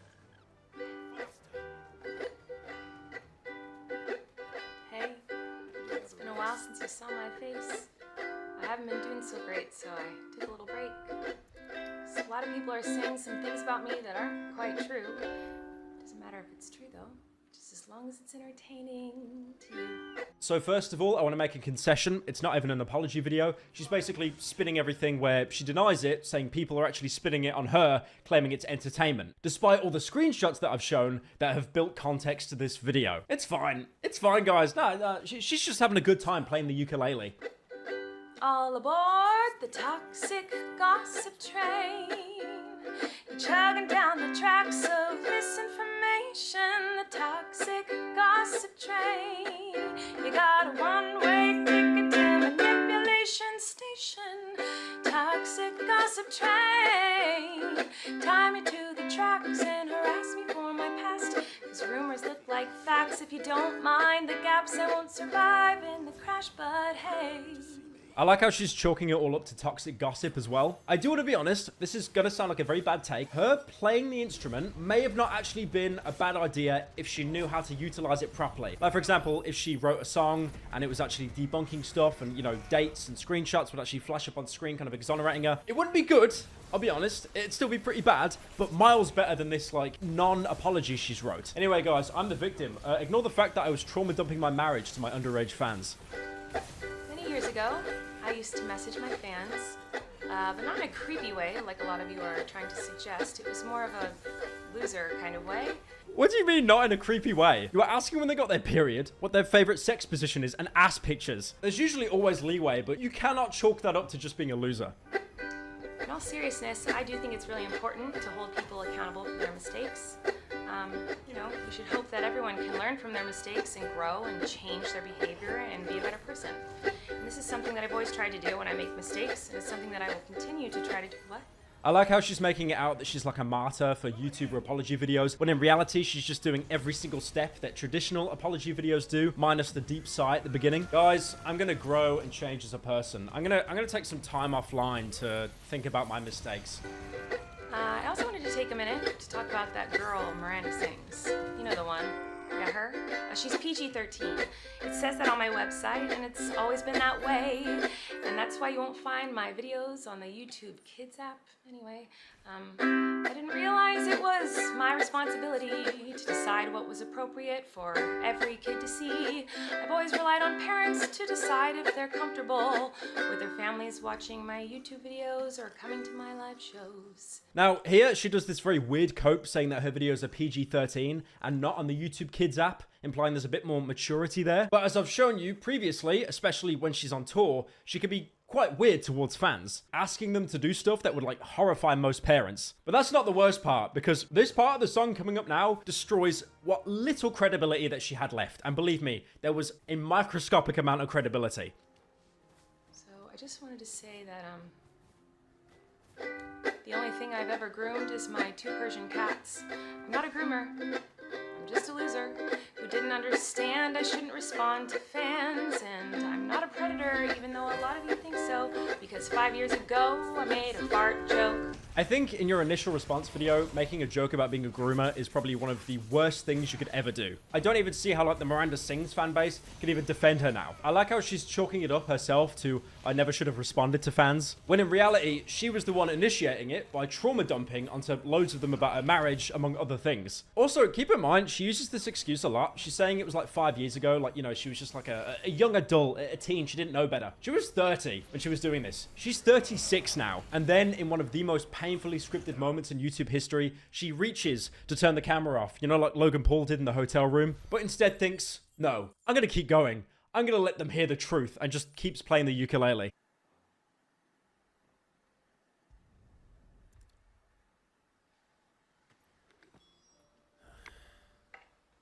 Actually, you know, I feel like maybe I should let you guys know something. It seems like maybe you're confused about something. I don't know. Let me try to help.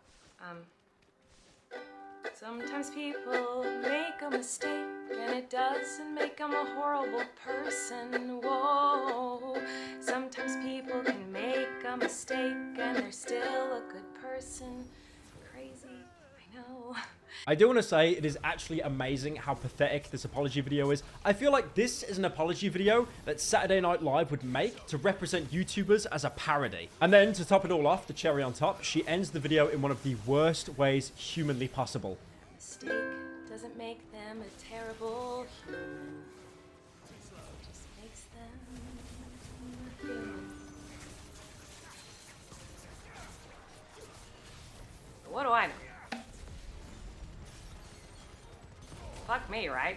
So, a mistake just makes you human because humans make mistakes. Damn, you know what? Hippocrates, let's knock down every statue of that philosopher and replace it with Miranda Sings, because obviously she is just spitting so much philosophical truth. But yeah, overall, I wanted to talk about it because I saw that Critical and Ludwig already did videos on it. I wanted to do a little bit more of a deep dive, but it's just, it's pathetic. It's definitely one of the worst YouTuber apologies I've ever seen in my life.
Still in one piece.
Should have forgot to unmute. God damn it.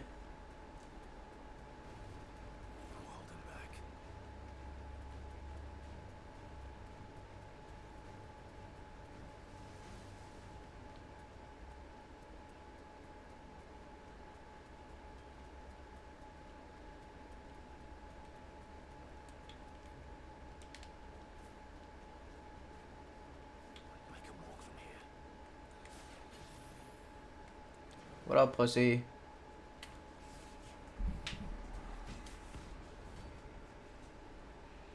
Bitch, what up?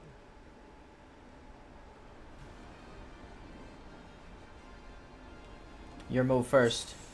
Oh, shit. Unlucky.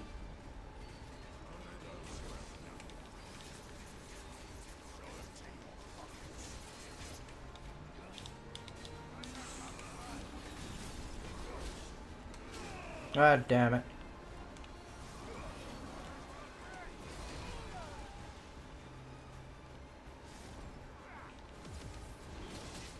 Oh, wait, hold on. Can I shoot fire at him while I'm... And I can dodge, too? Damn, let's go.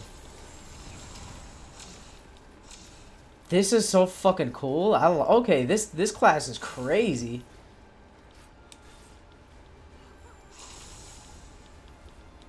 Come on, bitch. Level 4, it's all I need. Come on.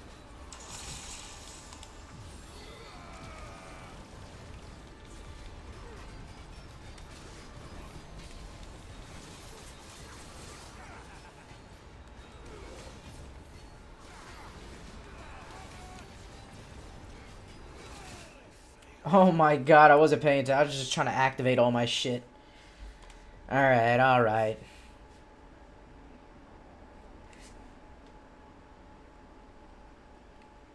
I want to do that Mega Flare again. That shit was nice. I'm not gonna maneuver like that. Oh, this fucking ride. Jesus Lord. It's like Elden Ring, but worse. Actually, no. Elden Ring has some fucking long-ass runs.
Damn, bro, catch up.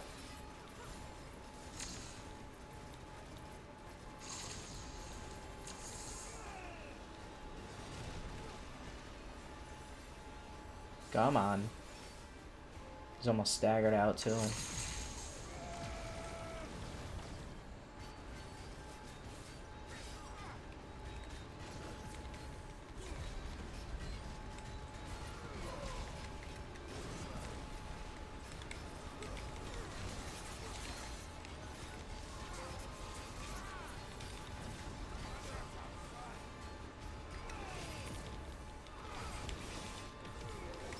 Oh, shit.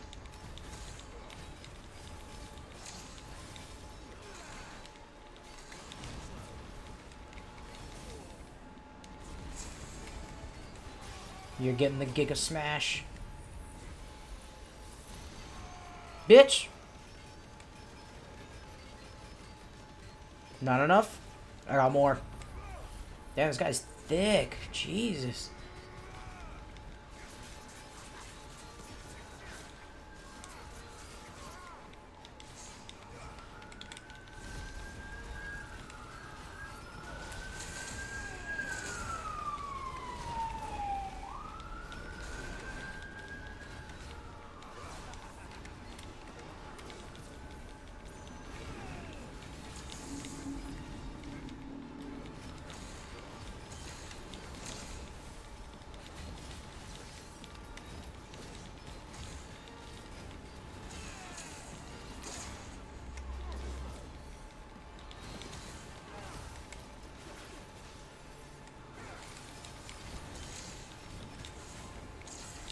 Oh my god. Fucking draining his health.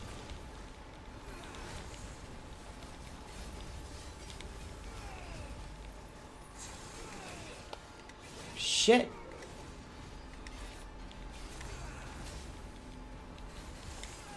I went nuts for a second there. I had a nasty combo on me.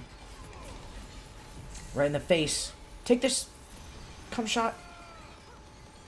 Did I get extra points for a headshot?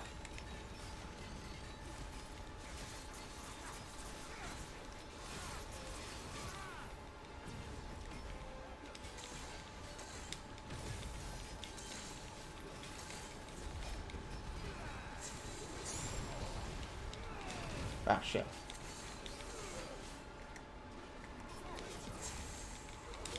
God damn it, you stupid bitch.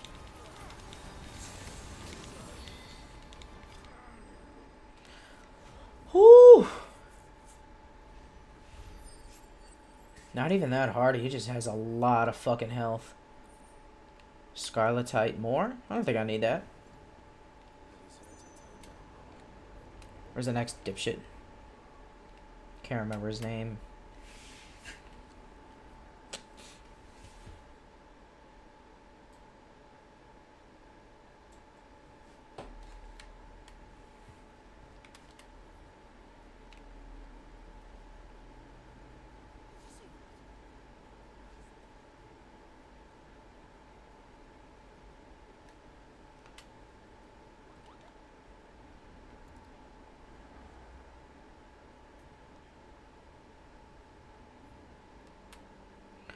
The Magath brothers and Ruin We Awakened.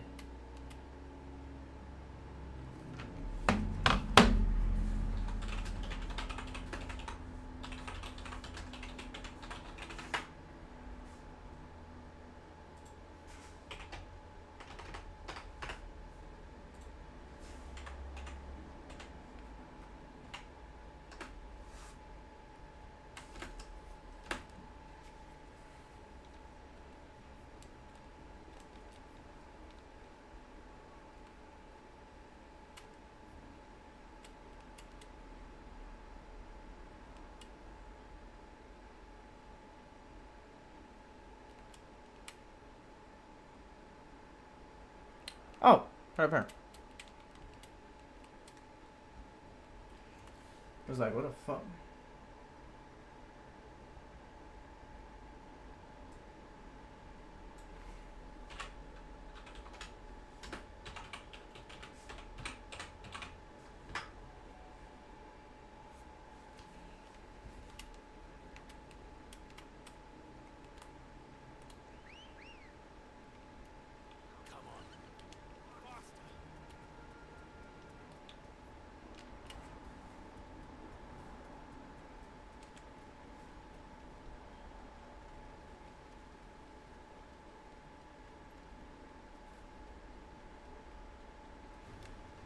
These chocobos fucking glowing. What is wrong with them?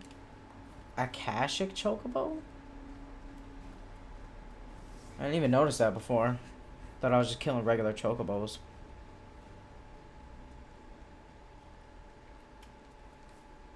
Alright, he's waiting. Let's go, pussies. 3 of them. Alright, fine.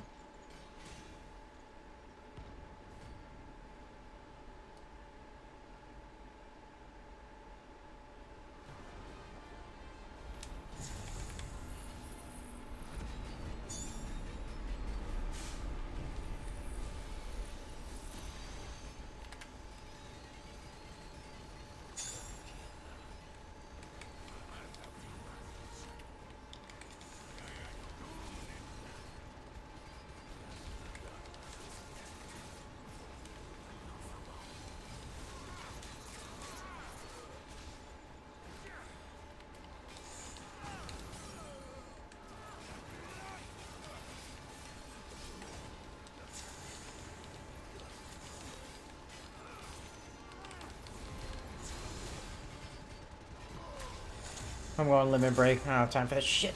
Get the fuck out of here, pussies.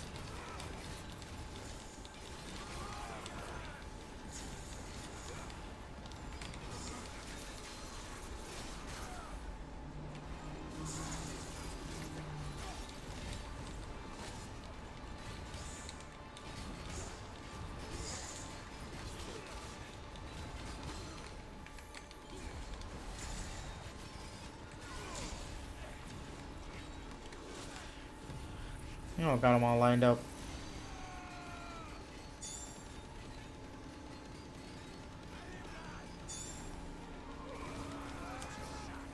Oh, all three of them.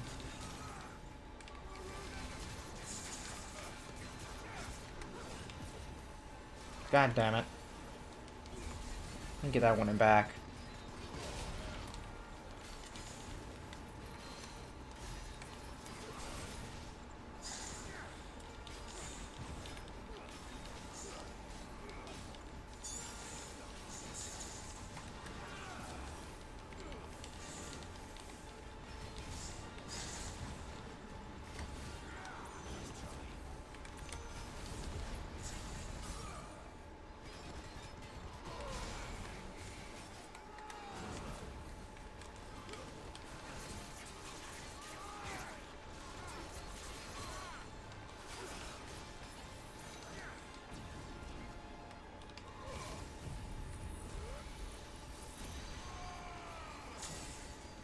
Why aren't my magic balls shooting him? It's a magic attack.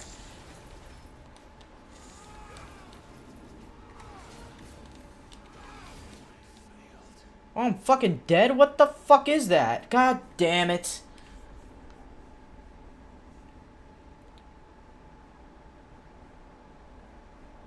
So much fucking going on screen. I can't see some attacks, man.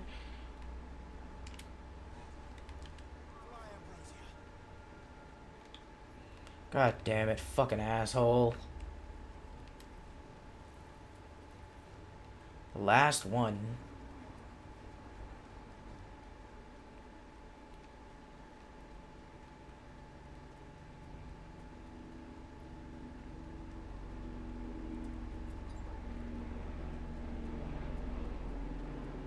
Where are these pussies at? Just one? Alright. Let's go, bro. You asked for it. Should've called your bros back.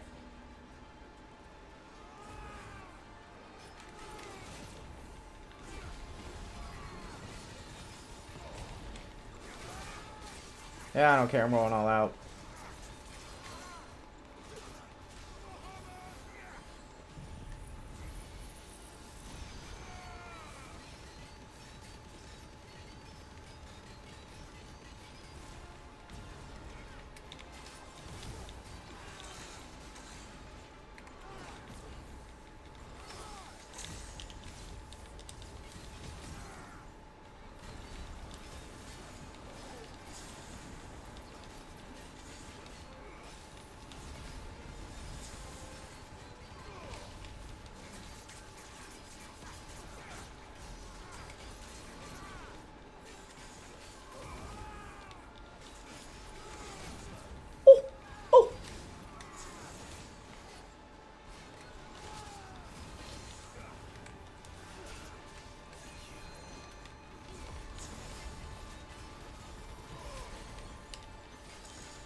Not that shit again. Get the fuck out of here, pussy.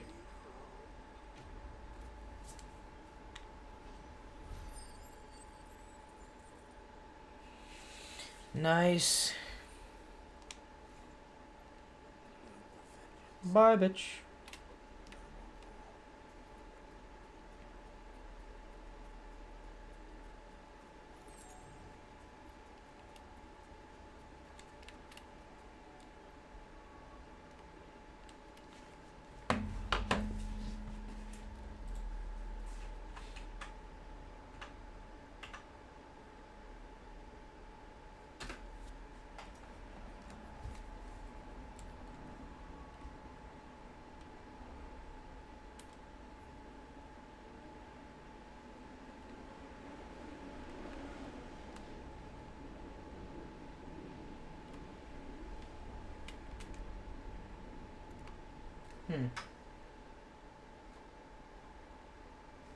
There's a couple new areas. Okay. I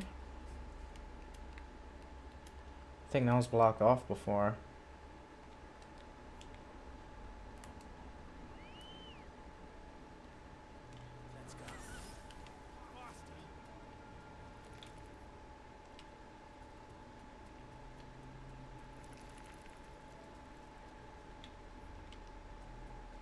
Oh, fuck off, dragon.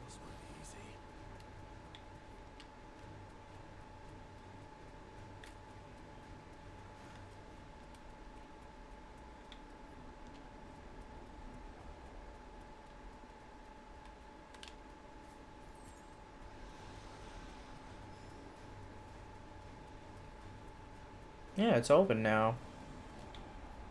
Okay, just out of nowhere, I guess.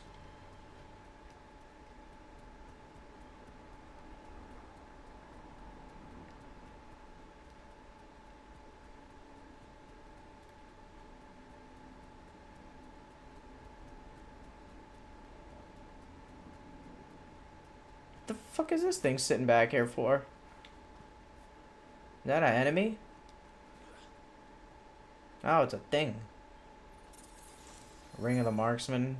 Whatever. What is that?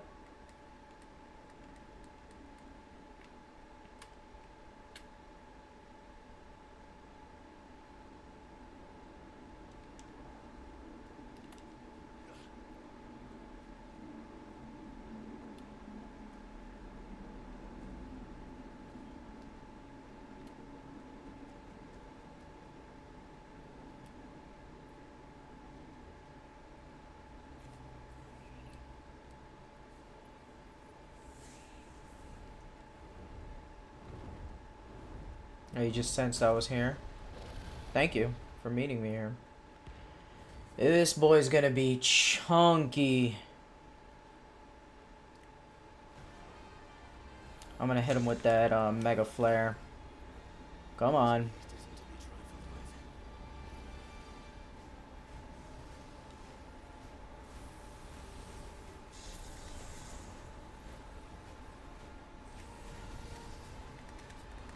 Ah, shit!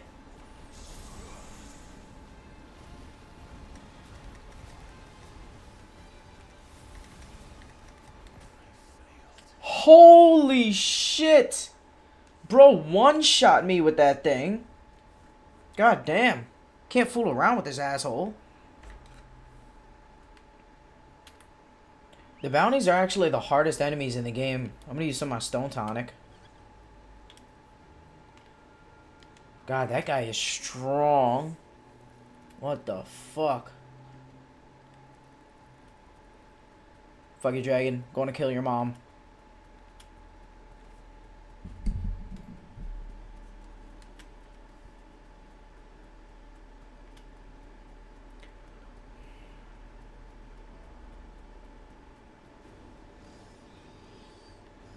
Run through the trees, Chocobo. This is your environment. Don't you run around like forest and shit? Grassland?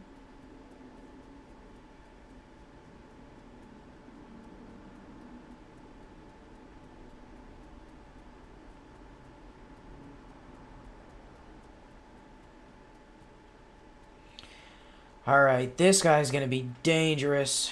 Alright, let's try to make this a one shot. I gotta take a piss. Wait, save.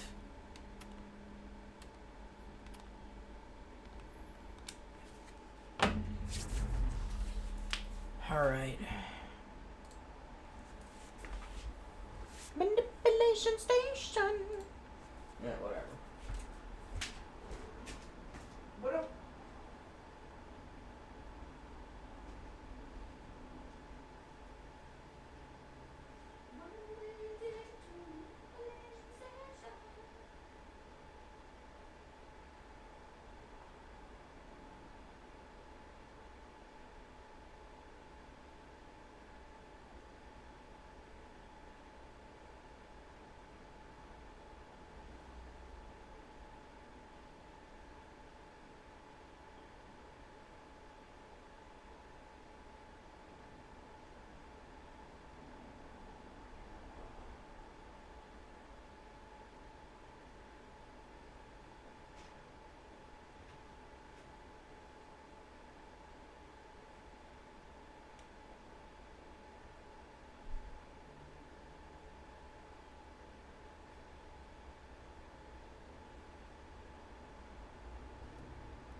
you.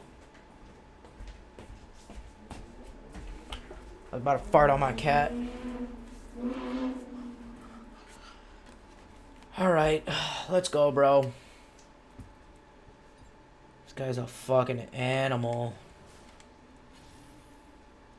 Let's go, bitch. Shut the fuck up!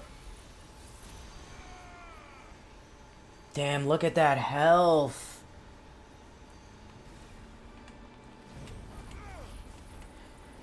Alright, let's go.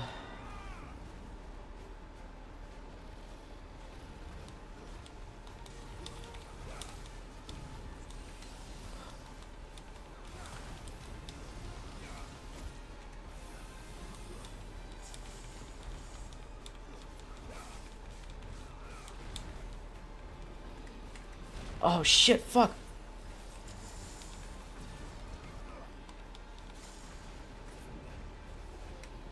Oh my, it's way too early. God damn it. I'm gonna have to run all the way back to this asshole. I can open main menu and load. Yeah, I'm just gonna load instead of walking. Fuck that. Okay. Man.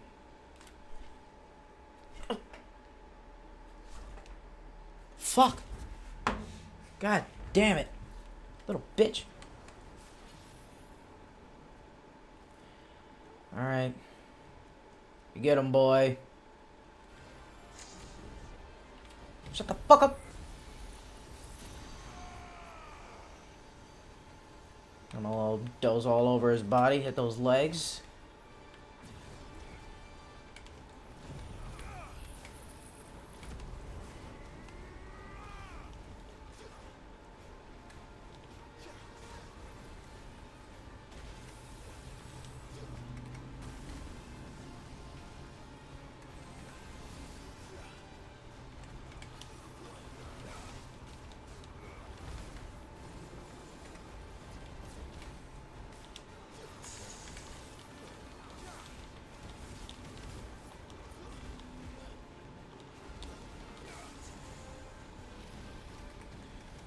Shit.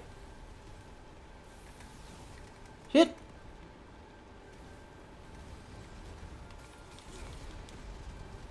And right in his asshole.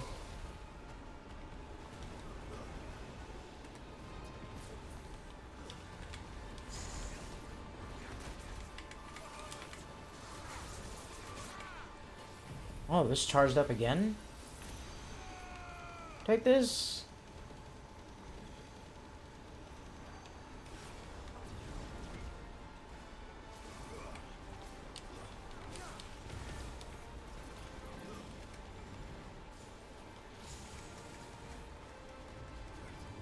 Shit.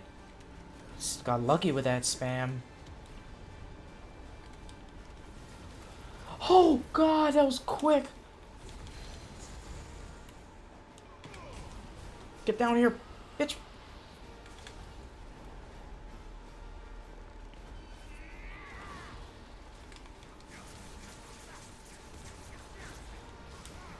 Damn it. Oh shit, he got me. Let me use one of these.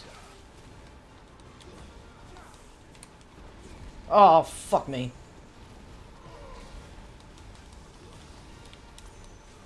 Oh jeez, I don't know what's going on. Trees, too many trees. Oh, thank God.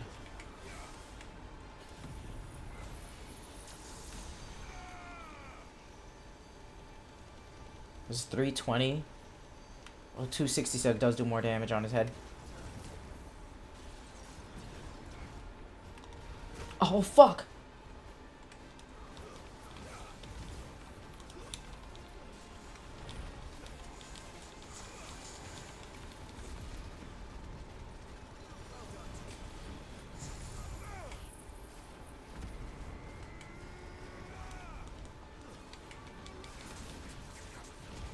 Shit! Shit! Fuck! He was shooting those goddamn fireballs. Oh, the main menu! Fuck! God damn it!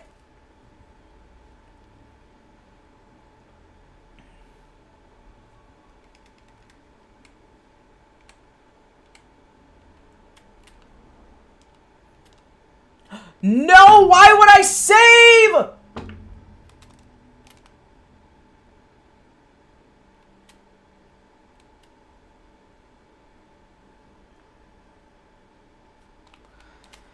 Oh, my fucking dick.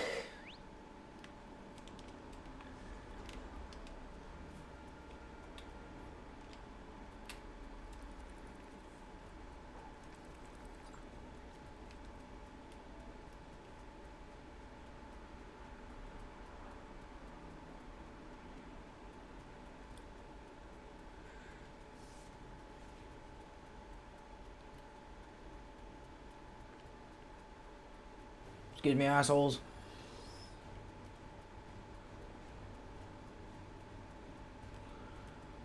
Nice long run. Part of every great boss fight.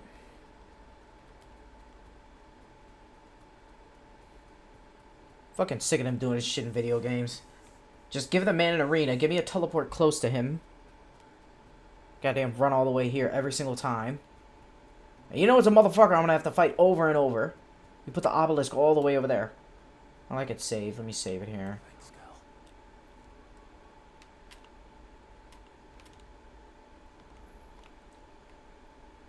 Let's go, bitch. You goddamn pussy.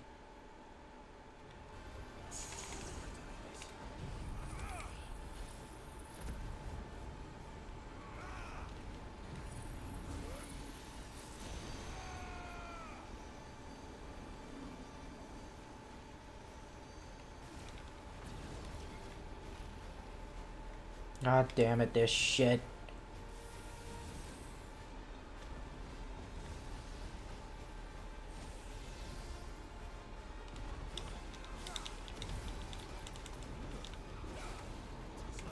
I'm just gonna stop aiming for his body. That shit is his head.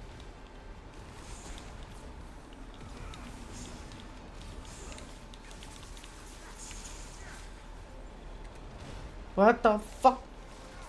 His wing? There we go. Already doing much more damage on him.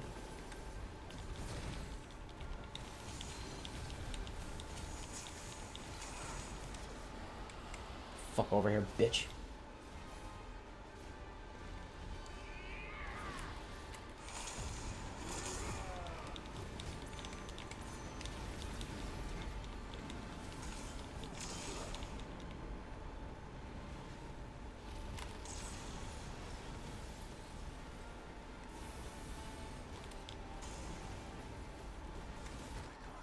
Are you fucking kidding me? God damn it. That god.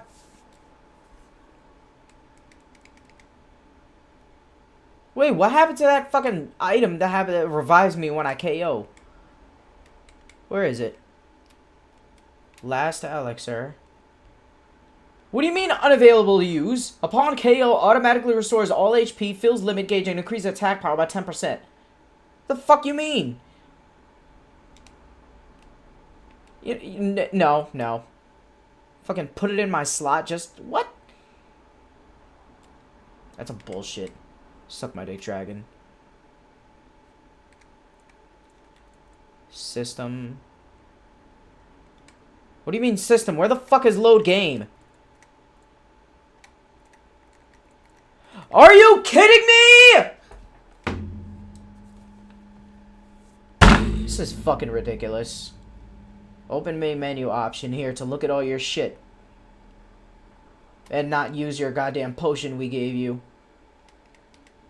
There it is, load game. How fucking hard. Jesus Lord.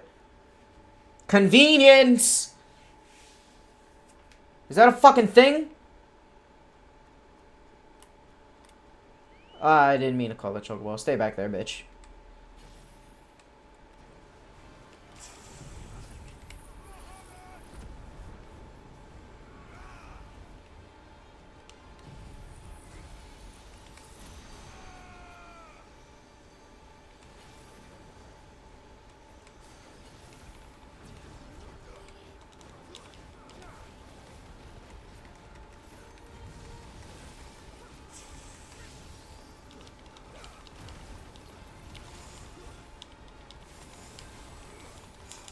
Go up! Go up! You fucking dipshit, Clive!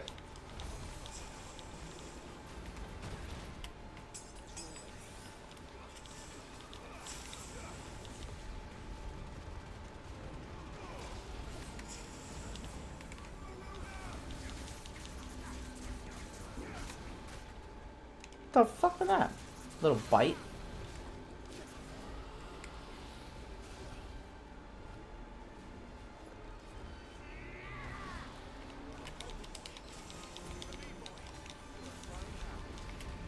Heal me, dog! You useless piece of shit!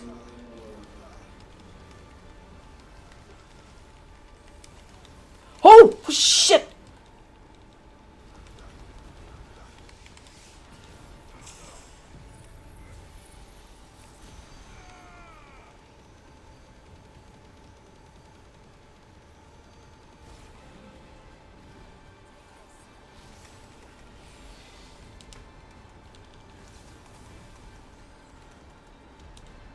Goddamn trees!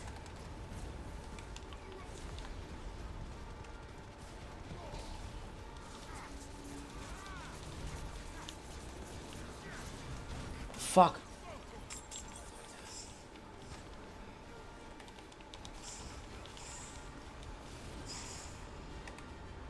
I was way too early, but thank God I got it. Jesus Lord.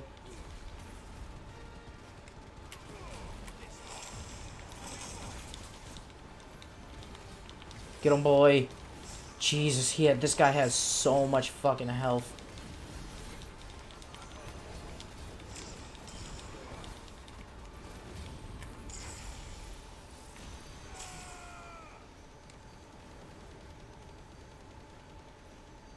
Oh shit, he's getting ready.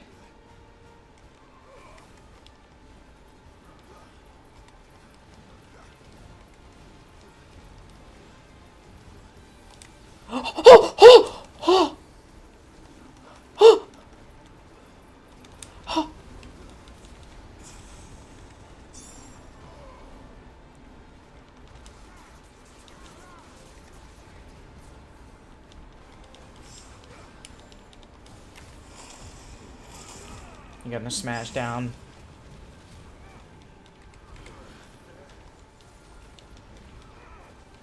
Oh no, no, no.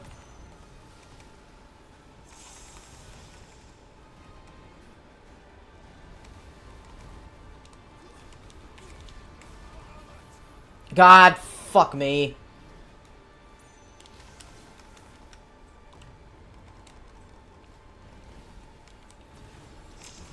Shit. Shit! Shit!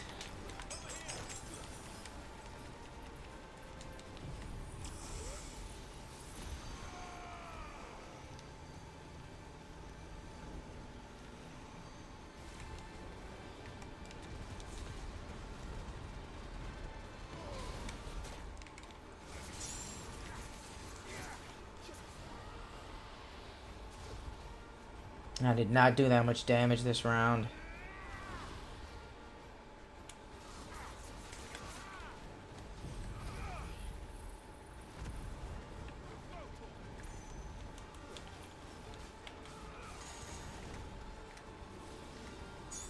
Holy shit.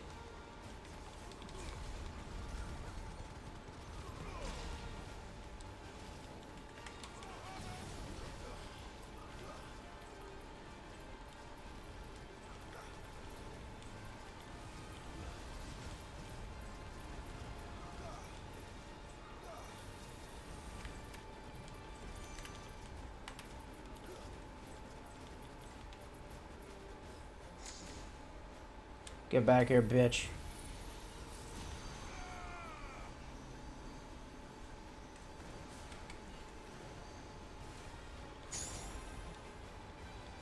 Man, this guy is dangerous.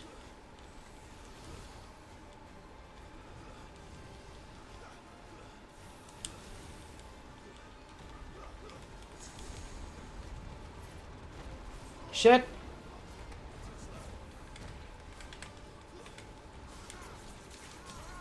Yes. Perfect timing. Oh, yes! Yes! Yes, get him!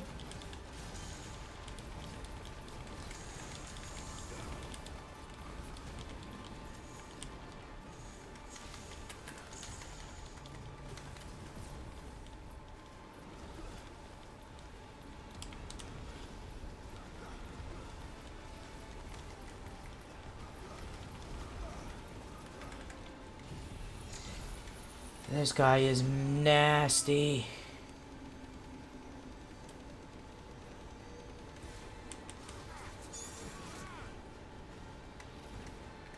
Shit! Way too close.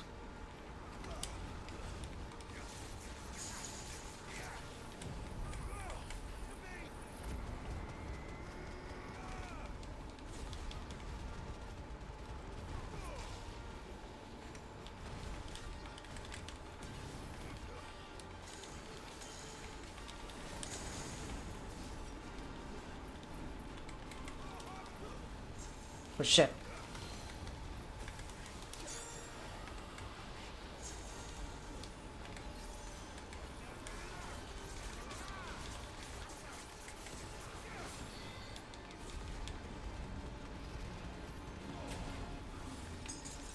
Shit, this guy's almost...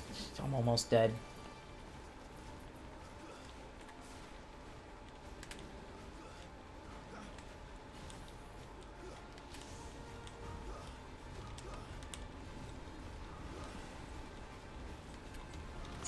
Shit. Shit! Oh! Oh! Fuck! God damn it! All these fucking one-shots, bro. God damn. Fuck this guy. I'm gonna beat his ass when I'm overpowered. Jesus fucking Christ, man. Fuck that. Dipshit ass.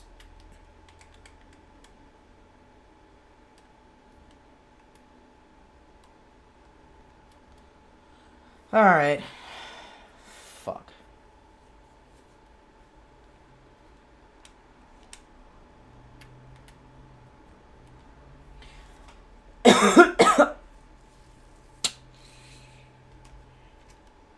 Alright. Well... Oh god, that's so fucking annoying. So much fucking health.